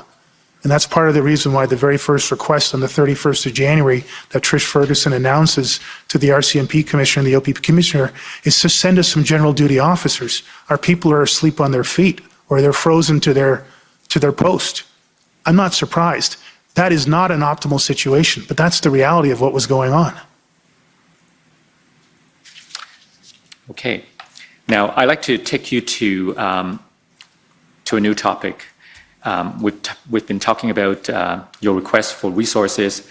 But before we leave that topic, actually, now that it's clear to you as of the 7th, the 6th or the 7th, that Ottawa would need at least 1,800 officers in order to effectively resolve the convoy events, why is it still not a good time to resort to sections 9(6) of the Police Services Act? Yeah. Thank you, and I appreciate the opportunity to have a second go-round on this. The concept of a measured approach, I think it's been talked about usually in terms of PLT and secondarily in terms of use of force. A measured approach is, we need more resources, let's ask for it. We need help with the planning for those resources, let's get that. We might need to integrate our operations to a greater degree than we have ever considered before. Let's work on that. Okay, so we're getting more resources. We are stepping up integration. Our planning now is getting to a much greater level of efficacy. Now we're going to consider unified command. That is a measured approach of stepping up. I think it would be irresponsible, as I said before, and I'm sticking to that. I think it would be unprofessional and unwarranted to go from, wow, we just had a really bad weekend, let's get the OPP to come and police our jurisdiction, to, we just had a really bad weekend.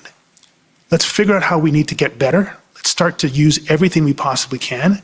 And let's be as clear as we can, but as quick as we can in requesting the things that we can reasonably anticipate we'll need in the short, medium, and long term. Let's be very open to, as we have always been in Ottawa, even during my time, to integration. Nothing was off the table. I think I probably said that statement 453 times. Everything's on the table, including greater integration and including unification. And ultimately, through greater integration, ultimate unification, and some 2,200 officers, the Ottawa Police Service, as police of jurisdiction, and the amazing supports we received from across the country, were able to safely and successfully end the events here in Ottawa. Perhaps this raises a more general question of how should we deal with multi-jurisdictional event that requires external support. You've mentioned that Ottawa is the police of jurisdiction, but the reality is that you're asking these external agencies, the OPP or RCMP, to supply tremendous resources that at the time Ottawa did not seem capable of effectively deploying. You've acknowledged that there were issues with officers already present, but for different reasons. Just on that point, I just want to be clear, and I think it was, I understand somebody clarified this before. There were instances where clearly that was happening. I believe Superintendent Abrams was a direct conduit to Deputy Chief Bell, organization to organization. He raised it. I believe it was received well and it was actioned. I don't recall that being a continuous problem or a problem on scale. I will not deny that it happened sporadically and particularly in the early parts, but it's my understanding it wasn't a daily occurrence on scale where hundreds of officers were sitting around being unutilized or underutilized. I just want to make that clear for the public record. Yeah. And again, that level of underutilization is something that I've experienced in my entire 3 decades in policing. That was not a unique situation to the events here in Ottawa. I do not wish to exaggerate the problem in Ottawa, but surely you won't deny that OPS was struggling. That's what we've heard from all of the other witnesses. I think I've said that repeatedly myself, sir. And OPS was struggling on many different levels. It needed to develop a plan, but it was struggling to the point where it was finding it difficult to have the expert planners to make that plan. Is that fair to say? Yes, sir. And the OPS officers were tired, exhausted. They needed external agencies' help just to maintain a regular level of policing. That's the reality at the time. We needed external police agencies' help primarily for the incident command system to address the crisis happening in the downtown core. We needed less help for the policing of the rest of the city. We still needed help there, but we were nowhere near by comparison. So, again, I think my question is, wouldn't it be very simple to let a bigger organization like the OPP or RCMP to have a greater capacity to help? They wanted to help. I'm not sure they wanted what you're suggesting, Section 9. I never received any suggestion from Commissioners Creek or Lucky that they wanted to come in here and bring the necessary lift of 2,000 plus officers and have them on the ground here for days, if not weeks on end. I stand to be corrected if there's information out there that's different from that. Here's the challenge. Then you're going to have to get 3 levels of government to invest differently in 3 levels of policing. I don't know how the formula would work, but if we're to go down the what-if scenario that you're asking me to entertain, and please, if the commissioner doesn't have time for this or you want to move on, just let me know. But here's scenario number 1. Take a percentage of every municipal police service, just say 10%, fold that up into the OPP, because every single year, some event is going to come to some municipal police service where they don't have enough resources. So automatically, the OPP will get 10% cut of every police service Because when, not if, they will be required under the new components of Section 9 to come and take over policing for a day, a week, a month, they have the lift to be able to do that. I don't think any mayor or any regional authority is going to go for that, and I don't even think the province would want that responsibility. Now just layer in that on top of the RCMP. With how stretched they are with contract policing, national policing, Indigenous policing, force protection internationally, there's probably 8 functions that not one of them are staffed adequately. Now are you going to take a 10% cut from the provincial police services to allow the RCMP to do that? And now you come to the National Capital Region where there are 6 police services operating in here at any given day. How do you divide the pie there? I understand the intellectual desire to explore that. The practical and financial side, I'm not sure merits the effort.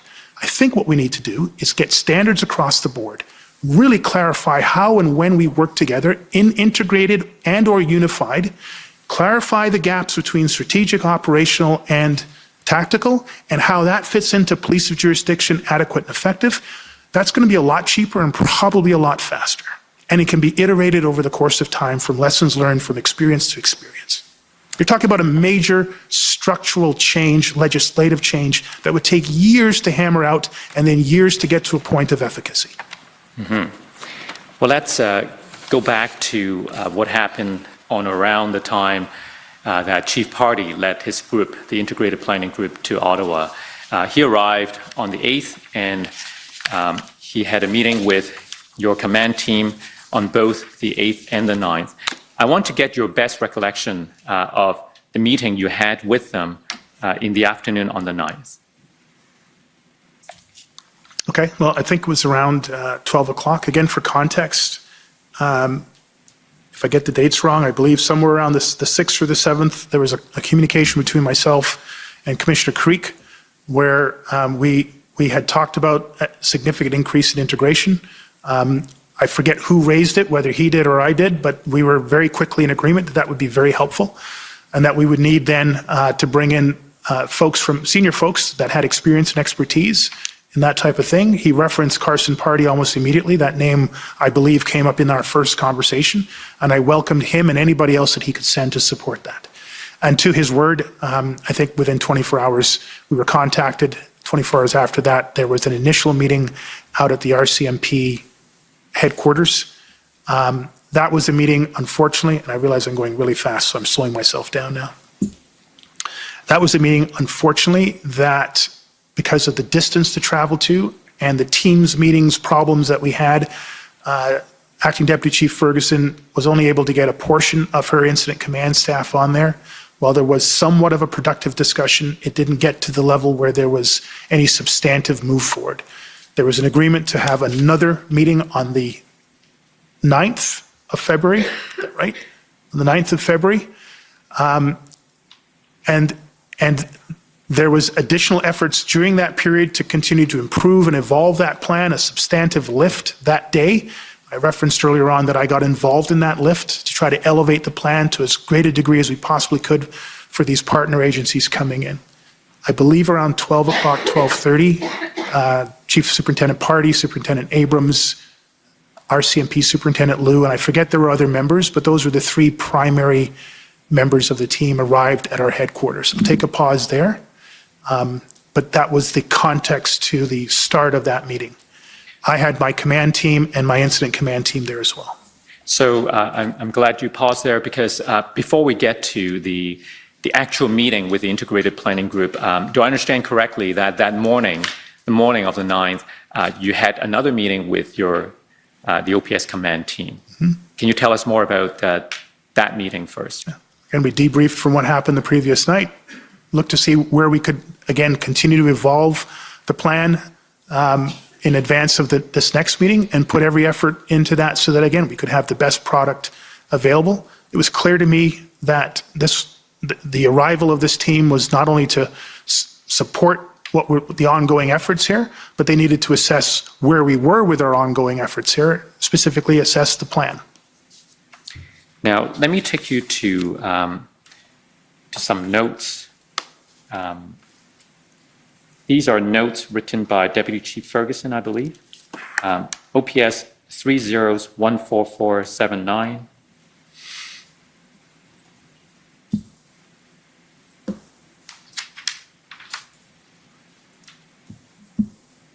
And I want to take you to page 66.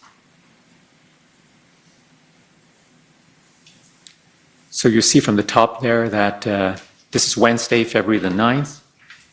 If we go to, what time did you say the meeting was? You don't remember? I see a note here, 7:10. I don't know if that's accurate, but that would seem about right. It was relatively early in the morning. So this is the day after the group arrived, and your attendance was delayed the day before, and then the next morning we have this meeting. Do you remember Mission Hydra? Yes, sir. Tell us about the name. Ancient Greek civilization, an old myth about a multi-headed monster. When you cut off one head, it would grow back. And was there a reason why this is called Mission Hydra? A bit of creative license on my part, but the idea was we were struggling to take a section of the red zone or a Confederation park and then hold it while we continued on. And so that was a constant challenge as our officers made efforts to secure portions of the theater, particularly in and around the red zone, that the challenge was as much to take the portion and then to hold the portion. So the concept of the hydra, if you can cut off the head and cauterize it, it can't grow back. If you can take a piece of ground and hold it, people can't come back. We can then focus on a smaller theater with more resources. Smaller theater, more resources, smaller theater, more resources. That's the concept behind the... Right. Now, I understand from the testimony of Deputy Chief Ferguson that the day before, on the 8th, when your command team met with the Integrated Planning Group, she presented a strategic concept of operations plan with 8 points, with a mission statement that included elements of engagement by the PLT and so on.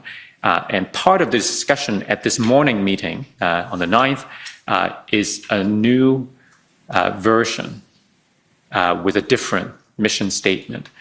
And there's a reference here that this was a very aggressive posture, language throughout the whole briefing and mission statement. I'm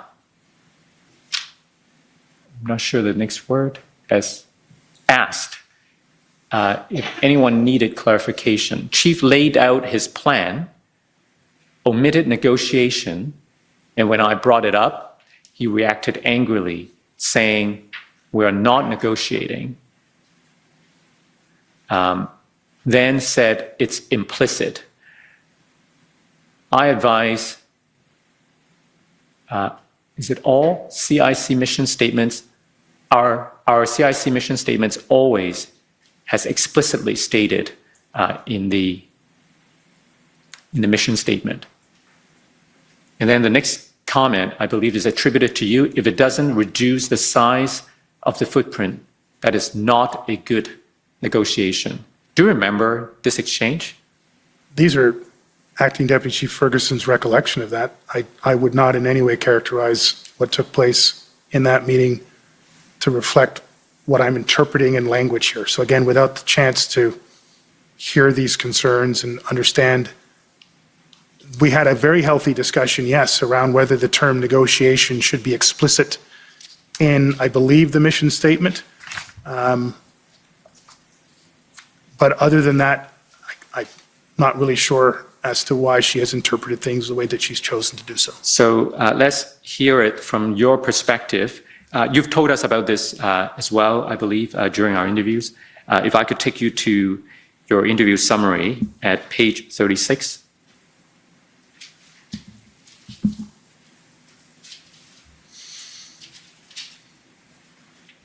So we go to the section under discussions. That's right. Chief slowly recalled that on February the 9th, he held a special meeting with Deputy Chief Bell, Acting Deputy Chief Ferguson, OPS General Counsel Christian Hunold, CAO Dunker, and Inspector Kevin Maloney. This meeting took place after an internal OPS planning meeting, but before the February 9th, 12:10 p.m. meeting with Chief Superintendent Party and Superintendent Liu. His intent was to emphasize that the entire command team was signed off on the February 9th plan. At the meeting, he stated that he would crush anyone who undermined the plan. Chief slowly recognizes that it was an unfortunate choice of words, but public safety, member health, wellness, and safety, and the successful conclusion of the local convoy event were all at a critical juncture, and this required absolute commitment to supporting the implementation of the updated plan. He restated the need for unity within the command to support the updated plan, including the level of integration and the acquisition of the needed resources to safely and successfully end the event in Ottawa. There were to be no major changes to the plan, the concept of operations, the elevated integration, and the senior ICS assignments without discussion about the need for such a change. Does this reflect your recollection of what happened? Yes, sir. It's my statement. So there appears to be an emphasis of committing to this plan unless there were significant changes that would have justified a different course. Why this emphasis? We had the challenge of the previous week where senior people were swapped out without any communication, where we had delays around the development of a significant portion of the plan, that being the public order plan. This was a reminder to folks about the problems that we encountered last week. We are now bringing in a significant amount of resources, a significant level of integration, and we simply cannot have a individual make a change that could affect the strategic intent of what we were trying to accomplish at this point. We needed to have, on the positive side, we needed to have a full commitment across the command team that we had reached a position now that we could move forward with. There were still going to be evolutions of the plan and sub-plans and as resources became available, but that the base of the week and change of pivoting from where we were into this new position, particularly with the request of resources and integration, this required a very firm and full commitment from the command team going forward. Now, you acknowledge that the word choice, crush, was unfortunate. Absolutely, sir. But you meant to convey an emphasis that no one should deviate from the plan lightly. Lightly, at the strategic level, no major changes in the plan, no major changes in the concept of operations, the elevated integration with RCMP and OPP, and the senior ICS assignments, major incident commander, event commander, incident commander, without discussion first. Probably the only thing I forgot to add in there, unless there were exigent circumstances. And again, obviously, I shouldn't say obviously, exigent circumstances is always implicit in any one of these circumstances. Is this consistent with the incident command system where the operational level commander required a certain degree to adapt and to respond to quickly changing circumstances? That's the concept of exigent circumstances, sir. That would not fit within what I was relaying to these folks here. So would your colleagues have come away from this meeting understanding that if there were to be changes, that it would require some kind of an approval from the chief? Not at all, sir. At the operational level, no. Again, I'm very clear. No major changes to the plan, no major changes to the concept of operations, not objectives, not sub-plans, not operational decisions made during the course of a day. The elevated integration. I wasn't going to have a superintendent, an inspector, a staff sergeant, or a deputy chief tell the OPP and the RCMP, you know what, we don't need that integration. Never mind what Slowly says. So this was me being very clear. At the strategic level of where we were, no major changes outside of exigent circumstances for these areas. So we'll come back to this very shortly, but just to clarify this point, I may take you to the notes taken at this meeting by the legal services, by Ms. Hunold. If we go to OPS 3014454, please, page 130.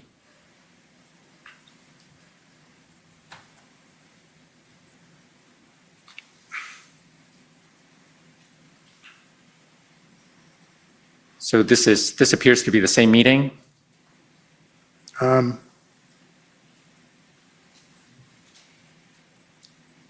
Do you want to scroll up and take Yeah. a look at the date? Thank you.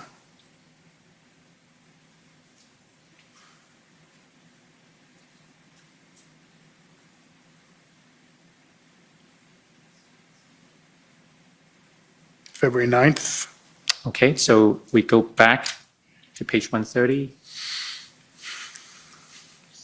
The point I want to draw your attention to is the second arrows from the top. No changes to plan unless chief approves. Yes. So that was the question I put to you. Would someone walk away from this meeting thinking that there were to be no changes to the plan unless the chief approves? Again, to be explicit, no changes to the architecture of the plan. But that is not me saying you can't have a tactical change, you can't have an operational change unless I approve it. It would be, even if I wanted that, it would be impossible for me to validate, approve, or not approve every single aspect of any potential change to the plan. It would just be impossible. I would never have said that. And I can't see any experienced person in that room taking such a literal interpretation and walking out, particularly after being in this theater for almost a week and a half. And if they had that interpretation, with the maturity and the rank in that room, I would have expected them to raise clarification. Now, it was at this meeting as well that we've heard from other witnesses that you discussed politics. If I could take you to page, maybe later on in this page actually, or maybe the next page, I'm not sure. Go down a little more. Do you see the comment from Trish? I want us to limit politics. Yes, sir. And the comment just before that, I suppose was attributed to you. Tom Carrick probably, is assessing if we are worthy of getting the additional ask resources. Yes, sir. What is your recollection of the discussion? Just that. And it was made it clear to them that the folks that have arrived here have come with clear instructions from their command to assess the level of our planning, the adequacy of the resource requests that we made, and then to, assuming that we could come to that arrangement of integration, to then move forward on building that out. But they were coming to assess where we were. Now, so there was a reference to the Deputy Chief Ferguson asking to limit the discussion of politics. Her own notes, these are notes taken by the legal services. Her own notes are more explicit. If we could go to OPS 3014479 at page 67.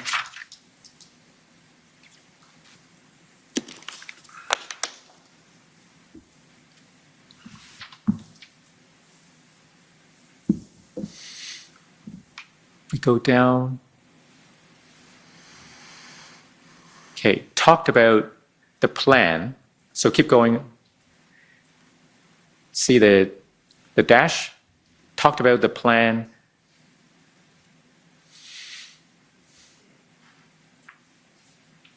Not sure the.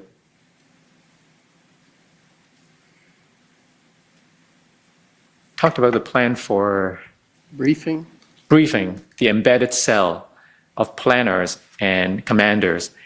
And he spoke of a type of conspiracy that is happening at provincial and federal levels. And this team is being handled by their political masters and promoted the idea that they are not really here to help. Can you help us understand who are these political masters and what was the conspiracy theory?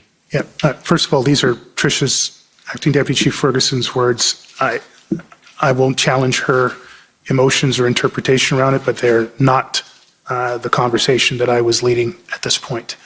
I had a very clear discussion about two elements. We are going to be assessed on the quality of our planning and the relevance to the resource requests. And if we cannot provide enough substantive justification for what we're looking for, we're likely not going to get the level of help that we need. Secondarily, I did talk about the politics that are happening in and around this entire event. By this time, it is a national event with global coverage. By this time, I had had several interactions with all three levels of government and the board. That was clear to me that there was increasing, intense, and in some cases, I believe, undeserved and unhelpful political pressures happening to the Ottawa Police Service. Pressures that could affect our ability to secure the resources. So I was letting them be aware, giving them situational awareness, and allowing a conversation to happen in a very tight room with my command team so they could have as much understanding before they went in front of the group of external agencies to have that conversation. I didn't want there to be any surprises, and I wanted them to be as fully informed as possible. An example would be the day before this, there was a public motion put forward by a significant number of city councillors asking for the Ottawa Police Service to be removed of police's jurisdiction for the purposes of the incident command. So these were very live, real-time issues. There were others that they were less aware of. So I tried to give them indications as to what was going on without delving down into the unfortunate details of it. It's in that context that I think Acting Deputy Chief Ferguson may have thought it was a conspiracy theory. These were very real experiences that I was aware of, and I was trying to bring my command team to a level of awareness so they could appreciate the challenges that we would have to show a unified approach around this going forward. And if we didn't have a unified approach, these type of politics could very quickly divide and conquer us. Were you concerned that these officers coming from the OPP or RCMP may not come with a pure motive to help, but rather were acting on behalf of whoever was sending them for other politically related reasons? If you're asking whether Chief Superintendent Party and Superintendent Liu were there for political reasons, no. I think they were genuinely assigned, and they came with genuine hearts to offer the help that they could, to understand what was going on and offer the help they could. But I'm very much aware of the politics that comes to play on the heads of chiefs of police and commissioners. And I'm very much aware of a number of issues that my colleagues at that rank were facing. Now, you were the one who was asking for help, and when they came, was there any reluctance on your part to share the information within the OPS in order to help them help you? Not whatsoever, sir. Did you have any issues of trust in relation to working with them cooperatively to resolve the situation in Ottawa? Trust, no, but I was very explicit on 2 points.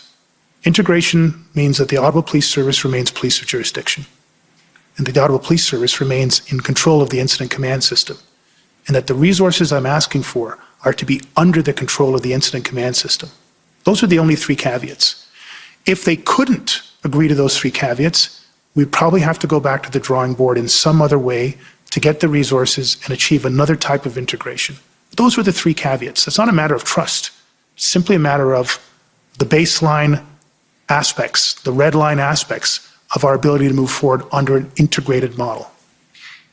Your command team has told us that they perceive an issue on your part of not willing to let go of control, to a concern to hold on to, by way of this police of jurisdiction concept, to hold on to some kind of control. Do you agree with that?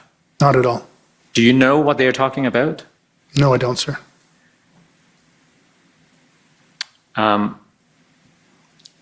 What was it that was so important? Why is it so important to you that Ottawa remain the police of jurisdiction? What's the significance of that? What does that mean?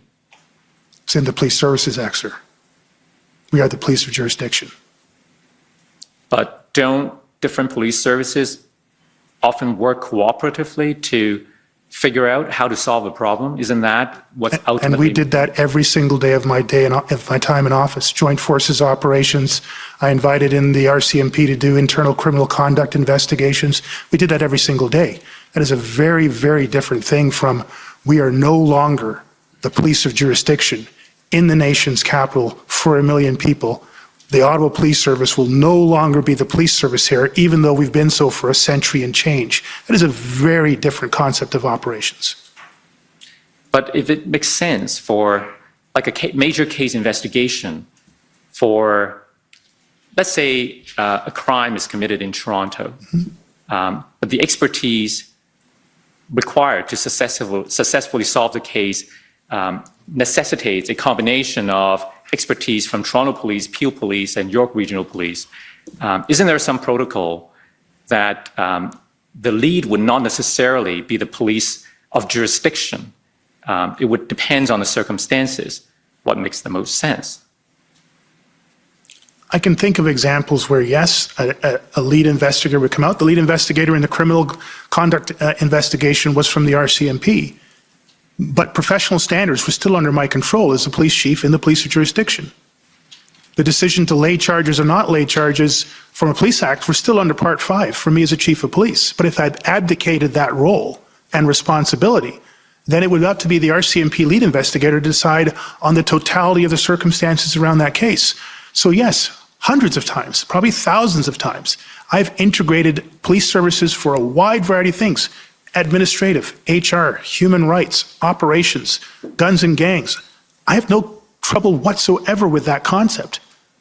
In my time in policing, I'd be careful here. I can't think of a single time in my 30 years in policing where a police service said, we're done. Somebody else come do this for us. I stand to be corrected, but I can't recall a single occasion of that happening. But why would it be a matter of someone else doing it for us? Wouldn't it be a true matter of collaboration? They would still count on the local expertise, but maybe this is a question for the policy round discussions. I don't know. Potentially, sir.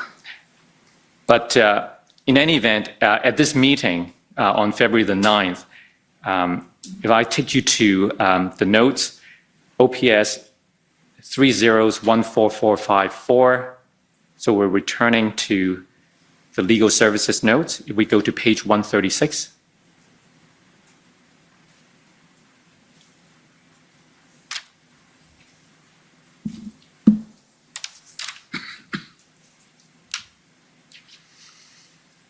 If we go down, so this is still the 9th, I believe. Yesterday provided them the org chart of command. What more do you need to implement our plan? To implement or build into our plan? Need to know what resources we will get here in Ottawa. That was attributed to you, and the OPP responded, strategic decision because of rest of provinces. Do you remember what this was about? Yes, sir. Explain to us, please. I think a very healthy discussion. Look, we have a local need here, but we now have a national set of events. I think by the 9th, Windsor might have been starting to kick up around that time. Toronto had just got through their Queen's Park piece. I think much of the prairie provinces had one or more things going on. Coots was still very alive. So yeah, this is a healthy discussion around, look, we know we need a lot of resources, but we also know you got a lot of other resource demands happening. Around this time, I believe, there was a steady, almost daily call of all chiefs that were facilitated by the OPP, and they had already, I think, established 2 levels of resource integration, one on public order units explicitly, and another one on general resource requests. So we were already in a provincial national theater where we are trading off resource requests against risks on a scale that I'd never experienced, and I'm not aware of any police chief of my generation that says they experienced something similar. So that's the context of the discussion taking place here. If we go scroll further down, OPP said we stated 1,200 OPP staff over. It's hard to read. Sorry, it's actually the below quote that I'm interested in. Can build a plan without a plan. And the chief said, fine, build a plan and get us the people. I I know what was taking place here. I don't think these notes are particularly accurate at this point. I suspect there's a lot of back and forth, and people are talking fast, as I am now. And there's a little bit of catch-up time here. So I will build off these notes. They're not incorrect, Yes, but they're tell us not, what you remember. they're not accurate. So first, there was a discussion. I forget who raised it. It might have been Superintendent Abrams, but I'm not 100% sure. Around how many staff had been sent over. And again, I said, well, there was that miscommunication from the Solicitor General that left the impression that 1,500 officers from the OPP or from across the province were here in Ottawa on a daily basis. And I, again, explained the challenges that public trust and confidence challenges that caused us. That then pivoted out of that discussion into, again, I don't know who from the OPP would have led this, but I don't think this is an accurate statement, but it probably captures the theme. Can't build a plan without a plan. This is the chicken and egg discussion. Should you have a plan first before you get the resources? And I'm saying we are planning and we know we need a level of resources. We can fine tune the plan. I need a commitment of resources. So that's the gist of the discussions that are taking place probably in rapid fire, and the scribe is, in this case, Christiane Hinault, is doing her best to keep up.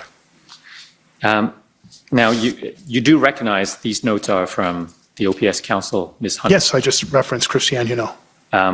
Because didn't you ask her, if we go to page 43, so I'm going back in time, page 43 is her notes on February the 3rd. As you can see here, do you see the bullet where she notated that he asked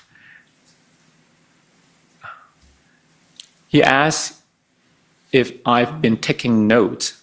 I told him I'm acting like a scribe and capturing everything.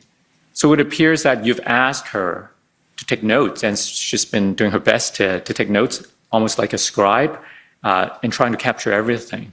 But you don't believe that these notes are, or at least the part that we referenced. No, sorry, if I've led that impression, Christiane Hinault is many things wonderful and an excellent general counsel. She, for a period of days, offered to and took on this role of being a scribe. We were just so thin on resources, she offered to do that until she could free up Vicky Nelson, I believe is her name. I'm not suggesting that the effort on the 9th was an insufficient effort. That was a very dynamic meeting, and there was a lot of points being made, and she was doing her best to capture them. I'm only saying they're not actual quotes that I can attribute, and she hasn't attributed the people. So she's done her best. It's just not able to say who said what exactly when. Mm-hmm. The notes that she provided were incredibly helpful for me. Now, in the interest of time, I think I'm going to skip ahead, but the last point I do want to put to you, because in fairness to you, Chief Party in his will say has said that the overall tone of this meeting was somewhat unprofessional and disrespectful. Chief Slowly was very clearly under tremendous pressure to act and was very suspicious of levels of commitments from police agencies.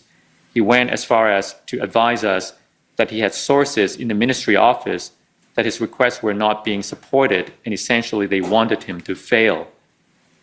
There was disagreement on this point from our team.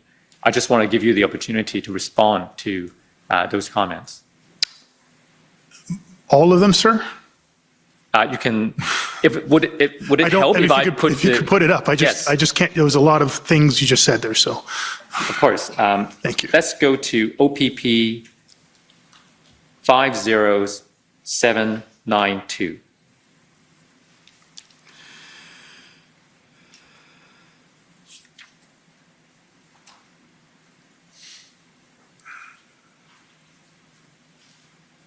And if we can go to page 4, please.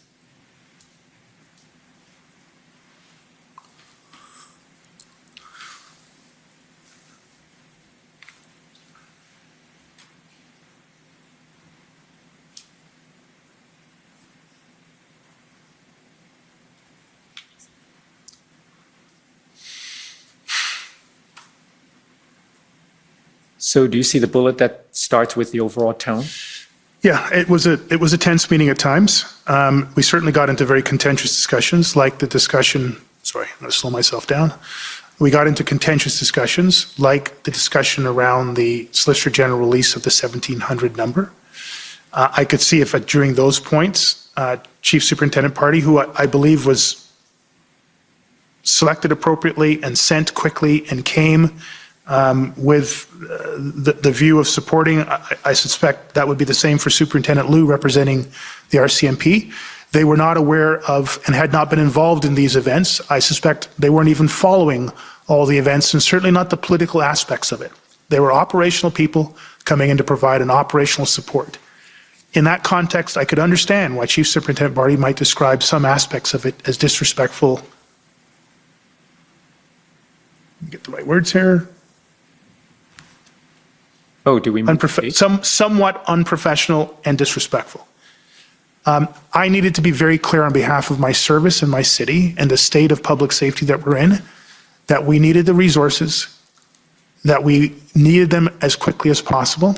They needed to be predictable, sustainable resources, and not, as we had experienced so far, through nobody's fault, but we can send you this, but if an event comes to us, we got to pull them back. Without any predictability of resources, I don't want to get back into the plan first versus the resource request, but absent the predictability of resources, planning for something that you can't resource becomes a waste of time. And we had no time to waste, and we had no resources to waste. So again, I come back, it's an and, not an or. The rest of this, I don't know if you want me to go through bullet point by bullet point and comment? Yes, there are so many things I would like to get your thoughts on, but we do not have all the time that we want. Suffice it to say, we discussed the political pressure aspects, and that is always an uncomfortable conversation to have between police services. Right. Now, if I could take you to a different topic, and this relates to the invocation of the Emergencies Act. I want to ask you, before the 14th of February, did you ever form the view that additional powers that could be granted under the Emergencies Act could help OPS resolve the convoy events? I'm not sure I understand the question. Sorry, I may have just missed it. I apologize. Right. So the Emergencies Act was invoked on the 14th of February. Yes, sir. Before that date, did you ever think about whether the powers under the Emergencies Act might be helpful for the OPS to resolve the convoy events? Before that date, I never thought about the Emergencies Act. I think I might have been made aware of it over that weekend. My challenge, literally up until my last day in office, wasn't additional legislation or injunctions, it was resources. In fact,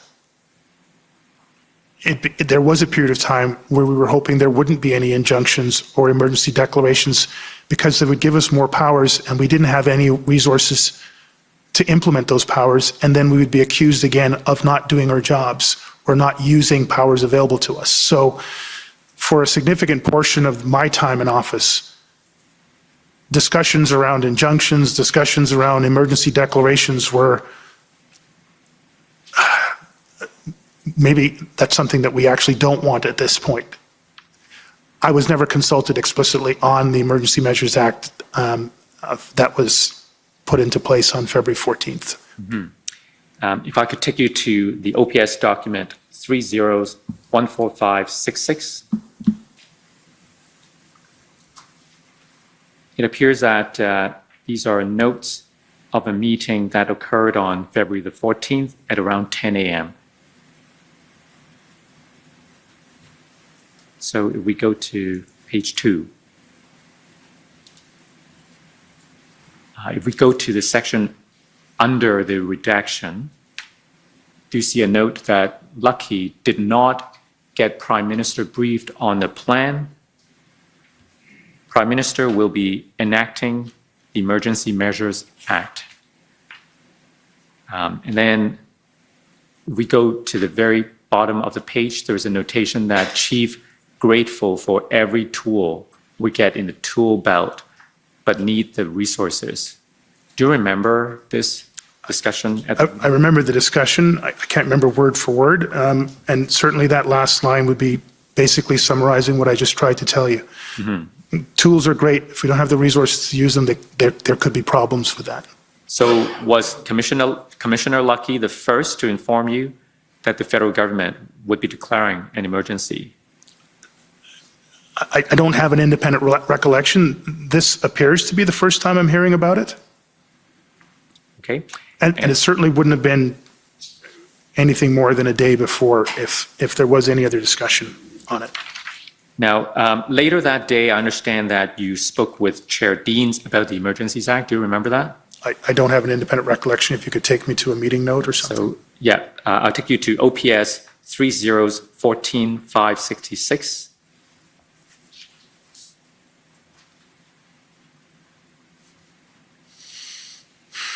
At page 6.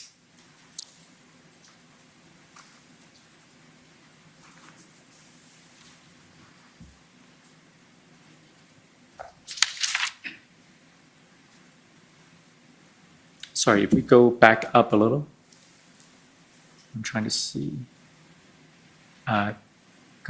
Okay, so the last bullet. You have a municipal state of emergency, then a provincial, and now a federal. I have already said that we need more than just the OPS. Was that something you said during that meeting? That would be in line with the sort of type of discussions that I can go back to there may not be a policing solution to this. This would be in line with that line of discussion. We have 3 levels of states of emergency. This is obviously more than just the OPS. Now, you said also in your interview summary that you participated in several phone calls with Federal Deputy Minister of Public Safety, Rob Stewart, and Commissioner Lucky before the federal government declared an emergency, and that you made it clear on these calls that the number one thing that the OPS needed were more police officers. Yes, sir. Sorry, I know I need to answer. Did the federal declaration of emergency help OPS obtain more resources? I can't tell you that because I resigned office within 24 hours. I'd like to show you an email exchange between Commissioner Lucky and Mr. Mike Jones, who was Chief of Staff to Minister Mendocino. The document number is pb.nsc.can.403256.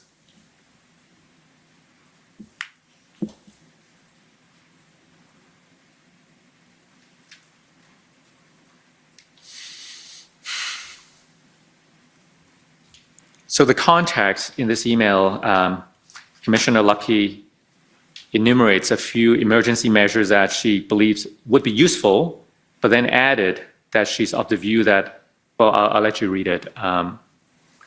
We go down. She gave a few examples of additional tools, but then if we go further down, she said, that said, I'm of the view that we have not yet exhausted all available tools that are already available through the existing legislation. Do you agree with that assessment? I don't know what she's referring to, sir.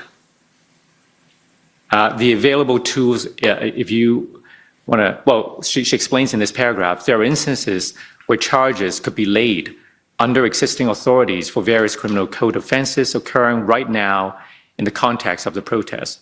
The Ontario Provincial Emergencies Act, just enacted, will also help in providing additional deterrent tools to our existing toolbox. Again, she may be relating to elements of Coots, Alberta, or other parts that they're involved in. I don't know if she's explicitly talking about the theater that I was involved in. It's hard to tell what she thinks could be done. These are certainly elements that we were doing in Ottawa. Where we couldn't arrest, we were getting information to lay charges after the fact. The Ontario Provincial Emergencies Act had just been announced on the Friday. We were still looking. I don't know if by this time on the Monday that we'd even had a substantial briefing from our legal team as to what those powers were and whether or not our incident command team had considered how to roll them into the ongoing evolution of the plans. I can't disagree with the position of the Commissioner, but I can't say that it applies entirely to the circumstances that I was dealing with. At that time, did you have a view on whether we have exhausted all available tools that are already available through the existing legislation? We, meaning the Ottawa Police Service? That's right. Again, I come back to it, sir. We didn't have the resources to fully effectively utilize the private injunction and the elements of the the Provincial Emergencies Act at this point. So I can't tell you that I would even have an opinion on that, other than we were just trying to get resources. Okay. Now, let's go back and talk a bit about, we began today's discussion. I do recall, just as an example, I forget which day it was. It could have been the Saturday or the Sunday. It feels like it was the Sunday.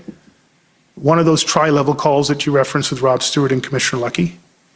It was the only time that Ministers Mendocino and Blair were on the call, and I joined it late for some reason. I had multiple competing demands.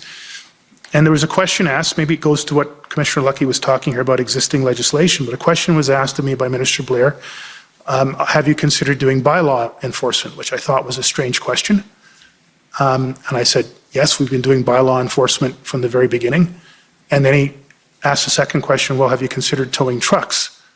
And I said, yes, we've been towing trucks from the very beginning, but we don't have sufficient officers to do full enforcement, and we don't have sufficient trucks to do extensive towing.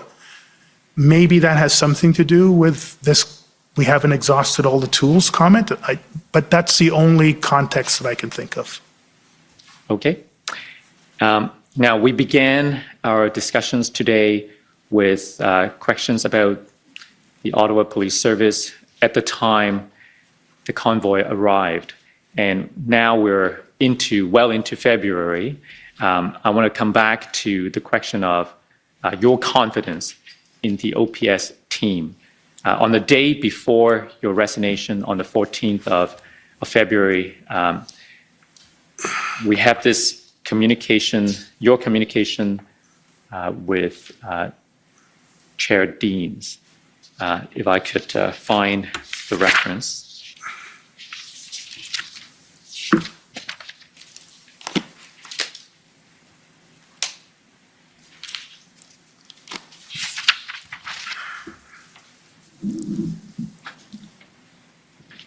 Can we go to OPS 3014566?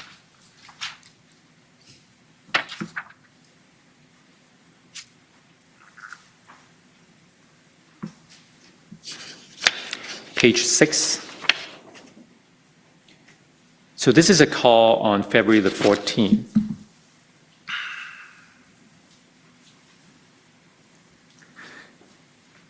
So if we scroll down a little, when asked by Chair if any of my orders were disobeyed during the demonstration, Chief advised there have been major issues with senior leadership team members, but he has not had time to do an investigation on what has been going on here.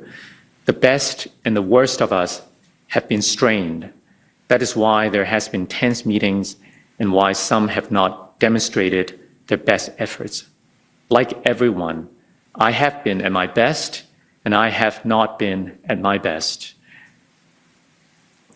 Can you explain what you meant? There was a discussion in there with the chair around the quality of support that I was receiving inside the organization and my own sense of where we were at the leadership level. A reasonable question from the chair of the Police Services Board at the direct employee level that the board has with myself and, in this case, only Deputy Chief Bell, because Acting Deputy Chief Ferguson was not an employee of the board.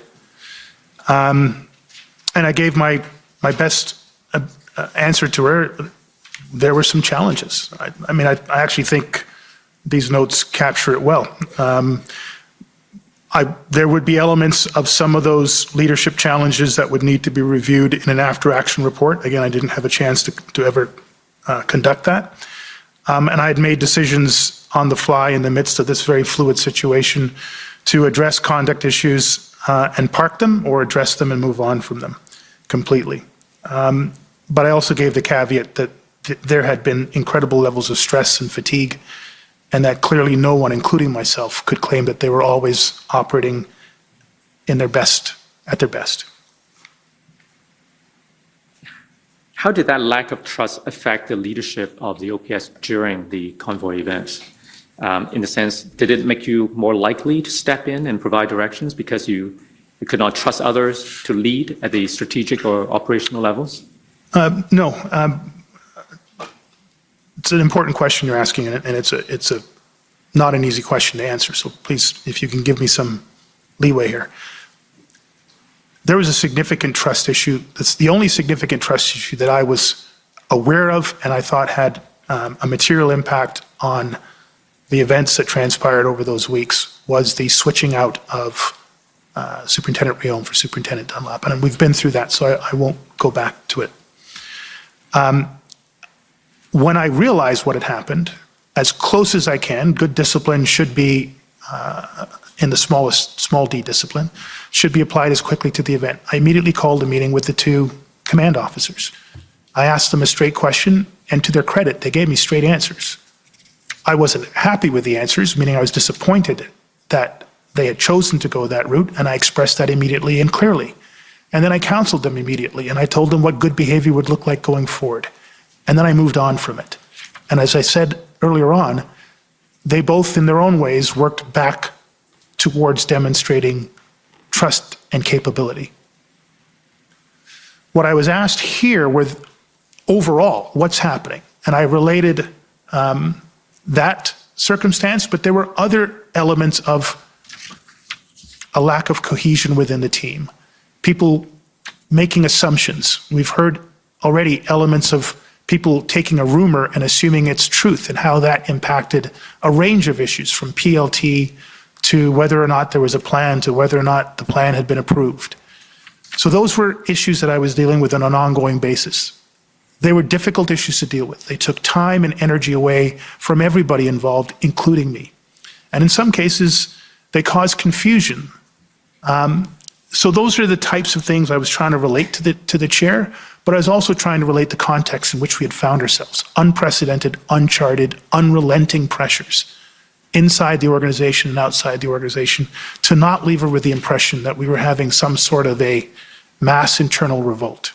That was my understanding at that time. And that's what I tried to relay as honestly and as fully to the chair at that time. Now, there are two other events I want to cover. So you had this conversation with Chair Deans on the 14th. I want to ask you about the 13th as well as on the 15th. So let's start with the 13th.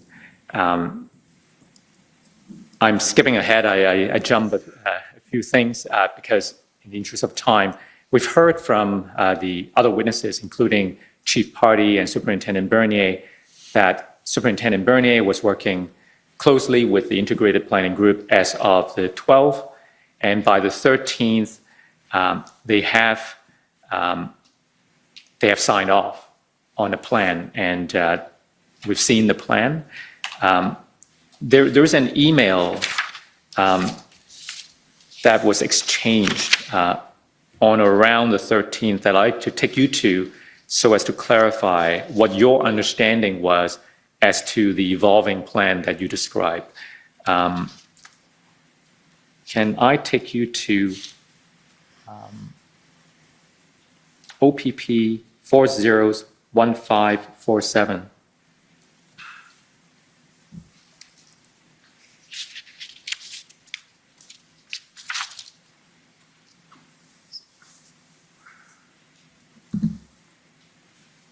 So if we go to the very bottom of the chain, this email chain originated from you to Deputy Chief Ferguson, you asked her to please send you the latest version of the operations plan that you approved on Wednesday, February 9th. That was the day when you met with the integrated planning group that we talked about. And then you also asked to please advise if the plan has received official approvals, signatures, etc., as there seems to be some concerns about this from the RCMP. If we go up one level, so Deputy Chief Ferguson replied to you saying, in checking with Rob Bernier, he finally had a chance to review the plan from the integrated planning team and has sent it back with his comments. He would prefer that it be completed and signed off and will then share the plan as he is the final approver of it. As for version 3.0, Ottawa Truck Demo 22, 9th of February, I think she attached that as per your request. So we've heard from both Deputy Ferguson and from Superintendent Bernier. Superintendent Bernier was very clear that to him, the 3.0 and the February 13th plan were very different plans. So I just want to get your comment on that. They were very different plans in that they were significantly more evolved. The 13th was significantly more evolved than the 9th plan, but they were the same continuity of iterations from the pre-plan that we had on January 28th. So if we go one level up the email chain, you reply to Deputy Ferguson, thank you for the clarification. I was not aware of this delay as I had approved the plan last Wednesday. By last Wednesday, that would have been the 9th. And I put this question to both Chief Party and Superintendent Bernier, I believe, and they disagree that you had approved any plan the previous Wednesday, in part because there was no plan to approve the previous Wednesday. And again, I understand the perspective of Chief Superintendent Party that he did not consider what we had presented to him as a plan. I disagree with that assessment. It may not have been to his standard or the OPP's standard, but it was the plan evolved since January 28th through several iterations, some of which we've seen here today, that was signed off by Inspector Lucas and Superintendent Riom and continued through until the next signature blocks appeared on the February 13th version of the same plan. I can appreciate Chief Superintendent Party might not have known of the iterations that preceded it. He might not have understood our business processes and policies, and he might have assumed that this was a brand new plan. I'm also aware of an email from Superintendent Liu of the RCMP that shares my impression that the February 9th plan was being used by the integrated planning team to build on. And that is entirely my understanding. That is why when I sent the email to Acting Deputy Chief Ferguson, send me the latest version, I wasn't talking about the February 9th plan. What was the latest iteration that had developed since then? I just need to see, is there a new org chart? Have you got an updated mission statement? Have you got a better sense of objectives you want to, are there sub-plans that I should be looking at? I just needed an update. And I was having phone calls on a daily basis with Commissioners Creek and Lucky, in which there was these constant questions of, have you signed off on it? And I would respond, I don't sign off on the plans. Well, we heard it's with you. It's not with me. I haven't even been briefed on it yet. Well, we've heard it's you that have to approve it. I don't approve the plans. And I have to tell you, we went around and around on that. And this is me trying to finally just say, Trish, whatever's the latest version, send it to me. If it's been signed off, please send it to me quickly so I can forward it to Creek and to Lucky, Commissioners Creek and Lucky. And that's exactly what I did at the end, I think somewhere around 9 o'clock that night. I said, here it is. You can see the signatures on it. It's Bernier, it's Liu, sorry, I should use your rank. Superintendent Liu, Chief Superintendent Party, and Acting Superintendent Bernier. It's signed off. It's done. I never had to approve it. There's no signature line. It's being implemented. I think there were still questions after that. I cannot to this day understand why there are still questions about whether or not the plan was approved and signed off. It had been approved. It had been signed off. Finally, I'd like to take you to the events of the 15th of February That was the day you resigned. At the time of your resignation, did you think that the OPS was well positioned to end the occupation? I think we were well positioned. I wouldn't say that we had reached a position of certainty, but we were well positioned. We had, at that point, a significant level of integration. We had received significant levels of resources, including expertise, including experienced leaders of the quality of Chief Superintendent Party, Superintendent Liu, and others. I think at that time, we actually had the strongest of the different iterations of incident command teams, with Acting Superintendent Bernier as the event commander. I think at that point, he had a deputy commander in OPP Inspector Springer. Both of them seemed to have a very good rapport, and Inspector Springer, I believe, was one of the most experienced and trained incident commanders, if not in the province, across the country. And there really seemed to be a sense of structure to what they were doing. And they were building in positions that, in my experience as an incident commander and the roles I played in Toronto Police, were very useful for us. And I could see how they were being applied here.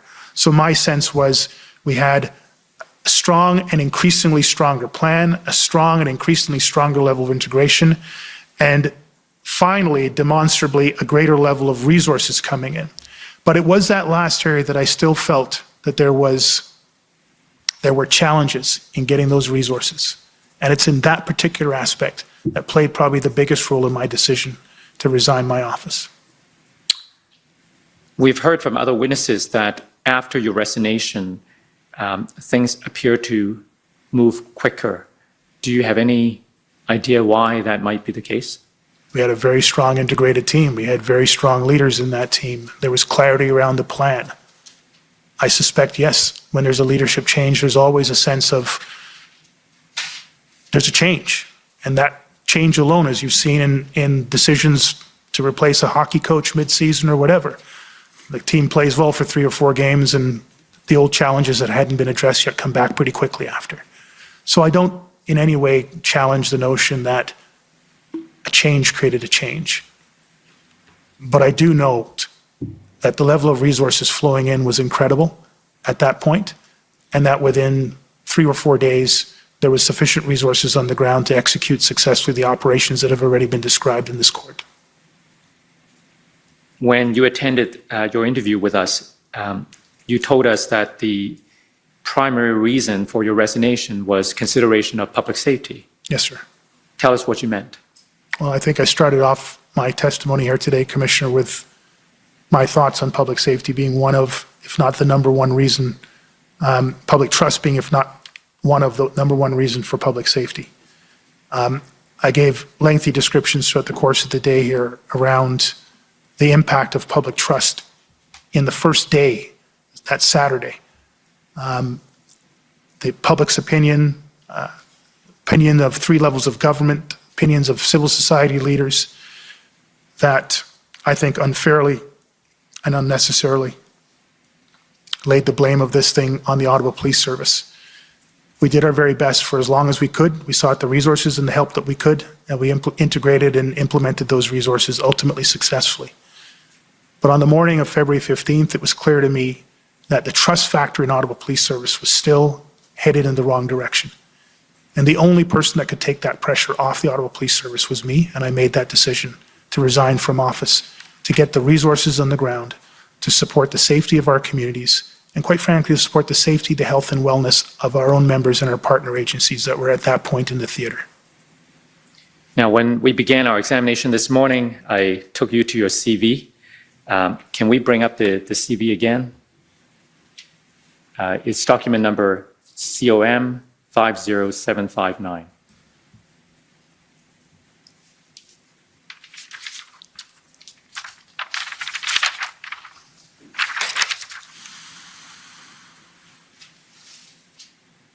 So at the top of your CV, there's a motto, others before self, compassion for all. Why is that on your CV?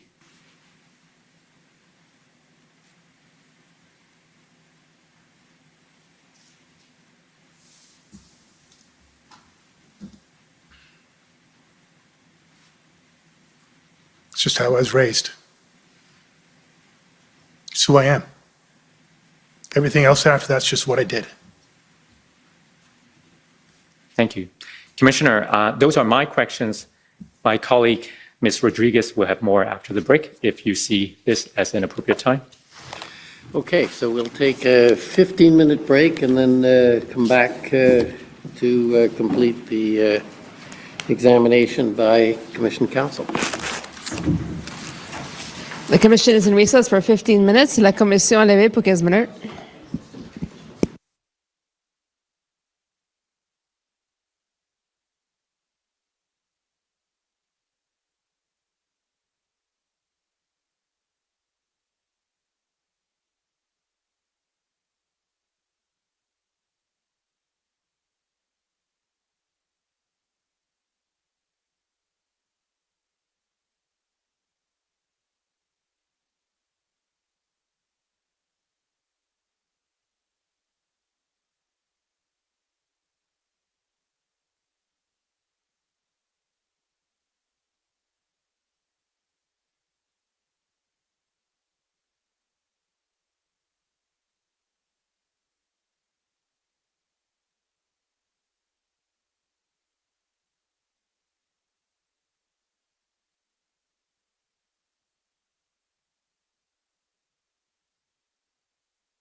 La commission is reconvened. La commission reprend.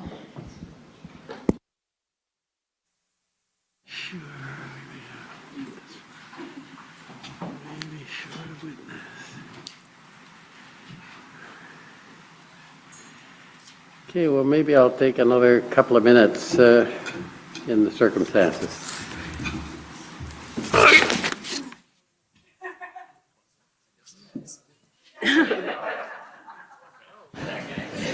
La commission est levée pour quelques minutes. The commission in recess for a few minutes.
Order à l'ordre. The commission is reconvened. La commission reprend.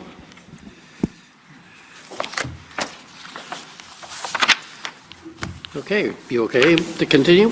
Okay, go ahead. Thank you. Good afternoon, Mr. Sully. Nice to see you again. Good to see you too. For the record, it's Natalia Rodriguez for the commission. Thank you, ma'am. I'm going to pick up where my colleague, Mr. Au, left off with your resignation. Can I ask, was it your decision to resign? It was ultimately my decision. There was a lot of factors that went into it, yes. Did the board ask you to resign?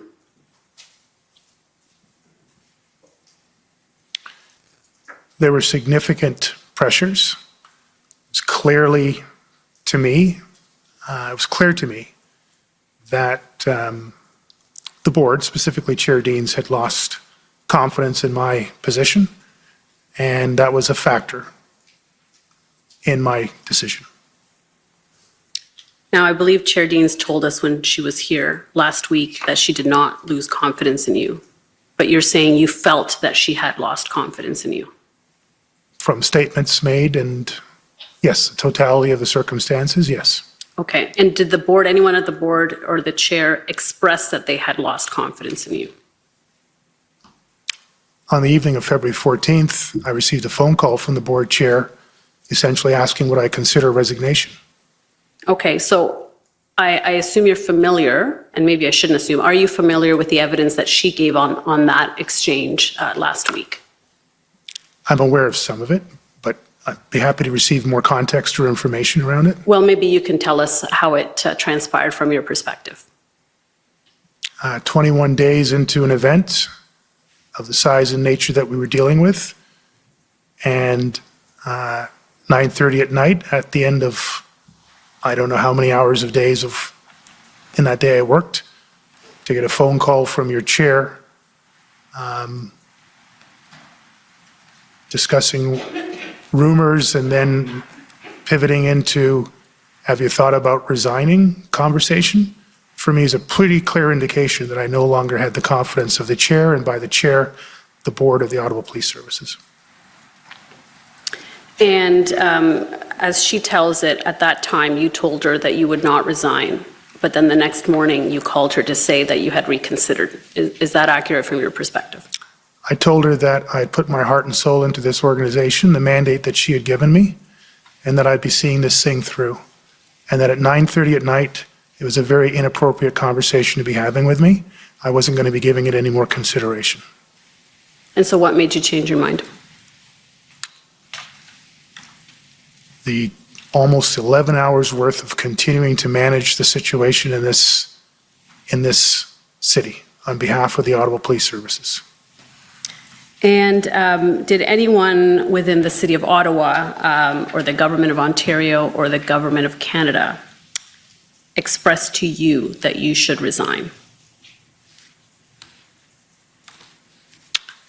I'm a little bit, I realize I'm not supposed to be referencing other people's testimony or evidence presented already, but I am aware of a very alarming text, apparently from Brenda Lucky, Commissioner Lucky, to Commissioner Carrique. I wasn't aware of it before my decision, but I am now aware of it now, so I don't know how to relate that into this situation, so. Well, it's more about, did anybody tell you, did anybody put pressure on you or suggest to you that you should resign, that at the time, obviously you would have been aware of that if somebody had said that to you? Thank you, that's more helpful for me. I had direct experiences with officials at 3 levels of government.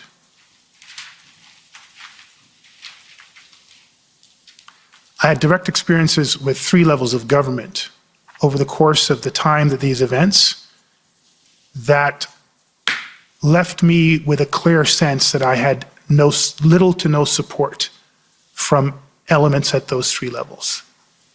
In all 3 levels? Yes.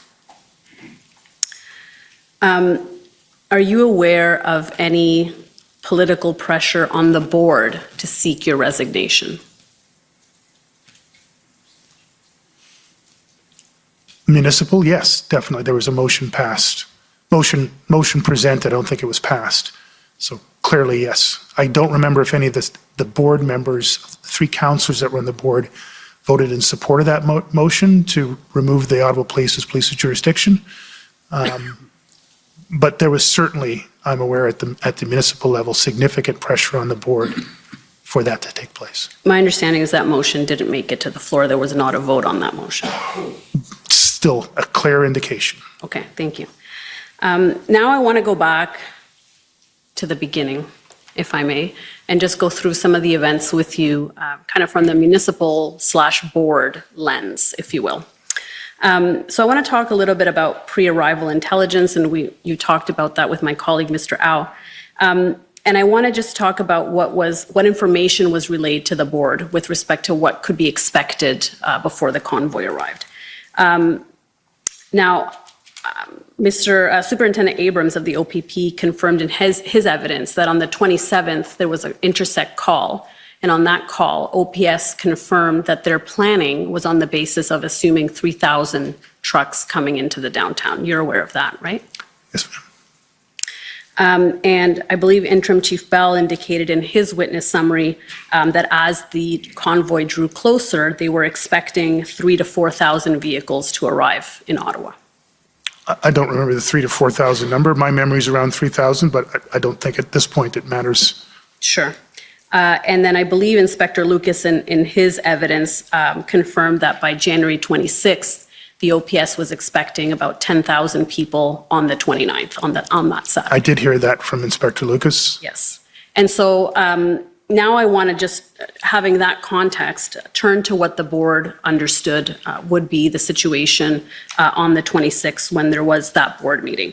And my understanding is that the January 26th board meeting was the only pre-arrival,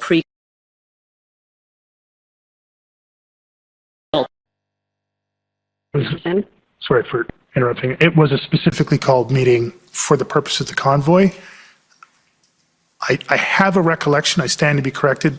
Our regular January meeting was, I think, the week before at that level, but by no means was it a briefing, and I wouldn't expect the board to have sufficient information to even form substantive questions. But I just recall there might have been some mention of it at that previous regularly scheduled meeting. Okay. My understanding is it wasn't discussed in any level of detail, but you can agree with me then that this would have been the briefing meeting in which substantively the details would have been discussed. Yes. Okay, so if we can turn to the minutes of that meeting, OPB 401257, and these are the minutes of that meeting. And I want to take you to page 5. So now this is the portion where, and we can scroll up actually, because we'll, just to note that there are no kind of numbers that we can see there being given. If we can keep going up. So these are, yeah. In any event, there's no actual numbers that are provided, but there's a question from one of the councillors at page 5 regarding the numbers. So I'll just take you to page 5 there. Councillor Brockington. And then the question was raised regarding whether the service had an idea of how many people and vehicles were expected. The service noted that although the information is in flux, the truck movement began on the West Coast and had swelled and shrunk as it has traveled. The service was also monitoring other groups expected to participate in demonstrations over the weekend. The service was anticipating in the 1,000 to 2,000 person range. However, they indicated that it could change even with an hour. So by this time, there was a plan in place assuming 3,000 trucks entering the downtown core. Why wasn't that information given to the board? These minutes are not verbatim minutes. I would prefer to look at a more detailed record. These are all taped. They're available on YouTube channels. These minutes of meetings were never intended to be verbatim minutes. So I'm not suggesting the number wasn't given, but I can't tell you whether or not it was. So that's my challenge with trying to refer to these as scribe notes or detailed minutes of what was discussed in the meeting. They're substantive summary points as opposed to what we've been using as scribe notes. Right, but I mean, the question is kind of very directly put. How many people and vehicles are expected? And the answer appears to be 1,000 to 2,000 people. I don't know who gave that answer, ma'am. I don't know whether it was in relation to a direct question here. There was some context missing. I just don't know. Okay, but you were present at this meeting? I was, yes. Okay. And so by this time, you would have known that that was the expectation, or that was what the plan was based on, 3,000 vehicles, right? Again, just to be clear, I don't think anybody had a fixed number. The 3,000 vehicles was, I believe, and again, I stand to be corrected, an estimate that Inspector Lucas, through his traffic team and his planners, felt that could be accommodated.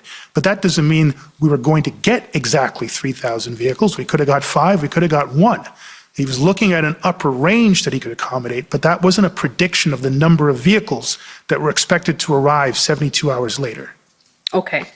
But in terms of numbers, this was the only pre-arrival briefing, so there were no other updates that were provided to the board about the number of people or vehicles expected. No, this was a formal board meeting, but I had been in regular daily contact with the board.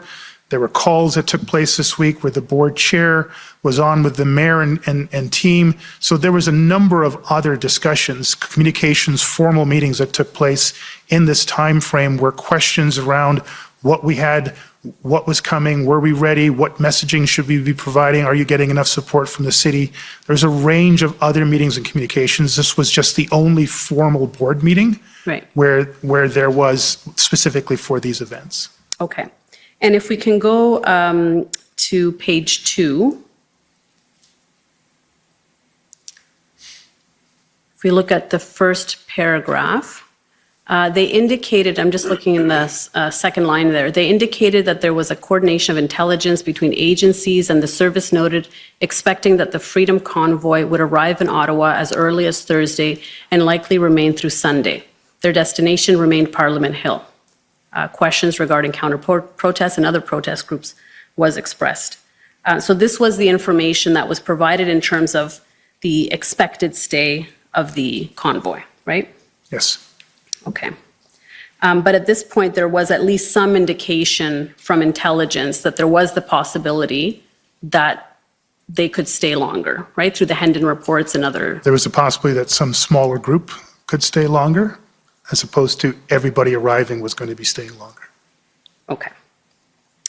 And my understanding was that there was no in-camera portion to this meeting. I honestly, at this point, can't remember. Take your word for it. So I guess my question is, the OPS had much more detailed information about what was expected by this point in time. So my question is, why not share that with the board? As you know, they are tasked with oversight and assisting in helping to prepare for these types of events. We answer the questions given to us by the board in the public meeting, and the board has the opportunity to move the meeting into in-camera if they choose. I can't control their decision on an in-camera meeting, nor do I control the questions they ask in the public session. Right. So we did ask Councillor Deans about this, and she testified that she didn't know to ask for an in-camera portion because she wasn't aware that there was additional information that could have been provided in camera. I will accept that that was her explanation, but as the board chair and a very experienced board chair on multiple boards, she would have known that that was an option. Okay. And so I understand you're saying there were other updates with the chair, but in terms of the board as a body, this was the one briefing that they received, and there were no updated briefings before the arrival of the convoy as more information became available, right? Nor would there have been time, quite frankly. I would have gone to a board meeting if directed to do so, but that would have probably not been the most optimal use of our time, given the circumstances that were unfolding. Okay. Now, I want to speak about the injunction that you suggested to the city, or you had a call with the solicitor, David White, on January 30th about the possibility of seeking an injunction.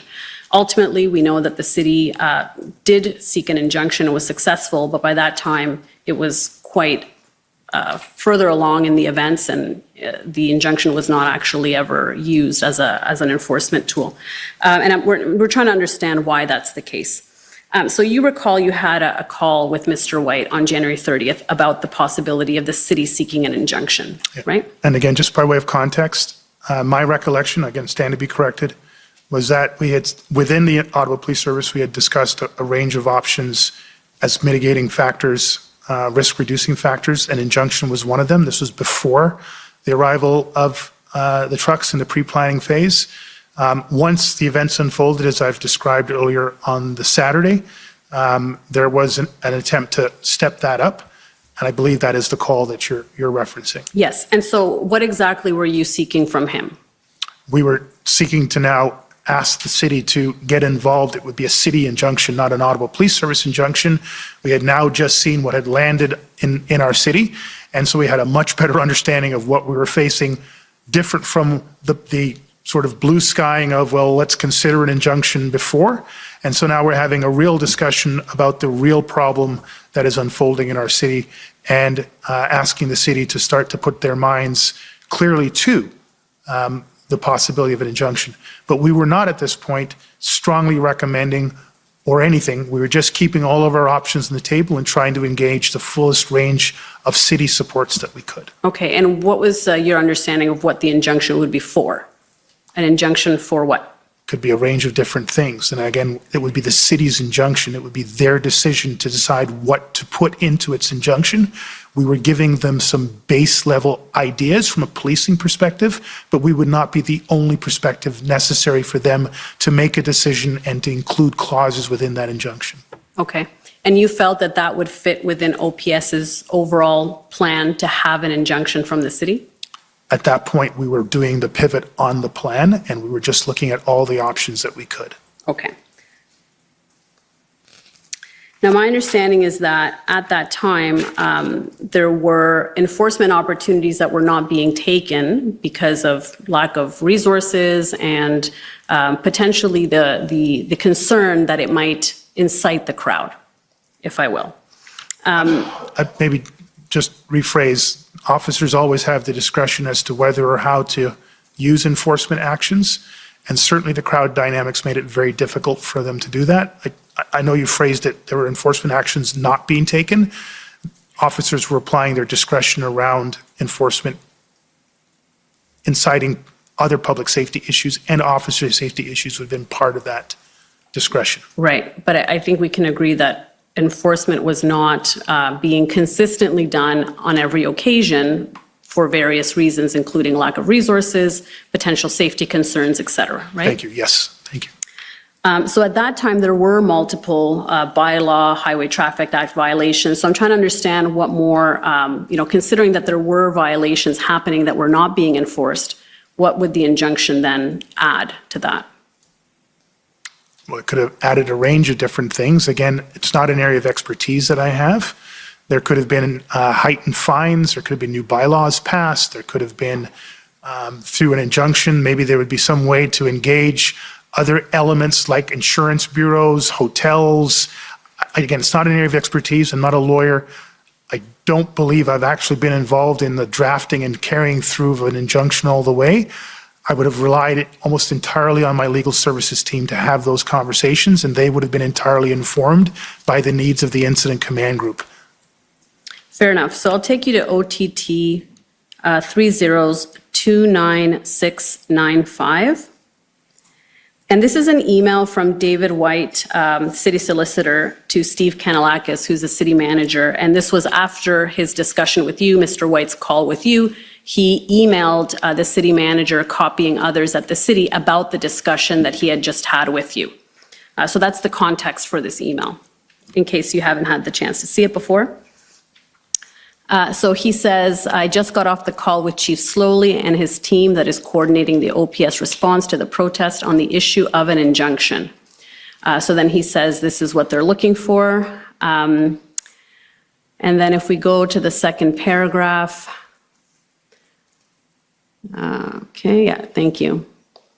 Oh, third paragraph, excuse me. I also took the opportunity to explain to the chief that any request for an injunction would need to be founded in public safety concerns.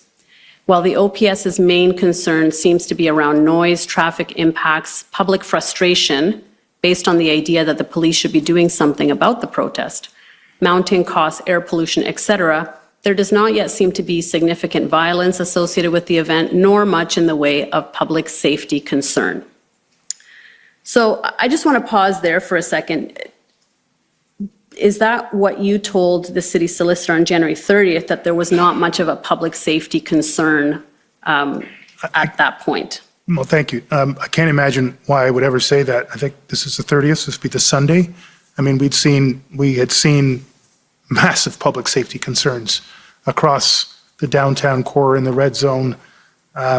Were well publicized on mainstream media and social media events of assaults, threatening behavior, hate incidents. I don't know how he would have taken the impression from us that these were just minor bylaw issues, public frustration, and who's going to pay the bill. I suspect all those areas were part of our discussions, but he would only have to look out of his window at City Hall to understand what was happening in our city at this time, a significant public safety event happening in our city. Okay, so you did not express to him that there were no significant public safety concerns at that time? I have no recollection of that, and I couldn't believe that I would ever express that. Okay, and he says according to the police. So do you have any sense where he would have gotten that information from? Perhaps he talked to other people before or after. Okay. So there seems to be a bit of a theme of conflicting narratives here about the degree of public safety, especially in the first week and the first weekend. So on the one hand, we have the city being told that, enforcing bylaws and any laws really was too dangerous for public safety issues, that there was the risk of violence, there was the risk of injury and death, and I can take you to some notes where that's indicated. But on the other hand, the city was also told, at least in this email, seems to have been told, that there wasn't much in terms of a public safety risk. And we've seen actually from some EOCCG, which is the group that manages the emergency response on a municipal level, that group was putting out updates every day. And they use language such as party-like atmosphere, it's festive. So there seems to be these two competing narratives. Was this a tinderbox waiting to explode, or was this a family-friendly carnival with bouncy castles? And so I wanted to get your perspective on those two narratives. It was a tinderbox waiting to explode. It was not a family festival. Okay, thank you.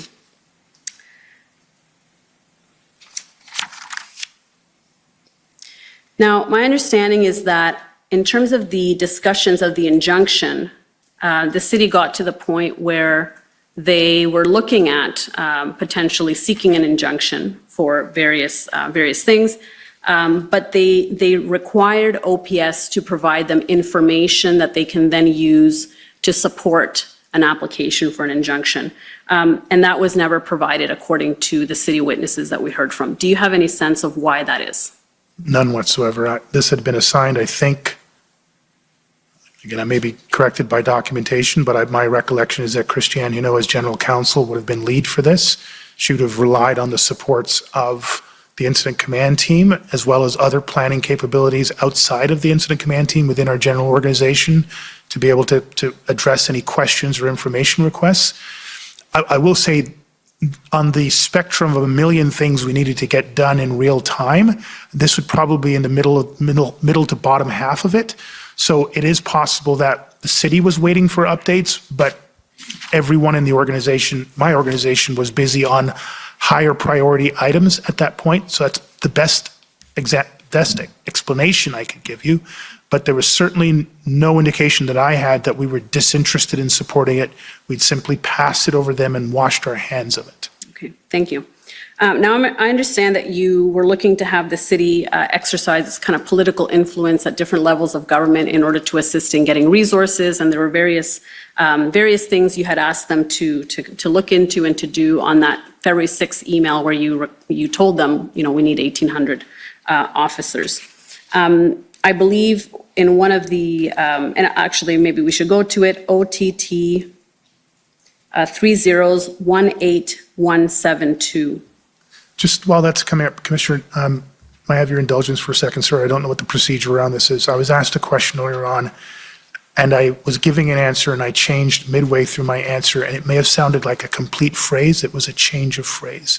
Can I just correct the record with your indulgence? Absolutely. We're just trying to get to the bottom of things, so no, there's no, And if I get there's this a wrong, problem, and in fact, if by later in the day, there's something comes to you, please interrupt and put it forward. Thank you, Commissioner. If I get the question wrong or the context, please correct me. I believe you asked me a question, to what extent did I believe that the three levels of government had lost confidence or trust in me? And I believe part of my response was I felt that all three levels had expressed very low. What I was about to say was very, and then I changed to low. It came across, I believe, as very low. I just want that corrected for the record if that's... So the answer was very? No, it was low. Low. Okay. But I had experienced incidents where there was clearly some low level of lack of confidence in the organization from all three levels of government. So this is the email of February 6th. If we go to the first email of the thread. Right, okay, go up a little bit so we can see who it's from. Yeah, keep going. Yeah, right there. So it's John Steinbach's from the OPS, and it's to Chair Deans and the mayor and others in Ottawa, and you as well. And if we go down, Chair Deans and Mayor Watson, please find below the list of Ottawa Police Service asks to the federal, provincial, and municipal levels of government that was requested yesterday by the board. So as my colleague pointed out, on the 5th of February, you were asked to provide a number of resources that you required, as well as other requirements that you needed in order to bring this to an end. And if we go down, we see that you have some asks there from the city. And I wanted to just briefly ask you about a few of these if we go down. Okay, so here, and actually this is an interesting question because I think we touched on it earlier, but maybe didn't get a clear answer. So it says there, the service requires 1,800 additional staffing and enforcement resources. So this is, I think, the first reference that we see to the 1,800 ask. And this is on February 6th, I believe it's at 4:07 p.m. There's later a meeting that you have with Chair Deans and the mayor, in which you provide them that number as well. And then the following day, you send them an email with a chart. You might recall that chart, and that was on February 7th. So the question was, you had been asked by the board to come up with the number of resources that you required to end the protest on February 5th. And on February 6th at 4:30, you send this email. So at what point did you determine the number of additional resources you needed and how? Because my understanding is the meeting that happened later with your command team was after this email was sent in the evening at 7:45 p.m. Yeah, and again, my recollection is that as soon as that board meeting ended on the 5th, we turned our attention to start getting the information we need. So I'm not aware of notes and scribe notes that say my executive officer and my EA started to assign things to CAO Dunker, but there is no way that I would have left that board meeting with that request in front of us and the extremely short timelines and simply waited 24 hours later to start to have people thinking about it. So that's just my recollection, and I stand to be corrected if that proves to be wrong. Okay, so your understanding is that February 5th in the evening, you would have had a meeting. As soon as that board meeting was over, we would debrief right away, as we would with any board meeting at the end of it. What are the substantive issues that came out? What do we need to do? What are the timelines? And certainly in this meeting, that was the direction that needed our full focus, and it would not have simply waited till the end of the next day to get to. Okay, yeah, I just don't think we have in our documents a meeting on February 5th in the evening where resource numbers were discussed. So I think that's the question that we're kind of left wondering with. And so if we look at the third bullet point, professional mediation and negotiation capacity, what were you asking for there? Again, we were trying to think of anything that could assist us. The concept of mediation and negotiation was clearly a live discussion at many levels in the organization and many levels of government. And so any particular advice, supports, expertise that we or the city could bring in could be helpful. Okay. And so with that in mind, you're asking the city to exercise its political influence and to look into professional mediation even. You're aware on February 6th, it's also the day that the city of Ottawa declared a state of emergency. Do you recall that? I don't recall it, but I'm not challenging the date of it. And so according to some of the documents that we've seen and the evidence, the expressed intent of that declaration, or at least one of the reasons for that declaration, was to put pressure on the premier to exercise powers to resolve the situation in Ottawa. Did you ask the mayor to declare a state of emergency? I was involved in discussions around it. I've been involved in those, had been involved in those discussions in my time in Toronto for a variety of reasons. And literally every time it ever came up in Toronto was, it may get you some money transfer payments. It might get you access to certain resources, but it's not going to give you, the declaration of state of emergency in our context here in the province isn't the same as it is in other jurisdictions in other countries. So it has put my police officer hat on, limited efficacy to support policing operations, and I have limited understanding of how it supports other city functions, but even there, my understanding is it is by no means even close to being a silver bullet. Sure, but it can exercise some political leverage, can it not? I can't speak to political leverage. I can only tell you what practically it would provide for a jurisdiction, and in my case, a police of jurisdiction. Okay, fair enough.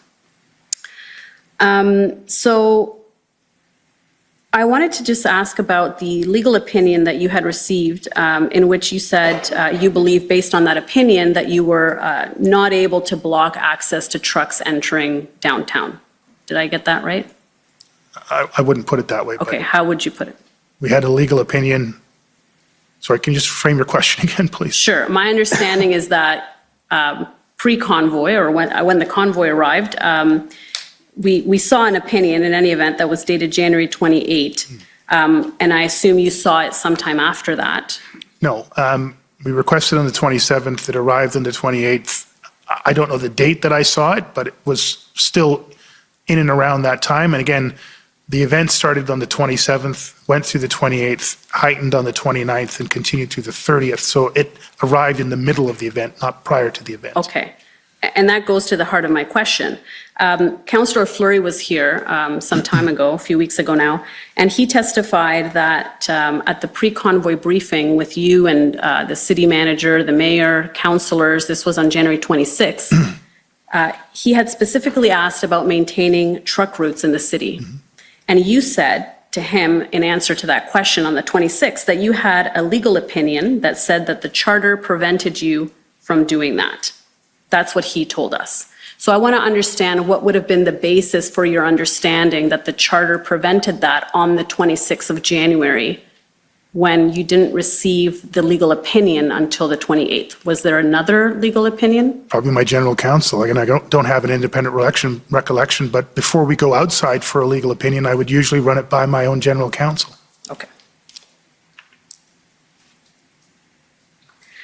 And you testified that by the 29th, on the Saturday, I thought I heard you say this morning that the demonstration was an unlawful demonstration.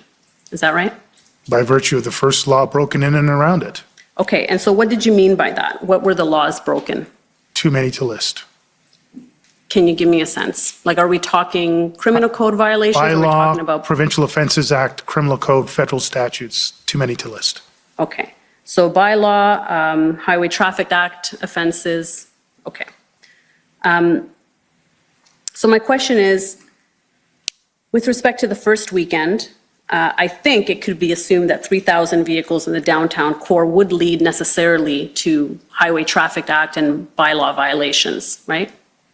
I'm sorry, just, I may have missed your question. That just having 3,000 vehicles would mean that there would be offenses? Within a limited space would necessarily mean some violations such as blocking traffic, parking illegally.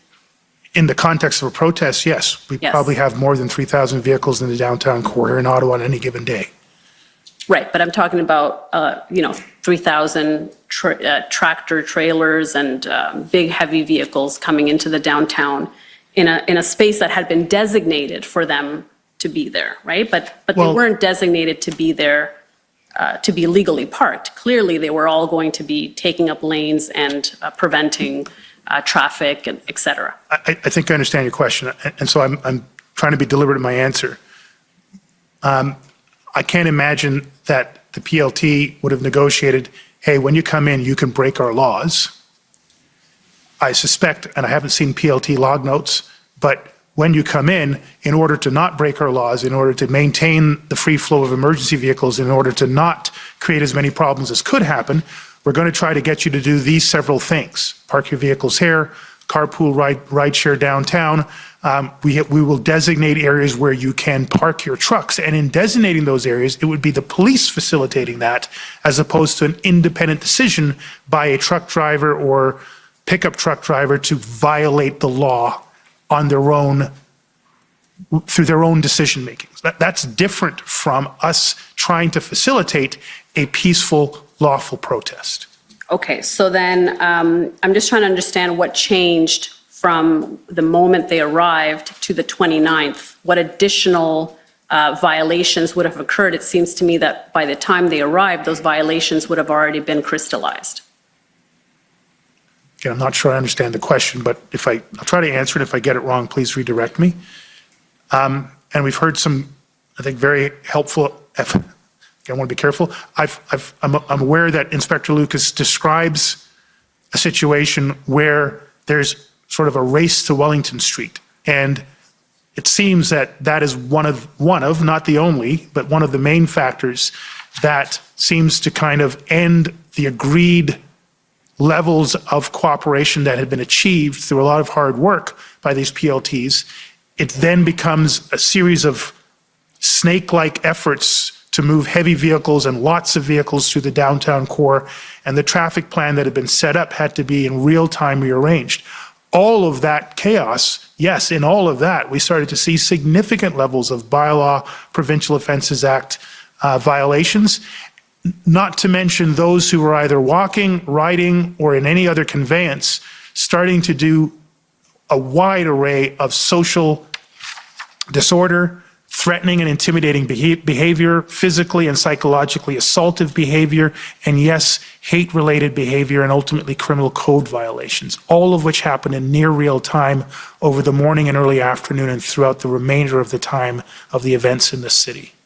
So, so if by the 29th it had become an unlawful demonstration, why was access not prevented into the downtown core by the second weekend, the 5th of February, when additional convoys came and joined?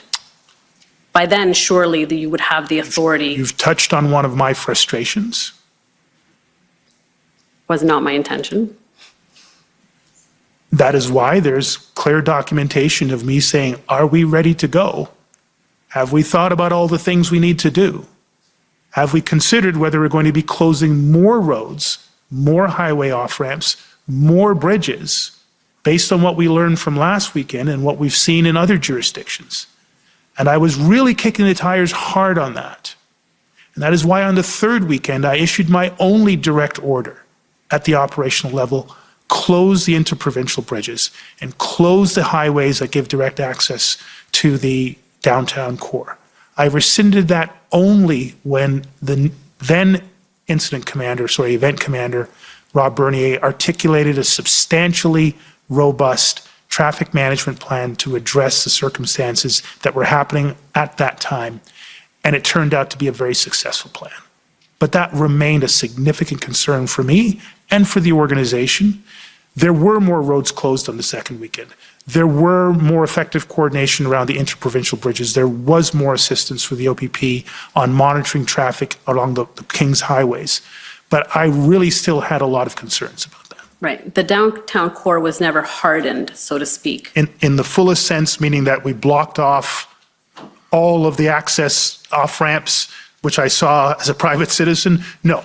To that level of hardening did not exist in the 3 weekends that I was the chief of police for. Okay. I want to turn to OPS 405665. And these are notes from a command briefing on February 1st. And I'll take you to page 3. And I think you testified today that by the 30th, you had recognized some elements of an occupation as opposed to a demonstration. Is that right? Yes, ma'am. And so it says that first point, if more demonstrators are expected back this weekend, early request for resources is required. Decision on whether this is an occupation needs to be made by tomorrow. Use experienced resources, i.e. Rob Bernier and others, pull from sections. Why did there need to be a decision about how to kind of classify this kind of a demonstration, whether it was an occupation or not? What turned on that? This is the first time I'm seeing the email. I don't know the context of the meeting. Seems to be Inspector Bryden would be within the Intelligence Directorate, so I don't know the nature of this. Okay, fair enough. And if we can go to the bottom of page 2. And trying to find my reference. Yeah, just at the bottom. The third line from the bottom. PLTs have done an excellent job in preventing rioting and de-escalation, but overall position and change needs to happen, looking more like an occupation than a negotiated end. If we can just keep going. Too many photos of police with protesters' trucks. Chief would like this addressed. Now, this, you also conveyed the sentiment to the mayor and to the councillors on the 31st, explaining that you didn't think that this was okay, photos being taken between police officers and protesters. So I just wanted to ask, Inspector Lucas testified this week that this was part of de-escalation, that this was trust building. It seems like you might have had a different view, so I just wanted to ask about that. Yeah, no, I'm not sure where you got the information that I said it was not a good thing at council. Okay, so I'll take you to OPS 405187.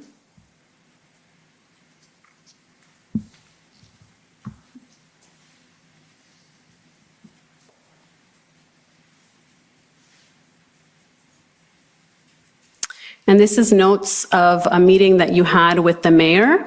So update from chief. And if we go to the bottom. And whose notes are these? Michael Anderson sent these to John Steinbach's. It's points of the meeting that happened on the 31st, update from mayor to chief.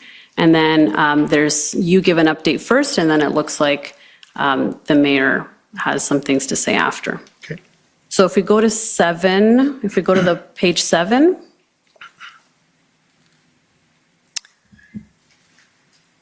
Okay, and I believe there were councillors here at this meeting as well. So at 7F, Councillor Menard says, curious on why certain behaviors are being allowed to continue, not peaceful, need to move on from that language, want services to be maintained and acts of hatred to be addressed. Residents should not feel intimidated, bylaw services should continue. And so F seems to be your answer. I had asked one of the witnesses who was answering these questions, and I believe it was Mr. Kanalakis said that for the most part you would answer these questions. And so the last line there, officers posing in images is unacceptable and are following up. Again, sorry. I can give you more context if you like. There's another notation, your last full day in office of February 14, when you also kind of address the same issue. And if it's helpful, I can take you to that. OPS 14566. And these are, I believe, your notes. And if we go to 932,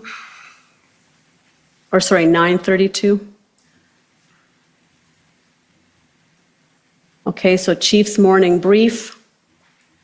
If you look at the first point, media report 2 times JTF2. Do you know what that reference is, what that is? Joint Task Force officers. Okay. We're supporting the demo here in Ottawa, supporting the command and control of it, now being investigated internally. Pat Morris, last night, I assume this means indicated that he was not indicted, correct? Not that I'm aware of. No. Okay. Pat Morris last night indicated we might have a significant issue with police members being involved in demos. So I just wanted to ask about that concept in general. Yeah. How did the public was seeing this? The public was pushing back a little bit. And so what is your view on that? Thank you. The language used around the officers posing in photos are problematic to me. If I was not clear in my language, I'll accept that. I accept and adopt the view as relayed by Inspector Lucas. Officers will often have to do a fist bump or lean in for a selfie just to try to keep the temperature down in the circumstances they're in. That is just the reality of almost any circumstance, any day, not even requiring something of this level, just in order to try to build rapport in a minute, so to keep things at the right level or de-escalate things that could be escalating. And I'll always defer to an officer on that. In the broader sense, I could understand, and maybe that's where my comments were attributed, in the broader sense, these photos that are going viral on social media without proper context could be extremely problematic and were extremely problematic. They were used extensively in the social media disinformation and misinformation campaigns, and unfortunately crept into some of the mainstream media reporting as well. I think it's more in that context that I would be talking about it, as opposed to every single officer I saw in a photograph doing a fist bump or a thumbs up was unacceptable. That's never been my experience. And I would have done the same things and had done the same things throughout my policing career. I wouldn't expect to be sanctioned by a superior officer if they took the time to find out as to why I was doing it. And do you think this might have contributed to the erosion of the residents' trust in the OPS? There's no doubt that the photographs of officers, sometimes there weren't even officers in the Ottawa theatre that were being passed around on social media saying, look what's happening in Ottawa. So there was just a lot of that going on. And I can understand why the public, without the context that we're sharing here now, would just look at that and say, oh, that's sympathy from the officers to the movement or various movements represented there. I want to talk now about the role of the board. How would you describe the board's oversight function? What is the scope of their oversight?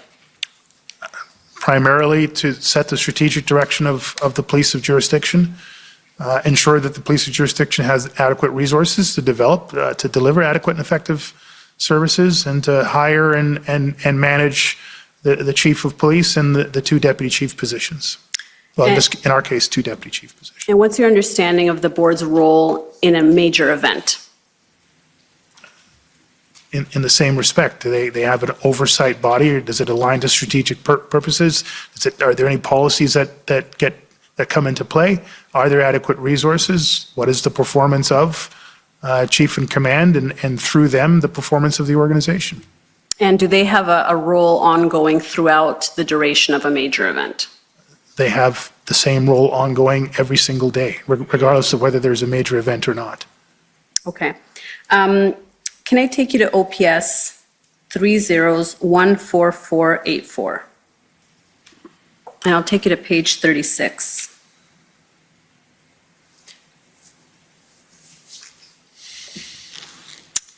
And I believe these are some of your notes.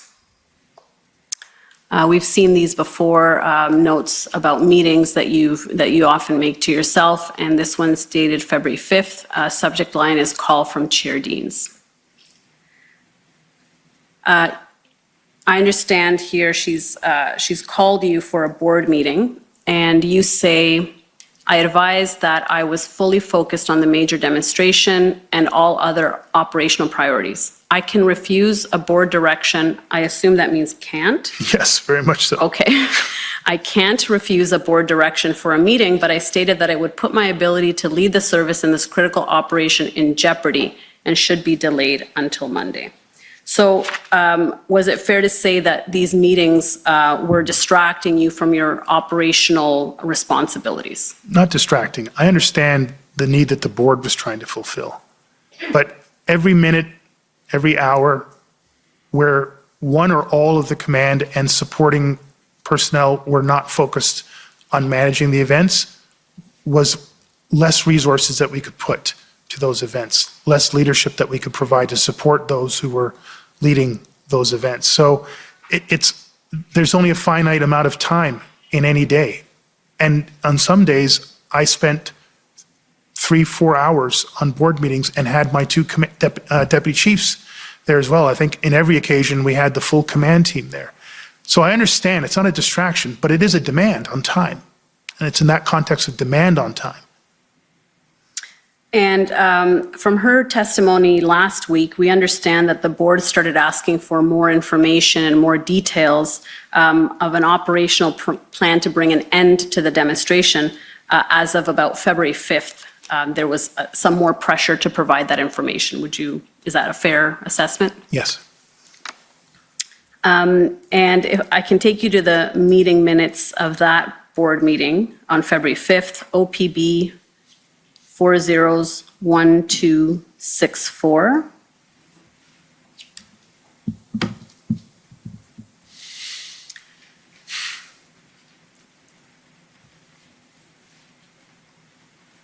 And at page 5,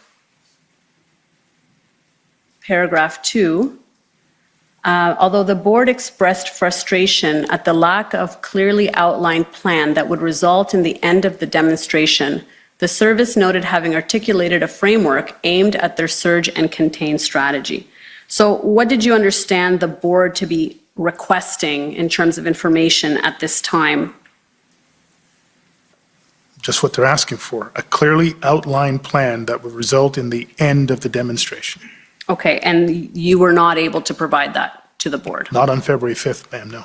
Okay, and why was that? Because there was no way to end the demonstration with the resources we had at that time, and we were in the process of pivoting the plan to put that in place.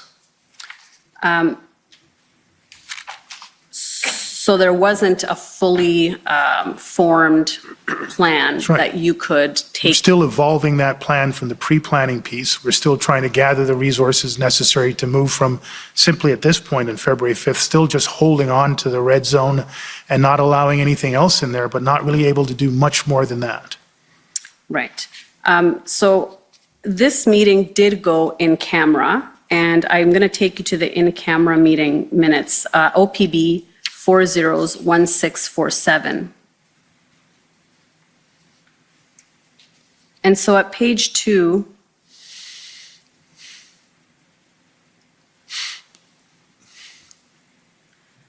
the fourth paragraph, sorry if we can, at the bottom, the paragraph at the bottom. The chief reassured the board that there was a comprehensive plan. However, he could not provide all the details of what the service was doing operationally. So I just want to marry that with the concept that by February 5th, there was not actually a well kind of conceived, fully formed plan, but the board is being told there is a comprehensive plan. So I just want to give you a chance to reconcile that. It's not much reconciliation. I mean, there's a comprehensive plan. We've looked at the full range of issues from PLT to POU, enforcement, intelligence gathering, traffic. We are engaging in all sorts of efforts to get resources into the organization. It's comprehensive. It's just not into the detail levels of sub-plans and dates and times when operations will take place, assuming that there are resources available. So comprehensive, it covers the full range of what we need to have in a plan, lacking the details in order to be able to say, a week from now, with these 1,800 resources, we should have the ability to execute a POU plan in the morning of, and by the end of the evening, we should have cleared 75% of the red zone. I couldn't give them that. Right, but they're asking for a plan that would result in the end of the demonstration. And you're saying, well, there's a comprehensive plan, don't worry. There's a comprehensive framework. I don't know if plan is the sense that, but that's the reconciliation I can give you. Okay. Now, Councillor Deans testified that she understood there was an evolving plan, but she was asking for details about a plan to end the demonstration, which was not provided to her. Because there was no, at that point, there was no plan that we could say this will end the demonstration. Right. So had there been that plan, or once that plan was developed, my understanding is the board never saw a plan or even a high level or even a summary of the plan. So even by the time it was developed, that was not provided to the board. So I just wanted to ask why that would be. Well, I can't speak to the final plan that was used in the week of after the 15th of February, so I don't know what was provided or not provided by then Interim Chief Bell. Well, I'm asking about your time, not about Interim Chief Bell. We never provided the operational plan in its totality in a bound document to the board. Let me be clear about one thing. The Ottawa Police Services Board provided a lot of support to the service and to myself, our executive team, on a range of issues. But there was a challenge around confidentiality on that board. There were clearly documented events where service information, board information, including in-camera discussions, had been leaked by board members to the public. And so there was a concern prior to the arrival and the events of the convoy around the confidential, the ability of the board to keep confidential information confidential. And how was that being addressed? I had formal documentation and correspondence with then Chair Deans around those concerns and specifically pointing to those events. It was up to her to investigate and and remediate whatever issues. I never got a final update from Chair Deans as to the outcome of those concerns. Right, but your obligation to provide the board the information they need in terms of to be able to exercise their oversight function, that's irrespective of whatever internal issues the board may be dealing with on its own, right? It is a factor that came into my consideration as to the level of detail that I could provide on intelligence, threat risk assessments, operational plan, or other operational details. So is your evidence that the reason that more information on the operational plan was not provided to the board because you had confidentiality concerns about that board specifically? My evidence is that is one of the factors I had to consider, yes. Okay, and so what were the other factors? That I was not going to be handing over an entire detailed operational plan to the board.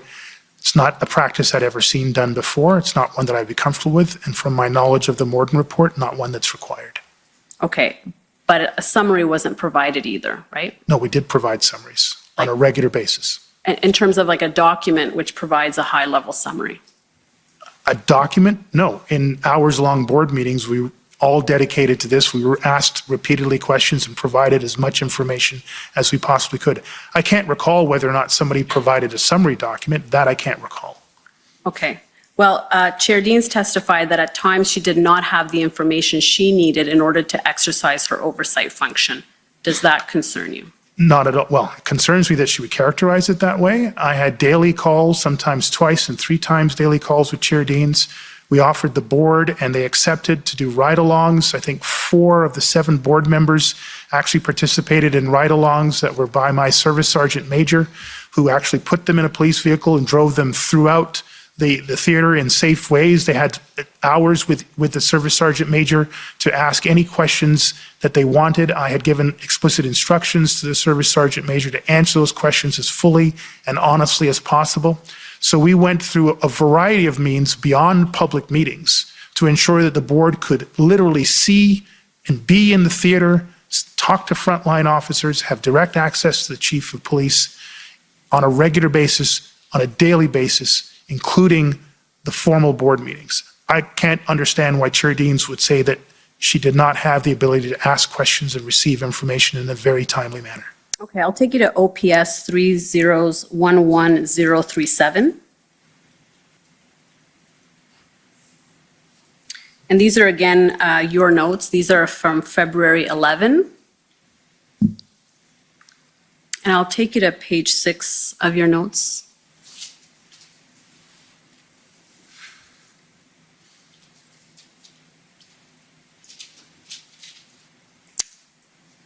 And if we go to 1301, there, where it says call back from Diane Dean's 1301. And then it says expectations for board meeting. Gonna do like we did on Monday, minimum level. Cannot and won't be drawn into what I cannot lawfully provide, i.e. staffing numbers, what the plans are.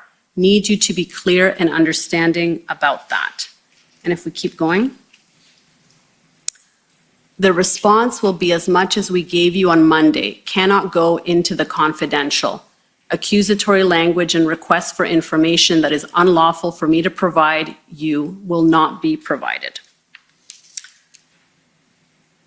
She is accusing us of not responding to crimes. We don't respond to Twitter. She needs to report any threats. Was reported to Stephanie Lemieux.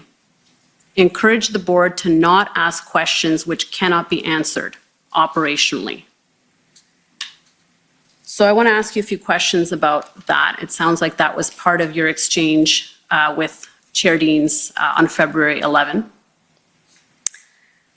What did you mean by gonna do like we did on Monday, minimum level?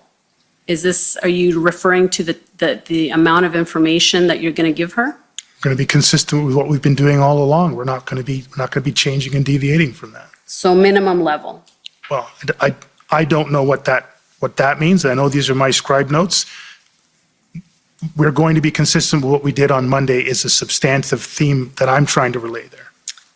And when you, just to go up a little bit to the first part of that exchange, so when you say cannot and won't be drawn into what I cannot lawfully provide, i.e. staffing numbers, what the plans are, you're indicating there that the board is not entitled to those, right? Staffing numbers and what the plans are? Detailed plans, detailed staffing numbers, how many we're going to have on this shift, that shift, in public meetings, in documents. Those are problematic questions Why is that? for all the reasons that have been explained before. This was a unique event, that's for sure, but the types of questions we were getting repeatedly over and over and over again. What is the plan to end this? I'm looking out my window now, I can't see a police officer out there. Unfortunately, these were the types of questions that just couldn't be answered, and were taking up hours of our time, literally, at these meetings. And then you say cannot go into the confidential. In camera would have allowed you to go into the confidential. I don't think I'm referring to in camera there. I cannot go into the confidential elements of what we're doing, I think is what I was trying to say there. I would have said in camera. Right, but my question is, can't you get into confidential matters in camera? Yes, and I think at the previous meeting, what's the date of this? February 11th. Right. At the previous meeting, I think I'd urged them at least 3 or 4 separate times in the February 5th meeting, let's go in camera. Okay, so you are saying you can give confidential information as long as it's in camera? I can give more information in camera. I wasn't at that point committing to give everything that I was being asked, but I certainly could give more information in camera.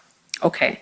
And what did you mean, what did you understand to be unlawful for you to provide in terms of information, and what made it unlawful? That's probably more loose language. I don't know if it would have meant unlawful, but I certainly wouldn't be giving, there are unlawful information around human resources, things, conduct information that wouldn't necessarily be lawful for me to provide, but I'm not sure what the actual reference there is. In your view, as you sit here today, is there any information that you lawfully cannot provide an oversight board? I'm sure that there would be something that would allow for that to happen. I'm not sure I could give a member's blood type or something like that, but there might be some limits on that. But I think in general, we can share the information of the organization. Generally, the board is entitled to any information Yes. they need in order to exercise. There may be some restrictions that I'm not an expert on privacy or human rights to be able to say that, there's health information that we would have in the records of the Ottawa Police Service that relates to a member's psychological assessment that I could hand over in complete free form to the board. Right, but I mean, the board, as you know, takes an oath of confidentiality, right? I know that, and they had Right. broken that at least on one occasion during my tenure. So that oath of confidentiality doesn't mean that there aren't problems with the board's ability to maintain its oath of confidentiality. Right, and I guess what I'm saying is that whatever board, the issues the board may have does not alleviate your responsibility to provide information that the No, board needs, right? you're right, but it does cause me to have to be very careful under the conditions that I do it, and this was a national security event. So you would agree with me then that under the Police Services Act, there's no restriction on the information that can be provided, Subject right? to other acts and legislation, I would agree with you. Sure. And so right now, there's nothing specifically that you can point me to say it's unlawful for me to provide this type of information, right? Yes. Okay.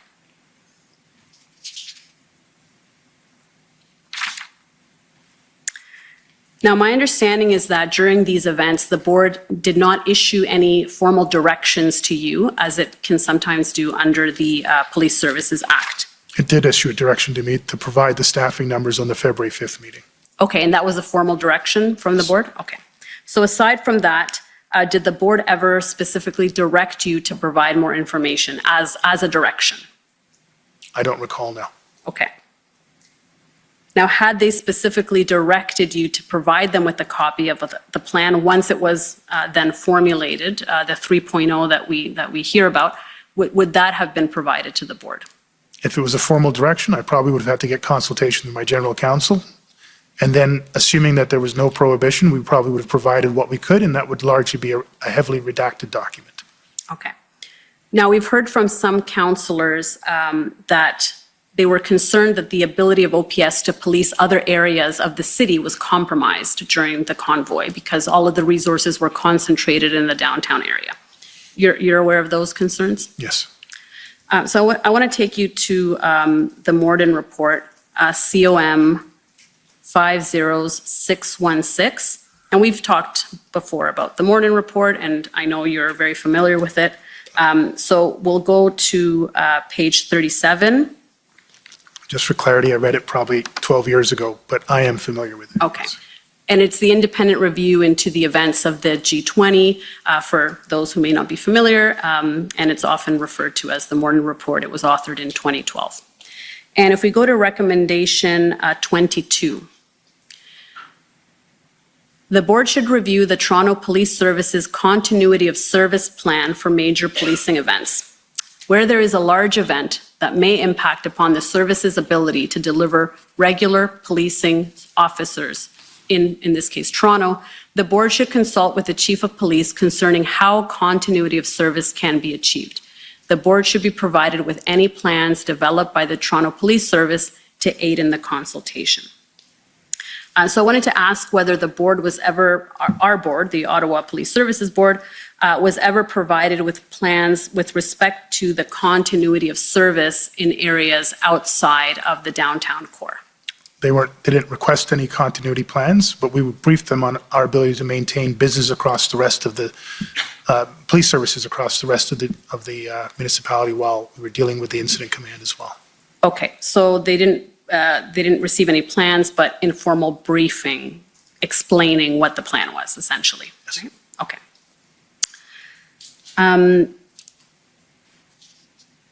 All right. I want to turn now to negotiations with the city. And I think you're aware, or maybe you can explain whether you were aware, that on February 7th, some protesters asked to meet with the city manager in exchange for facilitating a move from the Rideau and Sussex intersection to Wellington. Were you aware of that at that time? I was not aware of it. I became aware of some level of PLT-related negotiations happening around that location. That came up through Superintendent Patterson and Acting Deputy Chief Ferguson at a briefing. So my understanding is that meeting between the city manager and the protester in question was Mr. Marazzo took place on February 8, but then the move from Rideau and Sussex to Wellington never happened. And according to Superintendent Drummond, who was here on Wednesday, he said that the move had not been approved. And I said by whom, and he indicated that it had not been approved by Superintendent Patterson or by yourself as well. So I just want to understand why that move would not have been approved. That was Superintendent Patterson's decision. I gave no decision on that. Okay. And earlier than the 8th, my understanding is there was also a potential move from the Rideau and Sussex again to Wellington that had been negotiated by PLT after the first weekend.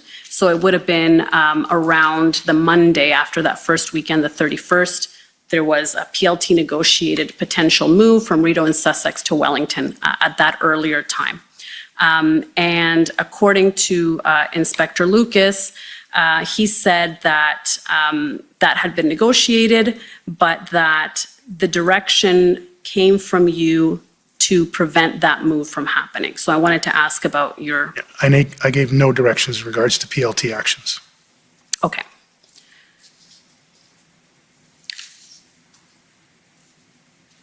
And were you generally aware that the Parliamentary Protective Service had concerns about moving more trucks onto Wellington after that first weekend? My recollection of the first time hearing that directly was when, I don't want to get his rank wrong, but Larry Brookson, who is the head of the Parliamentary Protection Services, raised that, I think, on the weekend of the 13th, 14th with me directly. Okay. And when you first learned of negotiations between the City of Ottawa and protesters, I believe was around the 12th of February. And is it fair to say that you were generally receptive to the mayor's office negotiating with protesters to come up with some sort of negotiated solution? On one, maybe two singular, two caveats. It cannot direct policing operations, and it cannot run counter to the operational plan that was under the control of the incident command team. Okay. So on February 12th, my understanding is you received a call from Steve Kanellakis advising you that over the last 24 hours there had been some discussions. And then you had a meeting after that with Deputy Chief Bell and Ms. Hanaud to inform them of that call. And my understanding is that Mr. Kanellakis had indicated to you that these discussions were confidential because they were ongoing, they hadn't been finalized yet. And my understanding is that in that subsequent meeting with Deputy Chief Bell and Ms. Hanaud, you asked Deputy Chief Bell to also keep that information confidential, right? Did you have any concerns about having to tell him to keep it confidential? And do you see any issues with that? The fact that you asked him to not share that with anybody else? In hindsight, yes. At the time, I thought it was reasonable. Okay, and you thought it was reasonable, why? There were just negotiations that were ongoing. There hadn't been a final outcome, and at this point, it didn't have any major impact on our operations, any impact on our operations. And since then, your view, you're saying, has changed. So what's your view of that now? Probably one of those areas I would have wanted to share down one more level into at least to the event commander. Who would have been Superintendent Burney at the time, right? Oh, the date, sorry again, February? 12th. Yes. And so with that caveat that you gave us before about wanting to make sure that these negotiations fit within the overall plan, informing Superintendent Bernier on the 12th, or the earliest that you learned about it, would have facilitated ensuring that those negotiations meshed or fit into the overall plan, right? No. Would have given him situational awareness, but I would have told him, you keep working on your plan because this thing may fall apart. We didn't have the time or the effort to be putting a lot of resources into planning for something that hadn't been negotiated and might never happen anyway. So I would have given him for situational awareness, but not to give him more work to be done around it. Right, but for example, he could have contacted the mayor's office and put some parameters around the negotiations or... No, because, sorry, I shouldn't interrupt you, I apologize. No, go ahead. Please finish your question, because I want to make sure I answer properly. That was the question. Okay. I would not have wanted anybody in my organization to then get involved directly in the negotiation between the city and I believe it's Mr. French and the convoy organizers. I didn't want the Ottawa Police Service to be directly involved in that negotiation. Why is that? It was a political negotiation. But again, if it's being done separately from the OPS's plans, there is the potential of conflict, isn't there? And if there was, I would have defaulted to the OPS plans. Right, but if something is negotiated without OPS input, can OPS then prevent it from moving forward? That was the condition I gave to Steve Kanellakis when he had called me. Okay. So you wanted to ensure then that the city's negotiations was completely independent from the OPS's plan? Yes. Okay. Despite the fact that this was a police-led operation and the police was the lead agency in the response? Yes. Okay. And then the February 13th in that morning, you got a call from Steve Kanellakis confirming that there had been an agreement reached, letters would be exchanged, et cetera, right? I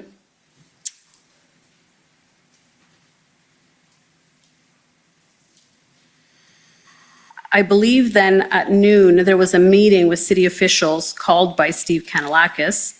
And the people who were on that call were Steve Kanellakis, yourself, Deputy Chief Bell, and Acting Deputy Chief Ferguson. And a subsequent meeting then took place to inform a broader group of your team, right? Now, I understand that day, shortly after 1 p.m., you called OPP Commissioner Creek to update him on the negotiations with the city, right? Yes. So he knew as of February 13 at around 1 p.m. I believe that's the timing, yes. Okay. On that call, did he express any concerns to you? I actually don't have an independent recollection. Okay. but I don't recall anything being substantively discussed. Okay. And Drummond testified, Superintendent Drummond rather, testified that at that subsequent meeting with the broader team was the first time that he learned about those negotiations. And he said everybody on the call was cautiously optimistic. Would that accord with your? With my general recollection, yes. Okay. And then after that meeting, you called RCMP Commissioner Brenda Lucky, and she said she was aware of the negotiations. Did she express any concerns to you at that time? I don't recall any. Again, sorry, I don't have my notes, and I don't have a clear independent recollection. Okay. And my understanding is significant resources were required to carry out OPS's assistance to implementing that deal. I don't know. I just wouldn't know the level of lift, but I suspect it would be, we didn't have a lot of resources to spare, so any amount of resources could be considered significant. Okay. And so if I take you now to just the next day, which is February 14, I want to take you to OPS 30-14566. And these are your notes again, and I'll take you to page 8.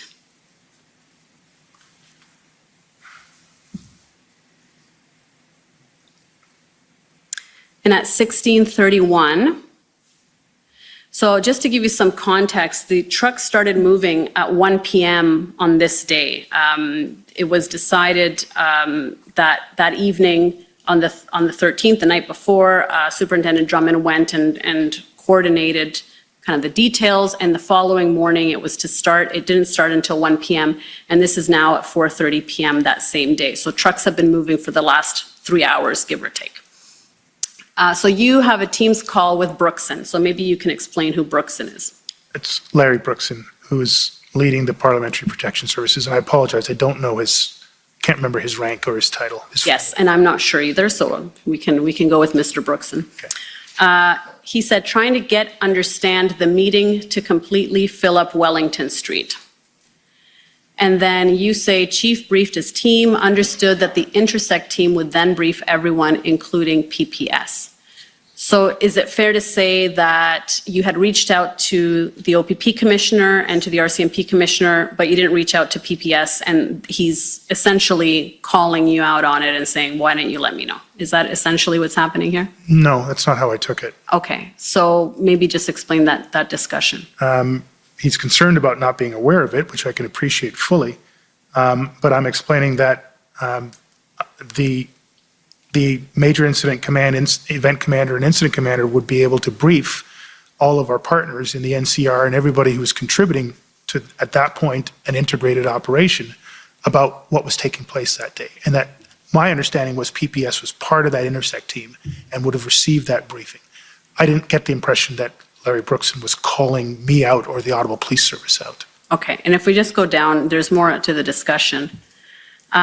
So again, these are point form notes. It's hard to really get a good sense for what's being kind of conveyed here, but maybe you can review those point form notes and give us a better sense of what transpired in that discussion.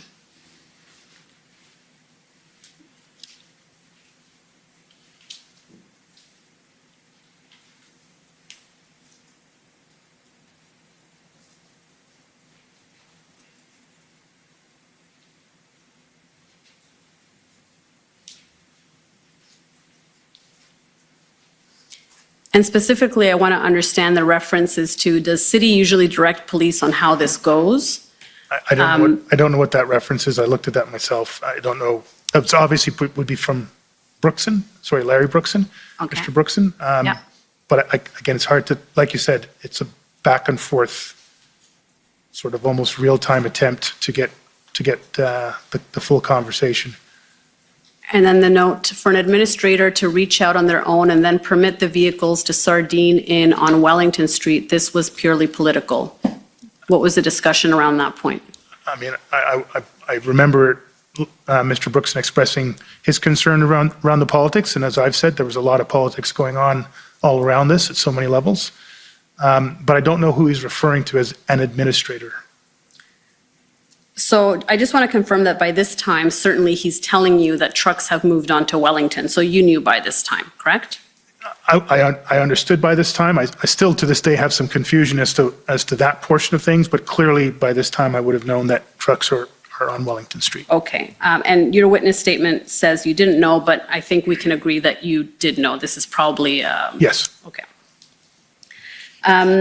And then my understanding is at 17:01, so you have this discussion with him. You're not able to give me too much more than what's there, it sounds like, based on your recollection. If we can go to page, is this still page 9? Yeah, 17:01. So it looks like there's a demo briefing call at 5:01. In the second bullet, we see Trish, that's Acting Deputy Chief Ferguson. Lots of convo with Carson at NOK. PPS not happy with trucks on Wellington. And at the bottom, it says, had to pivot due to new. Do you have any sense, it seems to be some words missing at the end of that. Do you have any sense for what that's referring to?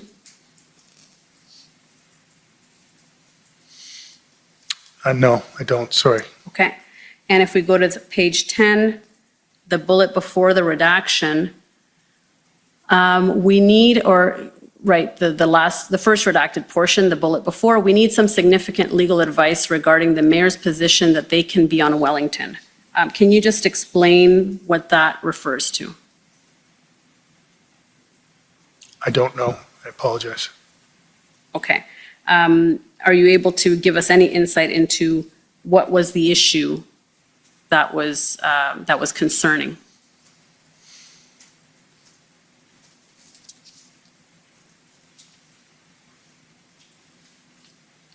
I mean, it seems to be all a discussion around the relative sequence of, the sequence of events that took place throughout the day, the relative efficacy of it, challenges experienced, logistical staffing, there's PLTs referenced there. So it's a general discussion that seems to be going on. I'm not sure who's leading and who's making what points. So this is the day before you resigned at 5 p.m. So I don't know if that helps to situate you in the timeline of events and if you have a recollection of this meeting. It would have been one of your final meetings. No, it's just another busy briefing on a very difficult period of time. And we know that after this meeting, certainly by nightfall on that day, no more trucks were relocated onto Wellington, and that kind of ended the facilitation of trucks onto Wellington. Do you have any sense for why, what was the reason behind OPS no longer supporting the movement of trucks onto Wellington? I don't. I mean, I've subsequent through disclosure, I've seen things, so I don't know if that makes my opinion valid at this point, but my understanding is, without getting into any more detail than that, is that the event commander made a decision to discontinue the operations. And the only thing I can say to that is that would be entirely within his purview. That was the caveat I gave to City Manager Canalac. I said if at any point the operations around the negotiation cross purposes with the operational plan, that we would default to our operational plan. Okay, so you can't tell us why? I don't know. Okay. So just quickly, last time we spoke in our interview, I asked you about kind of lessons learned. We talked a little bit about that today. You spoke with Mr. Au about that. And I asked you if in your kind of reflections since these events, you had thought about anything you could have done differently as chief of police. And at that time, you mentioned, clarifying your comment about there may not be a policing solution, which I understand you've done that now. But nothing really else came to mind. And so I wanted to ask now, having had the benefit of hearing your former colleagues, going through documents in preparation for your evidence today, whether there is anything else that you would add to that. Around recommendations going forward or lessons learned in Reflections on what you may have done differently or what you would do differently next time if you were in the same position. What could you have done differently as chief of police? I think I did provide some list of recommendations for the commission to consider in my statement. I'll trust that will be followed up as the commissioner determines.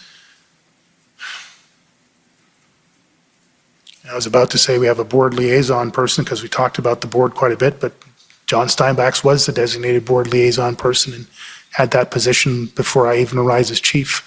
So I'm just thinking through sort of top down from board relationship. Intersect was there. There's a recommendation around funding and investing in Intersect to create more, deconflict some of the problems we've learned. I honestly, the list of recommendations that I've provided are the substantive reviews of what needed to be in a better level to address the structural deficits that I've talked about. And I've tried to provide both national, provincial in terms of Police Act legislation and local in terms of the unique aspects of the NCR region within my recommendations. I can't think of anything else at this point. So I understand kind of at a systemic level, but I'm asking more on a personal level, something you could have done differently as chief of police.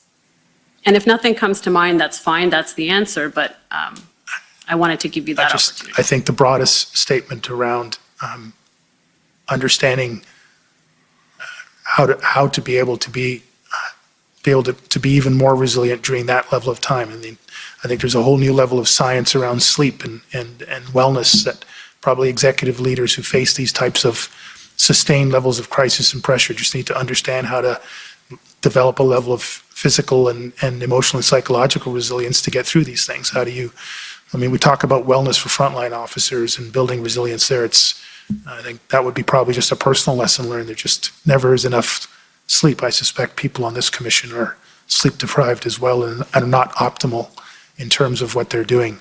So, I mean, it's just a human condition. I don't know what you're talking about. Well, I know from my legal team, and I'm looking at sleepy eyes all around me here. So, I mean, I said it, I think it came up in a comment earlier on when I was talking to Chair Deans, like, we're just human beings. And none of us are supermen or superwomen. And this was a super difficult situation. And mistakes were made, moments were lost, relationships were strained, meetings didn't go the way that they were intended to, language was not precise enough, assumptions were made, rumors were passed around. It's just a human condition. Systems are built by human beings, policies are designed by human beings, institutions are just human institutions. And I said it before in standing committee, someone asked, did the Ottawa Police Service fail? Canada was exposed in these events. Our institutions were exposed, our systems were exposed, and our leaders were exposed, and our frontline members were exposed. Probably worst overall, our communities were exposed. We just got to get it better the next time. I'm fully committed to doing that. That's why I'm here. Thank you. And you mentioned your recommendations to the commission. I understand you have spoken to some of those, but I wanted to give you the opportunity to highlight some of the other ones that perhaps we haven't had a chance to get to, if that's something you would like to do. I think I'll leave it with the commission to see those areas, and I'll make myself available, Commissioner, to you and your team at any point to expand on that. I think each one of my recommendations could probably fill another 20 pages or so, but I just think for the time here, I'll leave it there and make myself available to you. Thank you very much. Those are my questions for you. Thank you. Okay, well, we're finishing a little early. I'm not sure if we want to start cross-examination, but I promised we wouldn't, so I'm going to adjourn. I just want to raise if there are any concerns. Of course, as was mentioned, this has been a very tight schedule, a lot of documents, a lot of movement. Everybody, in my view, has cooperated very well, but if there's anything that is of concern to the commission, please don't hesitate to raise it either with commission counsel or directly with me, because ultimately I think we know it's been stressful, but I think we're doing a not bad job. Certainly I'm very impressed with everyone's work so far. So thank you, and have a great weekend. The commission is adjourned. La commission est adjournée.